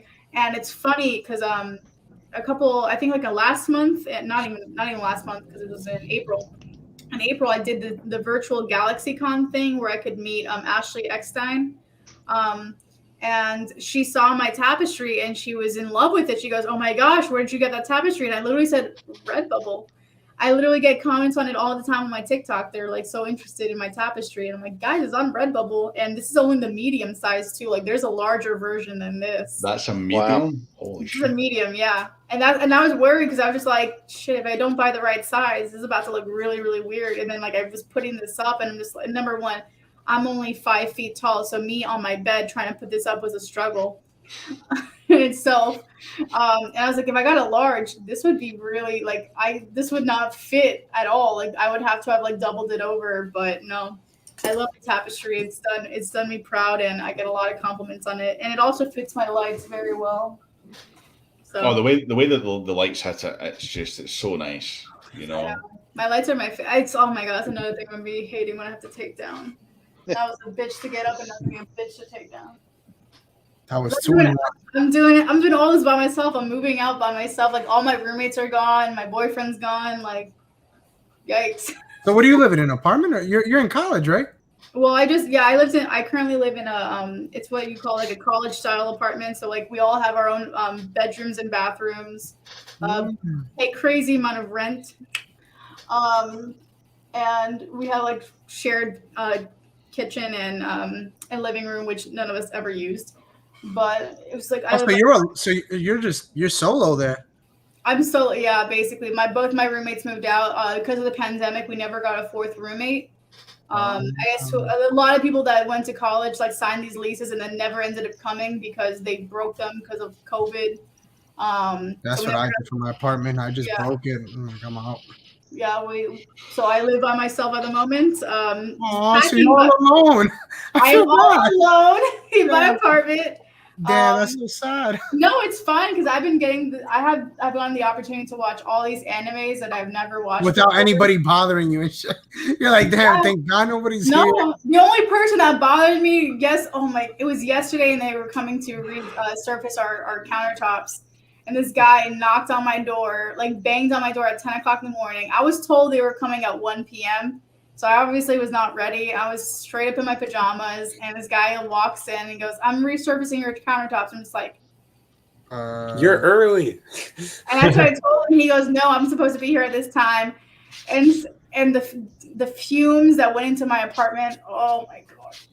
I hid in my closet for nearly an hour because the smells were that bad. I thought I was going to die. I'm not going to lie. I'm like, this is how I'm going out. You were probably like in there rocking back and forth with your lightsaber. This is just a nightmare. I was actually like I was hiding underneath my covers thinking that would help filter out the smell. And so I went into my closet and dude, that was just absolutely terrible. I honestly thought I'm by myself, which is terrifying. So if anything does happen to me, no one's finding me. So I usually tell my boyfriend, I'm like, call me every now and then. I'm good. Well, just FaceTime me. Please, just talk to me. No, I know, but I can't FaceTime him right now. I think he's suffering a loss tonight that I can't reach out to him about. I can't do it. But I'll say I think he's happy regardless because the Canadians made it through. So at least if it wasn't the Islanders or the Canadians, let somebody that hasn't gone to a Stanley Cup in 30 years go to the camp. Going back to back. It's okay. The Bucks won. Hey, listen. It's 7 game best 7. All right, not that worried about it. It's all good. We still not worried about it right now. We still tied series. We'll see you in the A. All right, we'll see you in the A. Okay. Tell me what was the score though that game? Just tell me that. We'll see you in the A. No, We'll just tell me what the see. score was, though. No, we'll see you in the A. Say the score. In A. That's in A. Oh, man, that's funny. Oh, my God. What time is it over there for you guys? Freaking American sports. 5:10. It's 5:10. Wow. All right. I feel guilty. We should probably end it. It's definitely, you guys, I'm sure, need your sleep. So. Oh, I'm not sleeping. I'm working at 9. Oh, so no sleep. Gotcha. I'm pulling overtime today. Also, man. then, I mean, we might as well just stay on then and just. Jim's like, no, at some point I'm gonna have to go. I mean, do I though? Like, what are you doing today? What are you doing on a Saturday in the UK? Fuck all. Right now, nothing. What have I got to do? I've got to go to the post office, pick up a parcel. That's a new display case for my lightsaber. One of my Dude, I gotta many get one. lightsabers. I gotta get one that holds like the actual saber. I need one because like I'm like, Yeah. Yo, what? Bro. what My Hilt's coming in on Oh no, Tuesday. mine's a. Let me see if I. no, can, but I just need like one that actually just holds it, like like just a stand. Oh, just Oh no, mine's not a stand. Mine's a full-on box. No, yeah, not a box. Yeah. Cool. Oh, you're doing what this? Oh, that's what Zach does. Yeah. Oh, that's beautiful. That is Yeah. nice. So I've got to go and pick up that. Nice. And that's about it. That's not Do a review of that for YouTube, obviously. He's like, throw a video out there. I actually and then- spoke to that guy a few months ago. Those display boxes. Wow. I mean, He's a good guy. Zach's are awesome as well, but we're there in the UK. Yeah. It's like He's just wow. down the road. Oh shoot, that's even better. Yeah. Wow, not bad, dude. That's awesome. What are you doing, Kevin? What you up to?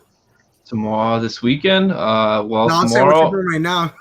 Oh, He's like, this weekend though. Tomorrow I'm planning on putting together like a next video for my YouTube channel. Okay. So hopefully I'll get the bulk of that done tomorrow afternoon. Oh no, tomorrow I'm working on Kevin's animated opening. That's what I'm doing. Yeah, I'm I've excited, got like man. seven set up, and I'm like, oh, Christ. Don't ever feel rushed with me, dude. You're good. I appreciate you. Yeah, but no, Jim, if you're if you need different. some You're storage, part. I've got you covered. Oh no, What is that? That's true. hard drives. hard No, drives. Kev, you will come first because you're part of the fam. You know, other people that approach me, they get put to the back of the line. Much Back of appreciated. the line, man. right? Back of the line. Another thing, this weekend, I know I told you I have the season tickets for NYCFC soccer. They play on Sunday, so I'll be getting together with my NYCFC crew. Watch the game. Are they playing at the stadium or no? No, they're playing. I believe. Let me check. I think they're playing in Jersey and at Red Bull Stadium, yeah. Red Bull Arena because we don't have our own stadium. Dude, you're so yeah. Well, you do. I thought you did. Don't you play at Yankee Stadium? Yeah, they rent out Yankee Stadium to play, but I haven't been there in a few weeks for a game. I could I think imagine. the next time we're playing there is at the end of July. I would love to see you freaking drunk, bro. I mean, like you're so calm, cool, collected. You probably go crazy. You're probably like this. Well, yeah. hopefully this next episode of the Bad Batch is wild, and I'll be influenced to have some Space Wizard juice next week. Dude, I would fucking love to take you to a European game. Like that would be fucking. I just want to get. Dude, it'd be so cool. Okay. I feel like I would get so trashed. I thought you were trash just now. This is off of wine, bro. She's not doing the accent. She's good. She's still good. Yeah, the accent hasn't appeared in a little while, so we'll see. I mean, I can. No, now I have to. Yeah, it is. Think about It is at Oh. Red Bull Arena. Oh. It is right. I was right. Yeah, I had a feeling. I have to think. Now I have to think about the accent, which is the worst part. Hell no! I think I'll shut me. Kev, you're in. Where are you at in New York? Long Island. Nice. I'm going to be in Long Island in October. I've already Really? arranged with this young man that we're going to hook up, so we should do a thing. Oh man, I'm that's down. gonna have to happen. Yeah, we gotta do something, dude. We gotta. We're Yeah, gonna. it's gonna have to happen. Yo, we should go, Kevin. We should take him to like Meatpack District if it's a thing still. I mean, I haven't done anything like that in a long time, man. I know, me too. Fun, so. Hopefully, I mean, I heard New York is back to like they're open. I mean, by September, everything should be back to normal. Dude, That's what Yeah, in terms of going places and stuff like that. I mean, around here, we'll go. There's a bar, restaurant down the street. We go. I mean, yeah, that's what I'm saying. Because I mean, you've been to the Meatpack District, right? Yeah. In the city. Yeah, it's nice. Have you been there, Jim? I don't know if you've been like. Have you been to New York? You have, right? Yeah, I go every year. Oh, okay. So then, I mean, have you been like Meatpack District is more like where it's like downtown, like by like Houston and all that. I don't know if you know. Yeah.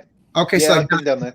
Okay, yeah, right there, yeah. So it's like they have a lot of good, like really nice, fancy bars, but they're like cool. You walk in, you don't have to pay anything. Just get a drink and call it a day. Nice. Yeah. Yeah. So No, my friends live in Long Island, so I visit them every year. Oh, that's what's up, dude. That's awesome. Maybe I'll Yeah, take New a York- trip New out York- to Long Island and have my boyfriend meet us in Long Island. His family's there too. Do you Yeah, guys still nice. have bars over there that have like a fucking drink minimum policy? No. No. What do you mean? What do you mean? What do you mean minimum? Last What, time, yeah, I was- what's the limit? You have to have a certain amount Carter's of too drink. young for that. Yeah, What do you like, mean so minimum? last What do you time I mean? was Wait a minute, I'm 21. last time I was 22, over seeing my man. uncle, Oh, which was like 22, my bad. fucking 10 years You're young ago. to me, bro. We went to this bar, Uh-huh. and it was the guy was like, "Oh, we have a drink minimum policy. It's 3 drinks minimum." No, I would say Yeah, minimum. seriously. No, seriously.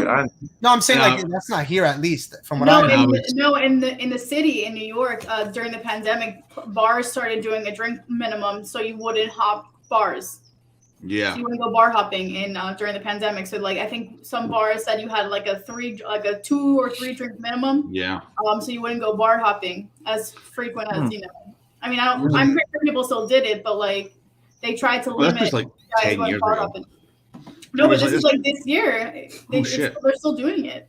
I reached the mark. This Oh, I this don't guy know. was like, Honestly, we've got like, a drink. We've got a I- drink minimum policy of like 3 drinks. I was like, yeah, that would be a fucking problem. I don't think that's a thing because That my would be an boy, issue.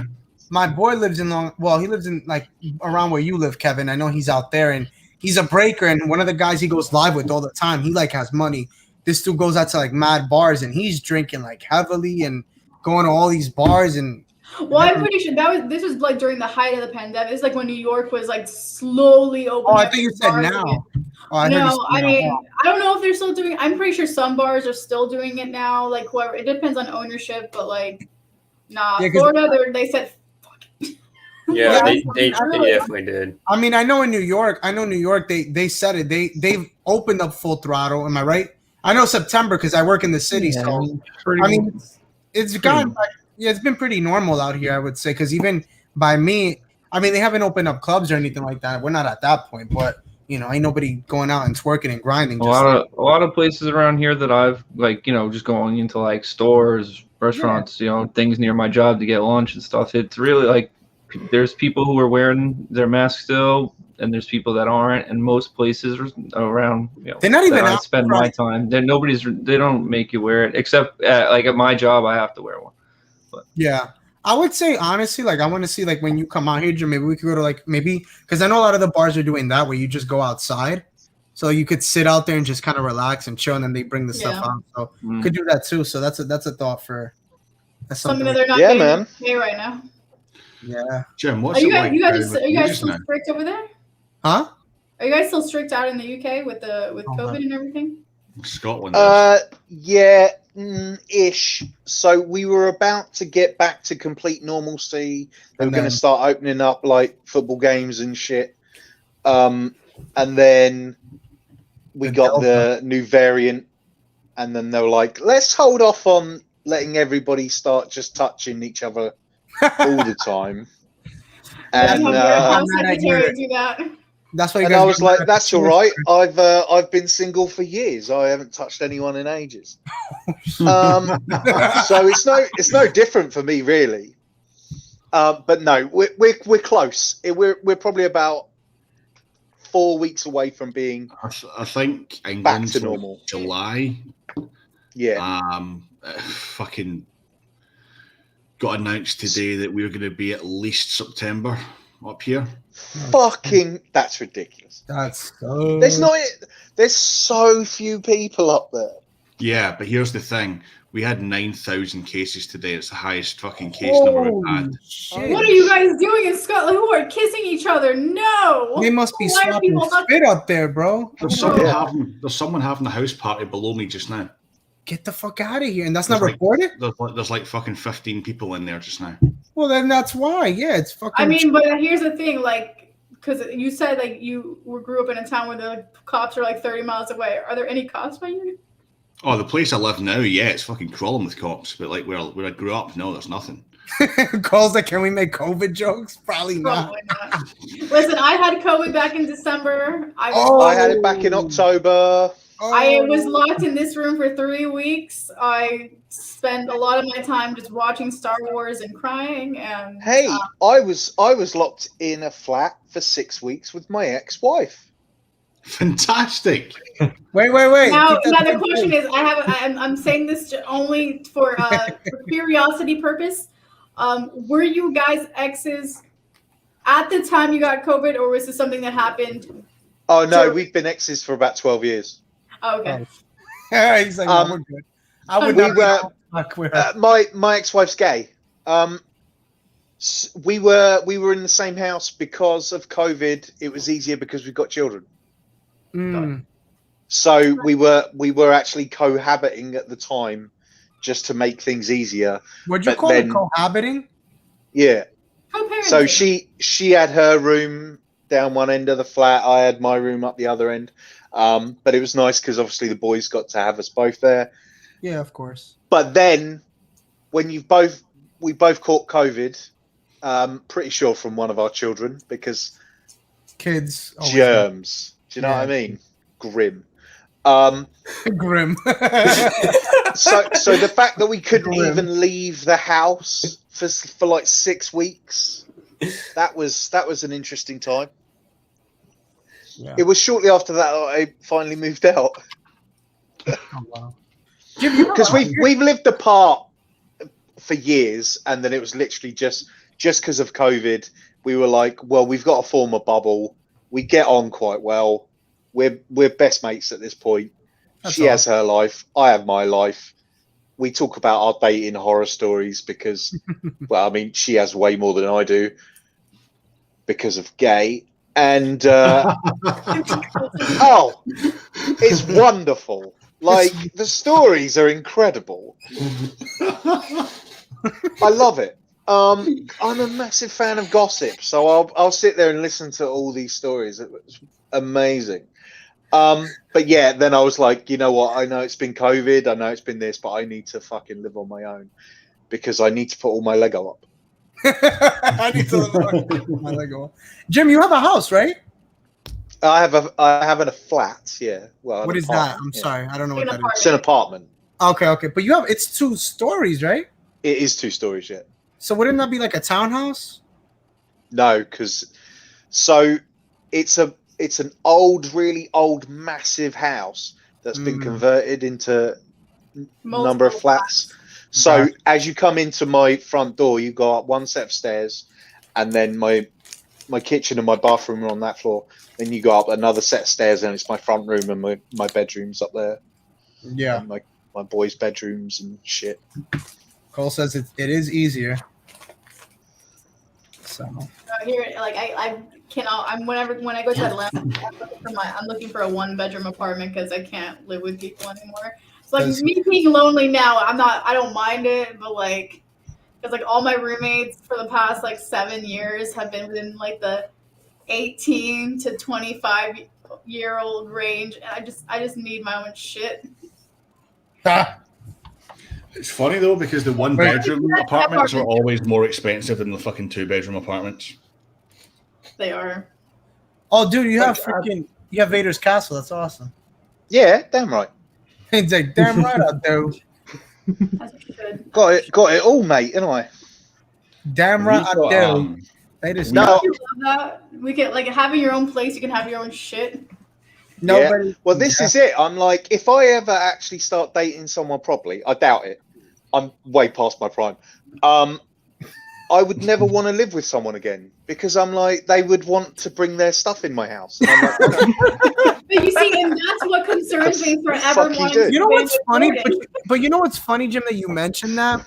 It's like it's funny because like my mom, after she divorced my father, is like, and obviously had me, it's like she was like okay with never living with somebody again because it's like, oh yeah, no, because it's like it's one of those things where it's like I already have kids. What the fuck? Like, what do I really need to live with somebody at that also, point? I did that. Yeah, exactly. I know what that's like. Exactly. I'm enjoying this. Exactly, and that's kind of like where my mom is at. Like now, like she's with somebody. Like if he proposed, they've been together for like over 15 years, hasn't proposed or nothing, and she's just like, I have my own place. I don't have to worry. He does his thing. I do my thing. We hang out on the weekends, and that's what it is. They do stuff. Yeah. And honestly, it sounds great. Honestly, I'm like, yeah. That's the reason I got a 3-bedroom apartment, because I have this room. She has the other room as her like fucking makeup / walk-in wardrobe thing. Then we have our room. And then she started working from home, and I have to give up half of my fucking room that you can see behind me. Sam's like, I can't play with my toys anymore. So, like, my whole fucking setup is confined to one wall. I had grand plans for this room. I had like a fucking sofa going back there, fucking TV going up here and shit, fucking shelves everywhere. Yo, you just told us Scotland is keeping that till September? Oh, sorry, bro. Dude, it's so funny. Yeah. You probably were like, dude, I'm going to make this a man cave. I'm going to close the door. Ain't nobody going to come in. I'm going to have a freaking robot that brings me drinks. Fuck all that. Oh, no. She isn't working from home till September. No, they gave her a new contract. She's working from home indefinitely. Oh. Yeah, because I'll tell you what. I'll tell you why. Her fucking company is based in Miami, and they thought it would be a great fucking idea to just have more people working at home and then fill the office back up with newbies. Wow. Fucking Florida, man. I'm so sorry. So wait a minute. Her company's here? Wait, her company's in Florida? Based in Miami, yeah. Holy shit. Wow. So her contract got renewed. So she's remote indefinitely. Like she's there, like that's it. As long as she is employed by that company, she's remote. Wow. Yikes. Damn, bro. And the kicker is as well, just before COVID, they offered her a promotion to like a team leader, team manager kind of thing. And then COVID hit, and they yanked it back off of her and said, "No, you're going to work from home." Is that good? But is that good? Or I mean, in the sense of like, it's good. It's not good during COVID because obviously she's not in the fucking office. Like there was a huge outbreak in the office. I'll make you all fucking laugh so hard, right, with the irony of this. So the first floor of this office, from like May of last year, became the NHS, the National Health Service fucking COVID call center, right? And then the second and third floor was Virgin Media, a telecoms and cable company she works for. Well, her employers have the contract for this company, whatever. I digress. So basically, there was a fucking huge outbreak, but it didn't start with her company. It started with the NHS bullshit. Oh, brilliant. It started with the fucking people who were supposed to be, like doing everything correctly, and apparently they weren't. They were like sharing toilets and sitting together at lunch and shit. Yikes. They were like, swapping spit. They were like literally in there getting. There was like 50 of them, 60 of them. They were in there getting maybe between them 40 calls a day. Jeez. So they were literally like on lunch, just getting fucking hammered. I mean, that does sound very Scottish. So there was a huge fucking, I know, right? So there was a huge COVID outbreak in her fucking work. We all get tested. I get fucking isolated for 2 weeks. She got isolated for 2 weeks. My former employer was like, well, we've spoken to HR and there's no need for you to be isolated. I'm like, well, yes, there is, because the government's involved, because the government is fucking pissed off because it's an NHS fucking call centre. So they got involved. Like the deputy fucking First Minister of Scotland was given this as a fucking case file, and he was in charge of everything. We had a fucking public liaison from Public Health Scotland that literally phoned us every day, "Are you still at home?" What? Duh. Of course I'm still at fucking home. And my fucking employer's like, you need to come back into the office or we're going to fucking fire you. I'm like, you can't fire me. I've been told to stay at home by the government. You know? So she's at home indefinitely now. Hashtag Save Scotland. Yes. I'm pretty sure it's also 1T. One T. It's not the land of Scott. Oh, it's okay. We'll fix it. It's okay. The mother of Scott. It's okay. Well, it's fine because I've devised a plan where, like, this time next week, I'm going to kick her back into her room. I've made a space and everything. She's like, "What's that space for?" I'm like, "You'll see." You'll see. No, I mean, you're going to get up one morning, your desk's going to be through there. You're through there now. Yeah, I need my own space. I need my own shit. That's why, like, if I ever move in with Jordan, it's going to be. I don't think it's going to be such of an issue, but like, he's going to have to put up with the fact that there will be Star Wars things everywhere, and his. Let's see, what does he put up? Kylo Ren. No, he saw that painting I made of Kylo Ren. He saw that painting and he thought it was. He goes, "That's not me." And I know it's not you. It's Kylo Ren. And I saw that painting, that picture I showed you guys that I posted on Instagram. He texted me. He goes, "That's not me." And I'm like, "It's not supposed to be you." Yeah. I told my boyfriend's very self-conscious. Like, he doesn't like, we're very like not public with like our pictures and stuff like that. We're very private as a couple. And I told him, like, he gets mad at me. He goes, that's not me. And I'm like, if I sent a picture of you to this girl to paint, you would have gotten mad of me sending your picture to her. So either you let it be Adam Driver and that's it. Like, knock it off. See, that's like us. We don't post. I don't feel the need to post everything about my life on social media. Like, I haven't had a Facebook for 5 years. That's the same thing with me. That's why I kind of pulled out of the. I didn't pull out of it completely, but I'm like, you can tell on my Instagram, I don't really post much on my Instagram. Maybe on my stories, I don't really post on my actual, like, about my life. I may do like an update post here or there, but before, like, when I used to be a Disney influencer, oh my God, I was posting every single day. And I got tired of it. People would make fun of you if you didn't have like 75 likes within like 3 minutes. She ain't got 75 likes. She's whack. No, but you think that like it's no, it's a thing. I'm saying I know that thing in the influencer community, especially at Disney. They would not want to hang out with 10,000 followers. She ain't cool. That's how it was, dead ass, and that's why I pulled away from the community. That's why I kept a lot of my content is very Star Wars based because that's what I like. It's no one can judge me for that. If I don't get 100 likes, I'm not crying my eyes out. I mean, I'll be honest with you.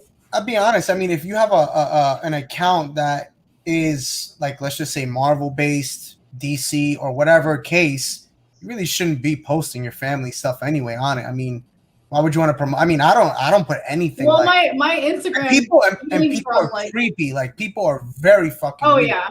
Oh my God. I don't post much of my personal life. I may have a one photo of my mom, maybe one of my sisters because she begged me to post a photo of her. But like, I don't post my personal life on there anymore. And my Instagram evolved from being like my personal shit to my Disney shit to my Disney shit to my working at Disney cast member stuff, and then to my Star Wars stuff. And now I'm mainly on TikTok. So. Yeah. So this is I have two accounts. I have a personal account where I post stuff for like my friends, my close friends, and then like I don't ever share, especially on my Fulcrum page.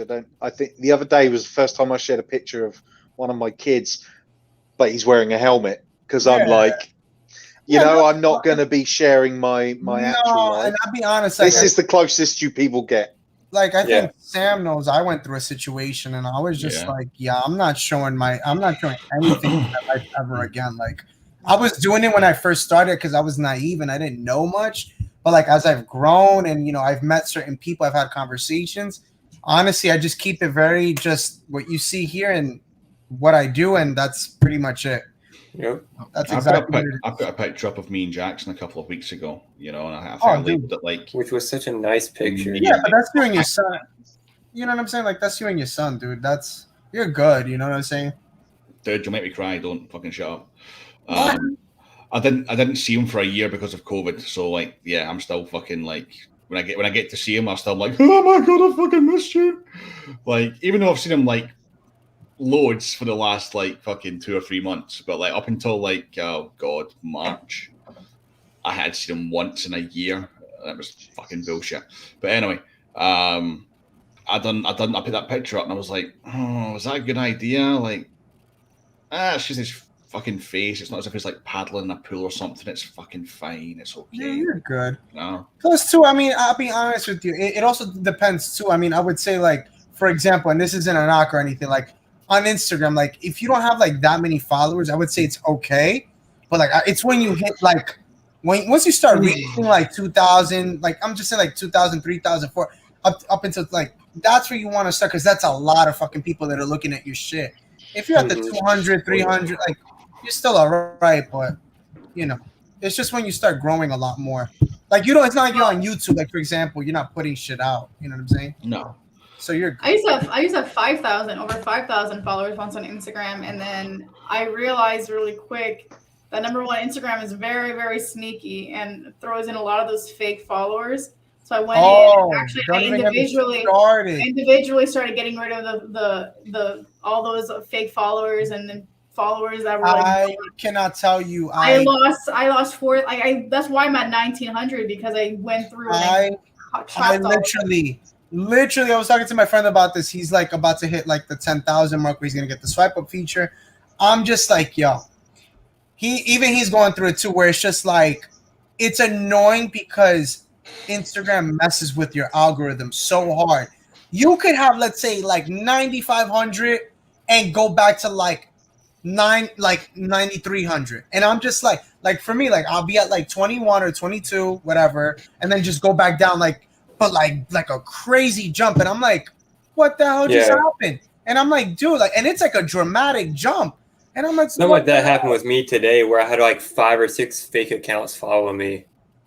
And that's the thing. Like, I don't even. Yeah, I like had to remove them. I'm like, man, you guys are getting my hopes up for 700, bro. Stop doing this. If we all had the fucking classic one, you know, the fake Russian bride, you know, Svetlana.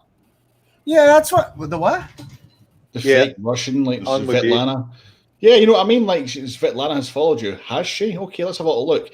9,000 followers, 3 pictures. Yeah, okay then. Yeah. But you know what? That's why, like, to be honest with you, like, and this is not towards that, but this is just for myself. Like, that's why, like, if I ever hit a freaking like milestone, I don't even post it because in reality, like, sometimes, you'll post. Like, I did it one time where I was like at 1,000 when I first got 1,000, and then it went back to like 90. I'm like, oh no, and I was just like, I give up. I'm like, I'm never gonna do this shit again. I'm like, bro, honestly, like when I hit 2,000, I was like, I didn't even care, bro. That shit came and went, and I didn't even care. I'm like, whatever, man, because it doesn't even matter. What is it gonna do for you? You're not gonna get paid more. That's the thing. Like, see, on my personal account, like fucking hell, 2015, 2016, I started doing a lot of kind of influence and stuff for like vaping, like vape companies and stuff. To the point where I got sponsored by a lot of them. I'd just get like fucking packages show up at my door. Like fucking hundreds of this shit, you know, and I never paid for anything for years. And I had like 8,000 fucking followers. I'm like, yes, I'm gonna hit 10K, I'm gonna get a swipe up, fucking yes, awesome. And then it just started going like 7,000, 6,000, 5,000, 4,000. I'm like, what the fuck's going on here? Yeah, dude. As vapor started to kind of die back again, it's like, it sucks. No, but I'm not gonna lie. I kind of like the fact that I like at least the followers I now have. Like I know for a fact that they follow me because they want to follow me, and you know I would rather have those than have random bots following me saying follow me for 1,000 followers. Oh, don't you just see when they message you too, and they're like, "Hey, you want to get to so and so? I can help you get there." And I'm just like, I get so many sponsored, like fake sponsor, like. I know they're fake sponsors because they like say I'm a representative from this company. Yeah, and they're like, I'm the CEO. I'm just like delete. I'm like, yeah, I'm the CEO of these nuts. Shut up and get off my page, bro. Literally, literally, shut up. I would just rather have the people that if they follow me and they like my stuff, that's why I'm just like honestly, like sometimes even same thing with YouTube. Like I'm sure like for my YouTubers here, like it goes up and down too. It is very random. Like honestly, YouTube is like a crazy one as well. You can have like literally like you'll be up and then you'll like lose like 3 subscribers or 4, and then you'll just sit at that same number that you just had for like a week, and then randomly you'll gain like 5 to 10 subscribers, and I'm like, what the hell? I just had this number like, and it went back to that number. I'm just like, it's like you and I were talking about it a couple of days ago. Like my channel had kind of slowed down pretty much because I have had no content. I'm fucking broke. Right. But like going back to what you were saying, I would rather have like 300, 400 people subscribe to me that want to. Well, it's opposed to people that are subscribing to me just because I'm doing a fucking giveaway. Well, that's the thing. Yeah. Well, be honest. Let's be real. Let's be really real here. All those subscribers that any of us have, majority of them don't even watch your shit. That's the funnier part. You only catch like 50 views the most, like, or not you, but I'm just saying like in general, like if you're a small YouTuber and let's say you do have like, for example, like 300 or Rob. I mean, if you're not a lightsaber person, I mean, in reality, you're only gonna get a few freaking views. It's the truth. The thing, you know what I'm saying? My returning viewers is generally between 200 and 300, which is all right. It's pretty decent. I've only got like 300 and something fucking subs. But that means your viewers are watching it. That's good. But what annoys me is the fucking like 85% of people that watch my content on a regular basis are not subscribed, and that fucking winds me up. It's like you're watching my shit all the time. Fucking subscribe. Years ago, right? Years ago, I had my own personal YouTube channel, not Star Wars. It was unboxing. I used to do unboxings of all these like geeky boxes and stuff. And I got to like 700 subscribers at one point. And some of my videos went crazy and were like 27,000 views and all this shit. And then it dipped by like 100 subs. And it really got me down. Like really got me down. Because you work hard. Because I work hard. So, and I changed a lot of things and I moved stuff around and I stopped doing it because I was like, this is not good for my mental health. I struggle with my mental health anyway, so I don't need anything else to add to it. You know what I mean? I think we're all there, aren't we? Yeah. We're all there. I think we're all pretty much there. Yeah. You just preach into the choir at this point. Yeah, right? Yeah. Rolling like a river. So I decided that when I was going to start this YouTube and this thing, that none of that was going to bother me at all.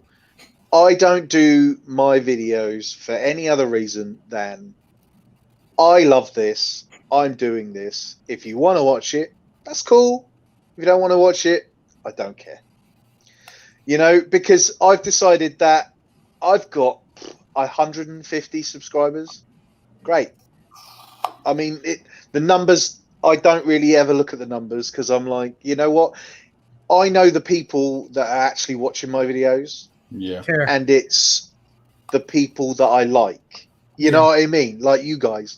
Yeah. Like I do my content for the people that I know and the people that I love and that give me the love back. I don't do it for any other reason. So, and I found mentally that's so much more chilled. Hey, you know what? We're gonna be honest here. I don't care, dude. I love you. I'm gonna put it out. Did you get a lot of flack? No. None. Okay. All right. If anything, I got quite a few people sending me nice messages for a change. Good, dude. You deserve it. A guy like you definitely deserves it. So thank you. Thanks, man. I appreciate that. I dropped Jim a fucking message earlier on because we were talking about it. Was it last night? Yeah. Yeah, we were talking about it last night, and I was like, dude, do you, man? Like, do what you want to do, but like, because I've been there. Like, my very first video this time around was on that company.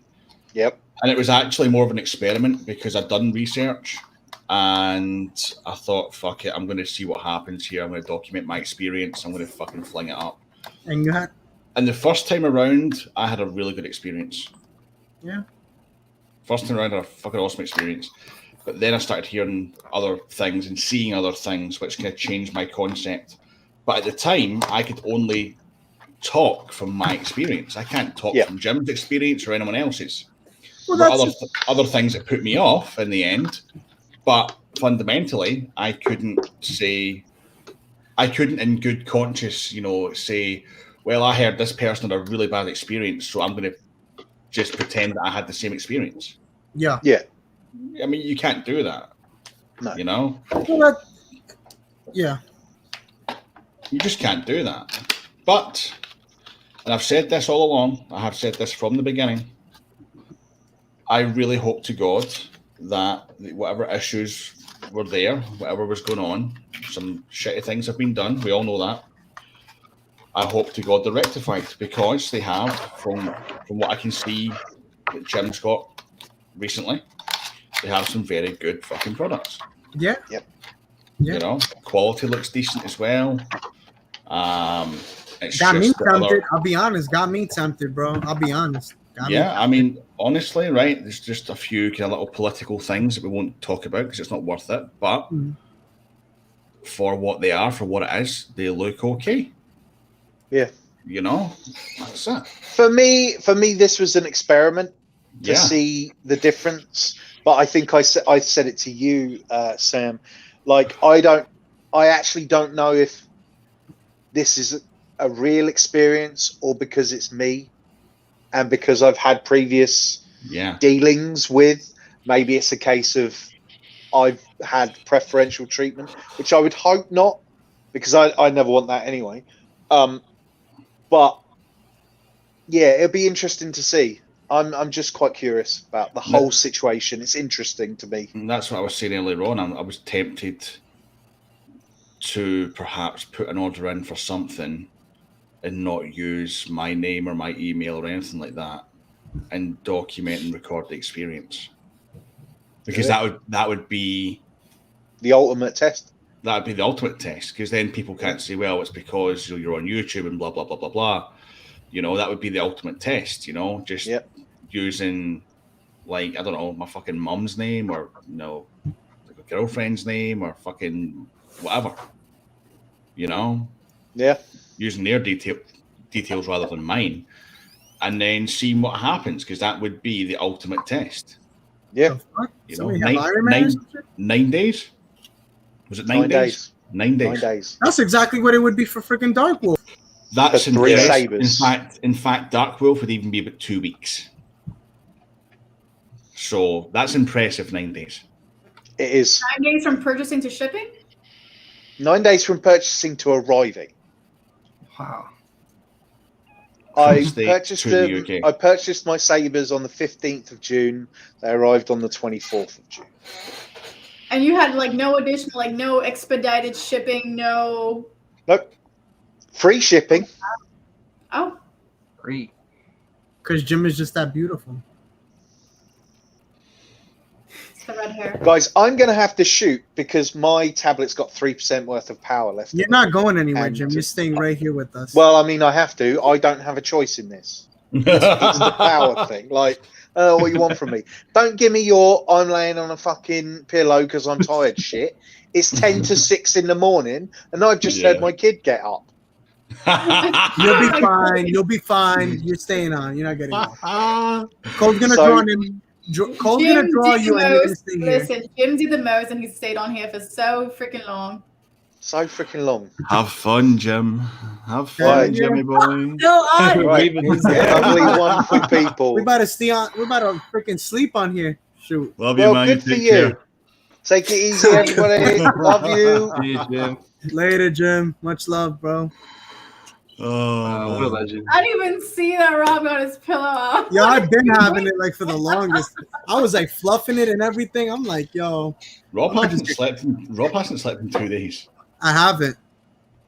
Why? Because because the thing is that one of my friends, I ended up knocking out for an hour. I got a phone call, then didn't sleep, saw Bad Batch, did a Bad Batch review, and then did another video after that, and haven't slept, just been up. So now I've been doing this. Well, I'm not So- gonna lie, so guys. any- I'm gonna love you all if and any- leave you all too. If anybody questions my loyalty to YouTube, you see what I do, so. that Eternal Sith man, what a fucking pussy! Like what a fucking puss that guy is, man. And Like, I really. almost got into a fight today too. That's the funny part. Oh, you what were fucking happened? Boxing. Bro, you have no Guys, idea. listen, I'm gonna dive because number one, I'm tired. Number two, I need to Get use rest the at least. facilities. And number three, I'm working in 3 hours. I know. I'd much rather have the kids, to be honest with you, but guys, love y'all. It's been a pleasure. Always a pleasure, dear. Pleasure, dear. See you soon, Sam. Kevin, remember, watch out for burglars. Oh yeah, I gotta keep my collection safe, man. Yep, absolutely. Although I don't know where the hell you going with all these boxes. So get the trap set up, my friend. Get the trap set up, Carter. You handsome bastard. Hey, I got a video coming out tomorrow, and I slid in on how we met. So, oh, sweet man, thank you. Oh yeah, it's about how I got in the lightsaber community. So of course I had to mention you. Love you, man. Thank you.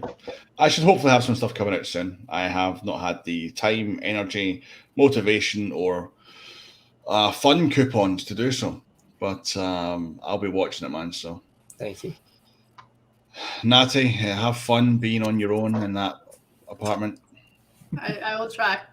Make sure and lock the door. If the phone rings, don't answer it, because it might be someone going, "What's your favorite scary movie?" Rob, go to fucking bed, man. My loyalty is to the Senate, bro.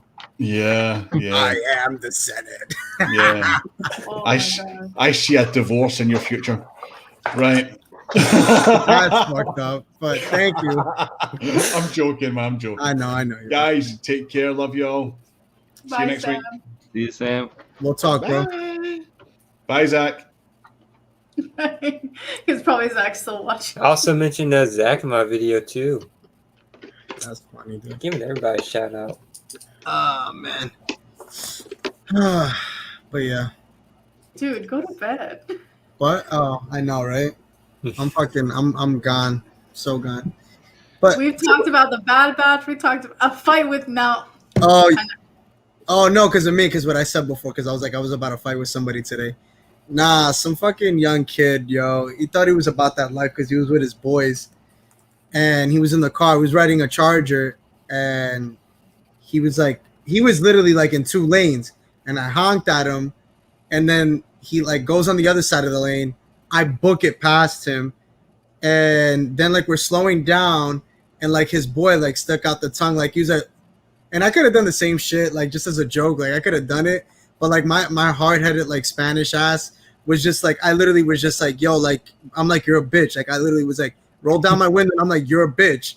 And he was just, and the kid was like, what was that? And I'm like, yeah, your mom and dad bought you that car and you're fucking, like, you're gifted. Like, learn how to freaking drive, bro. And then he's like, oh yeah. I'm like, you think you're tough with your little friends? Like, no, you're not, bro. Like, I'll literally grab the bat out of my trunk and I'll beat the shit out of you with it. I'm probably gonna get fucking YouTube's gonna fucking I don't care, bro. I was pissed, bro. I was hungry, I'm tired. I'm like, it's the worst time to mess with me. I'm like, fuck no, that. bro, I feel that. So that's it, but yeah, that's the fight, Zach. That's my story, man, of a fight, of who I almost fought today. Oh my god. You guys have anything coming up? I know Carter, you got a video coming out tomorrow. I got a video. I got my Vader hilt coming in on Tuesday. Nice. Excited about that. What about you, Natalia? Anything? Well, next week is like now officially my so starting Monday is like my my final Orlando goodbyes soirees. So like I'll go to the parks for the last time. Well, not for the last time, obviously, but like living here in Orlando. I'll hang out with some friends over on the Disney side. Because all the friends that like I had here graduated and actually like they moved out of Orlando real quick. They said goodbye.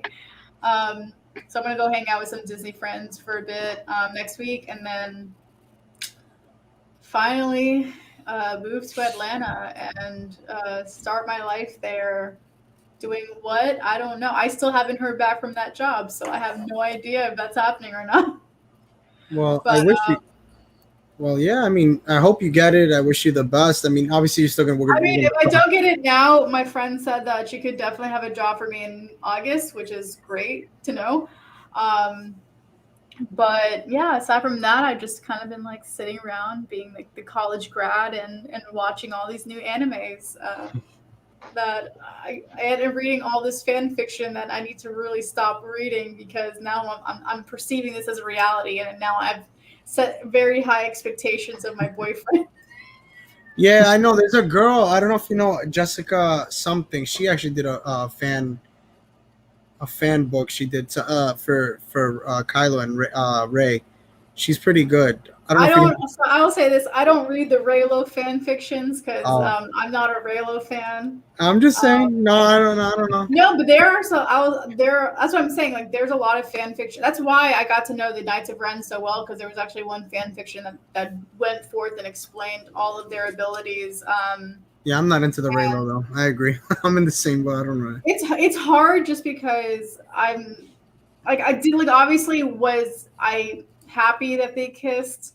Yeah, I was actually really happy. I'm like, okay, you guys had this sexual tension in Last Jedi that went unnoticed. Wait till you hear the news about her being pregnant from that kiss. Nah, bro.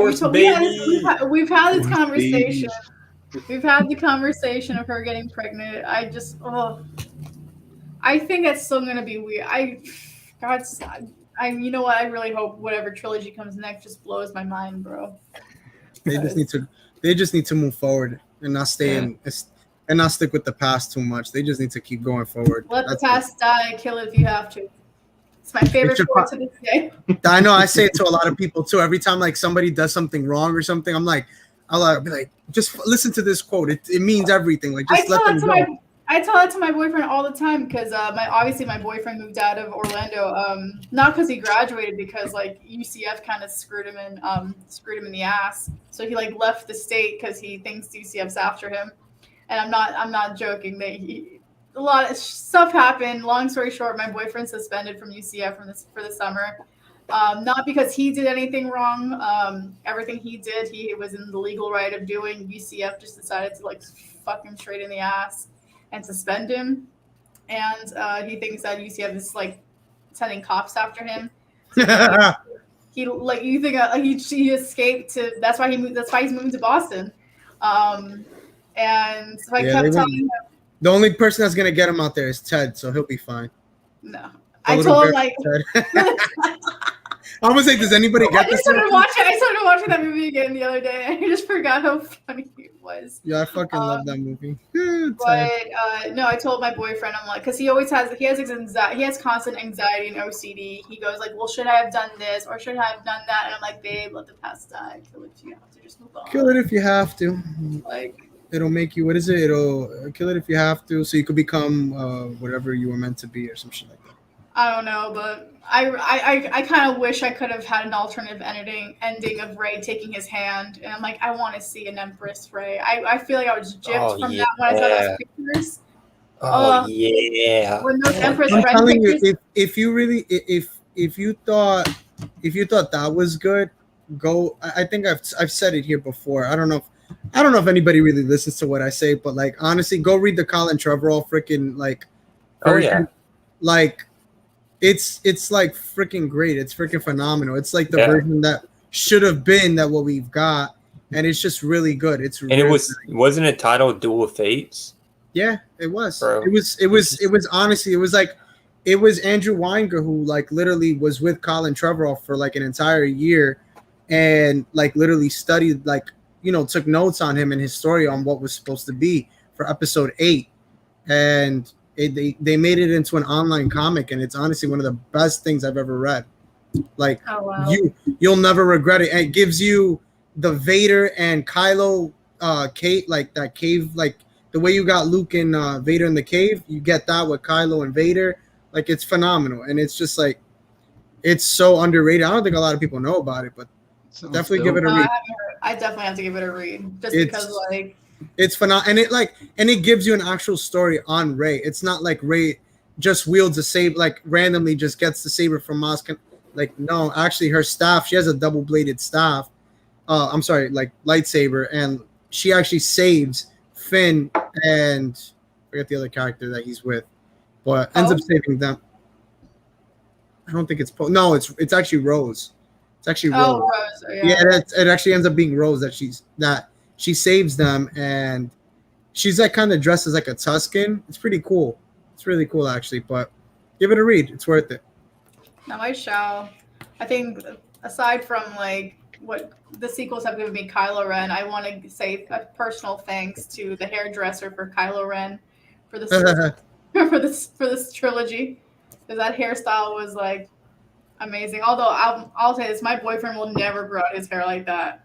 That will never end up happening. He has a movie coming out. He's like pretty cut up. I saw. Oh, like, Adam Driver has like 4 films coming out within the next year. Like the guy, he's booked. He's like, that's why I'm like, if Star Wars ever wants to do something with like Kylo Ren, like they better book him now, because he's already working on more movies next year. Like he's just such a good guy. He's such a good down to earth guy. Like which is why I hope like the following year, so 2022 is like where a lot of his Oscars or he gets Emmys, because the guy is. I mean, he was up against Joaquin Phoenix basically for every category. Joaquin Phoenix is great. But Joaquin obviously won all the awards. But no, Adam's in Annette. It's a movie that's gonna be premiered in the Cannes Festival. He's in House of Gucci, which is filmed with Lady Gaga. That's the one I think I was watching. That he's like shirtless and like that's the one I think he's like cut up or whatever. But yeah, no, that's like Annette. That's that movie. It's like a musical. You know who he reminds me of? Is he married? He is married? Yes, he is married. I don't know why, but I get like a vibe off of him. Like I get a Keanu Reeves vibe off of him. I feel like I could see him like riding a train, like just walking down like the street, like just chilling. He lives in Brooklyn. Who, Adam Driver, does he? Yeah, he lives in Brooklyn. Oh, because I didn't know that. Keanu Reeves lives in New York. I know that. Yeah, no, Adam Driver never. I think when he went to Juilliard, he like never, like he wasn't one of those actors that moved out to LA. Like he always stayed in New York. His wife is Joanne Tucker, someone he met at Juilliard. She's also an actress too, and they have a kid together. So like. Oh, I thought he was single. Honestly, I didn't know he was married. No, he's been married since 2013. He was in the Marines, right? Yeah. He was in the Marines. He got honorably discharged, and then he went straight to Juilliard. Let me tell you, him without hair is very scary. He's got some big ears. Like, my man looks like Dumbo. Without hair, he looks like Dumbo. That's why I think. That's why I think he'll always keep his long hair, because he just wants to. He can't go back to that bald. I mean, I'm sure maybe when he's older. No, when he was filming Girls, the first season of Girls, he had a short haircut. Like not a shorter, like kind of like he was basically above his ears, and then obviously you knew when he was filming The Force Awakens, because his hair was grown out for the second season of Girls. That just happened to look exactly like the hairstyle from Force Kevin, I'm sorry, Natalia. Kevin, you funny, bro. I just see you smiling. You're just laughing, bro. You're just in such a good mood. I love it. No, I love it, dude. Positive. This is fun. No, I know, dude. It is fun. But I actually should get going now. It's like 1 a.m. We all should get going. I just looked up and saw the thing says 5 hours. I was like, damn. Oh shoot! I didn't even realize it was 5 hours. 5 hours, 2 minutes, and just having a good time. Yeah, time flies when you're having fun. Yeah. All right. Well, for whoever is watching, thank you guys for watching. Comment before we go, I guess. Say bye to everybody. Thank you for hopping on the stream. Yeah, for real. You guys are the trooper. Well, we just lost a person, so they probably were like, "Yo, let it." We're like later. But yeah, thank you guys for watching. Tune in. Everybody's got something coming up. Carter's tomorrow. Kevin, you're sometime. I'll probably have a new YouTube video out for next weekend. Like I'll work on doing it this weekend, so I'll have it ready to do. So then I could work on my other one. I want to try and get to where it's a weekly basis. Do it, bro. Pass me, bro. Try to pass me up. There you go. I'll never pass you, bro. You be going in, man. And I like to watch your videos while I'm on my break at work and shit. I do appreciate it, bro. I know Carter watches this, so I really do appreciate you guys watching it, and giving me your feedback. So, but anyway, guys, Thank you again, Cole. Thank you for hopping on. Whoever else is here still. Many blessings to you guys. Stay safe. Later. See you, everybody.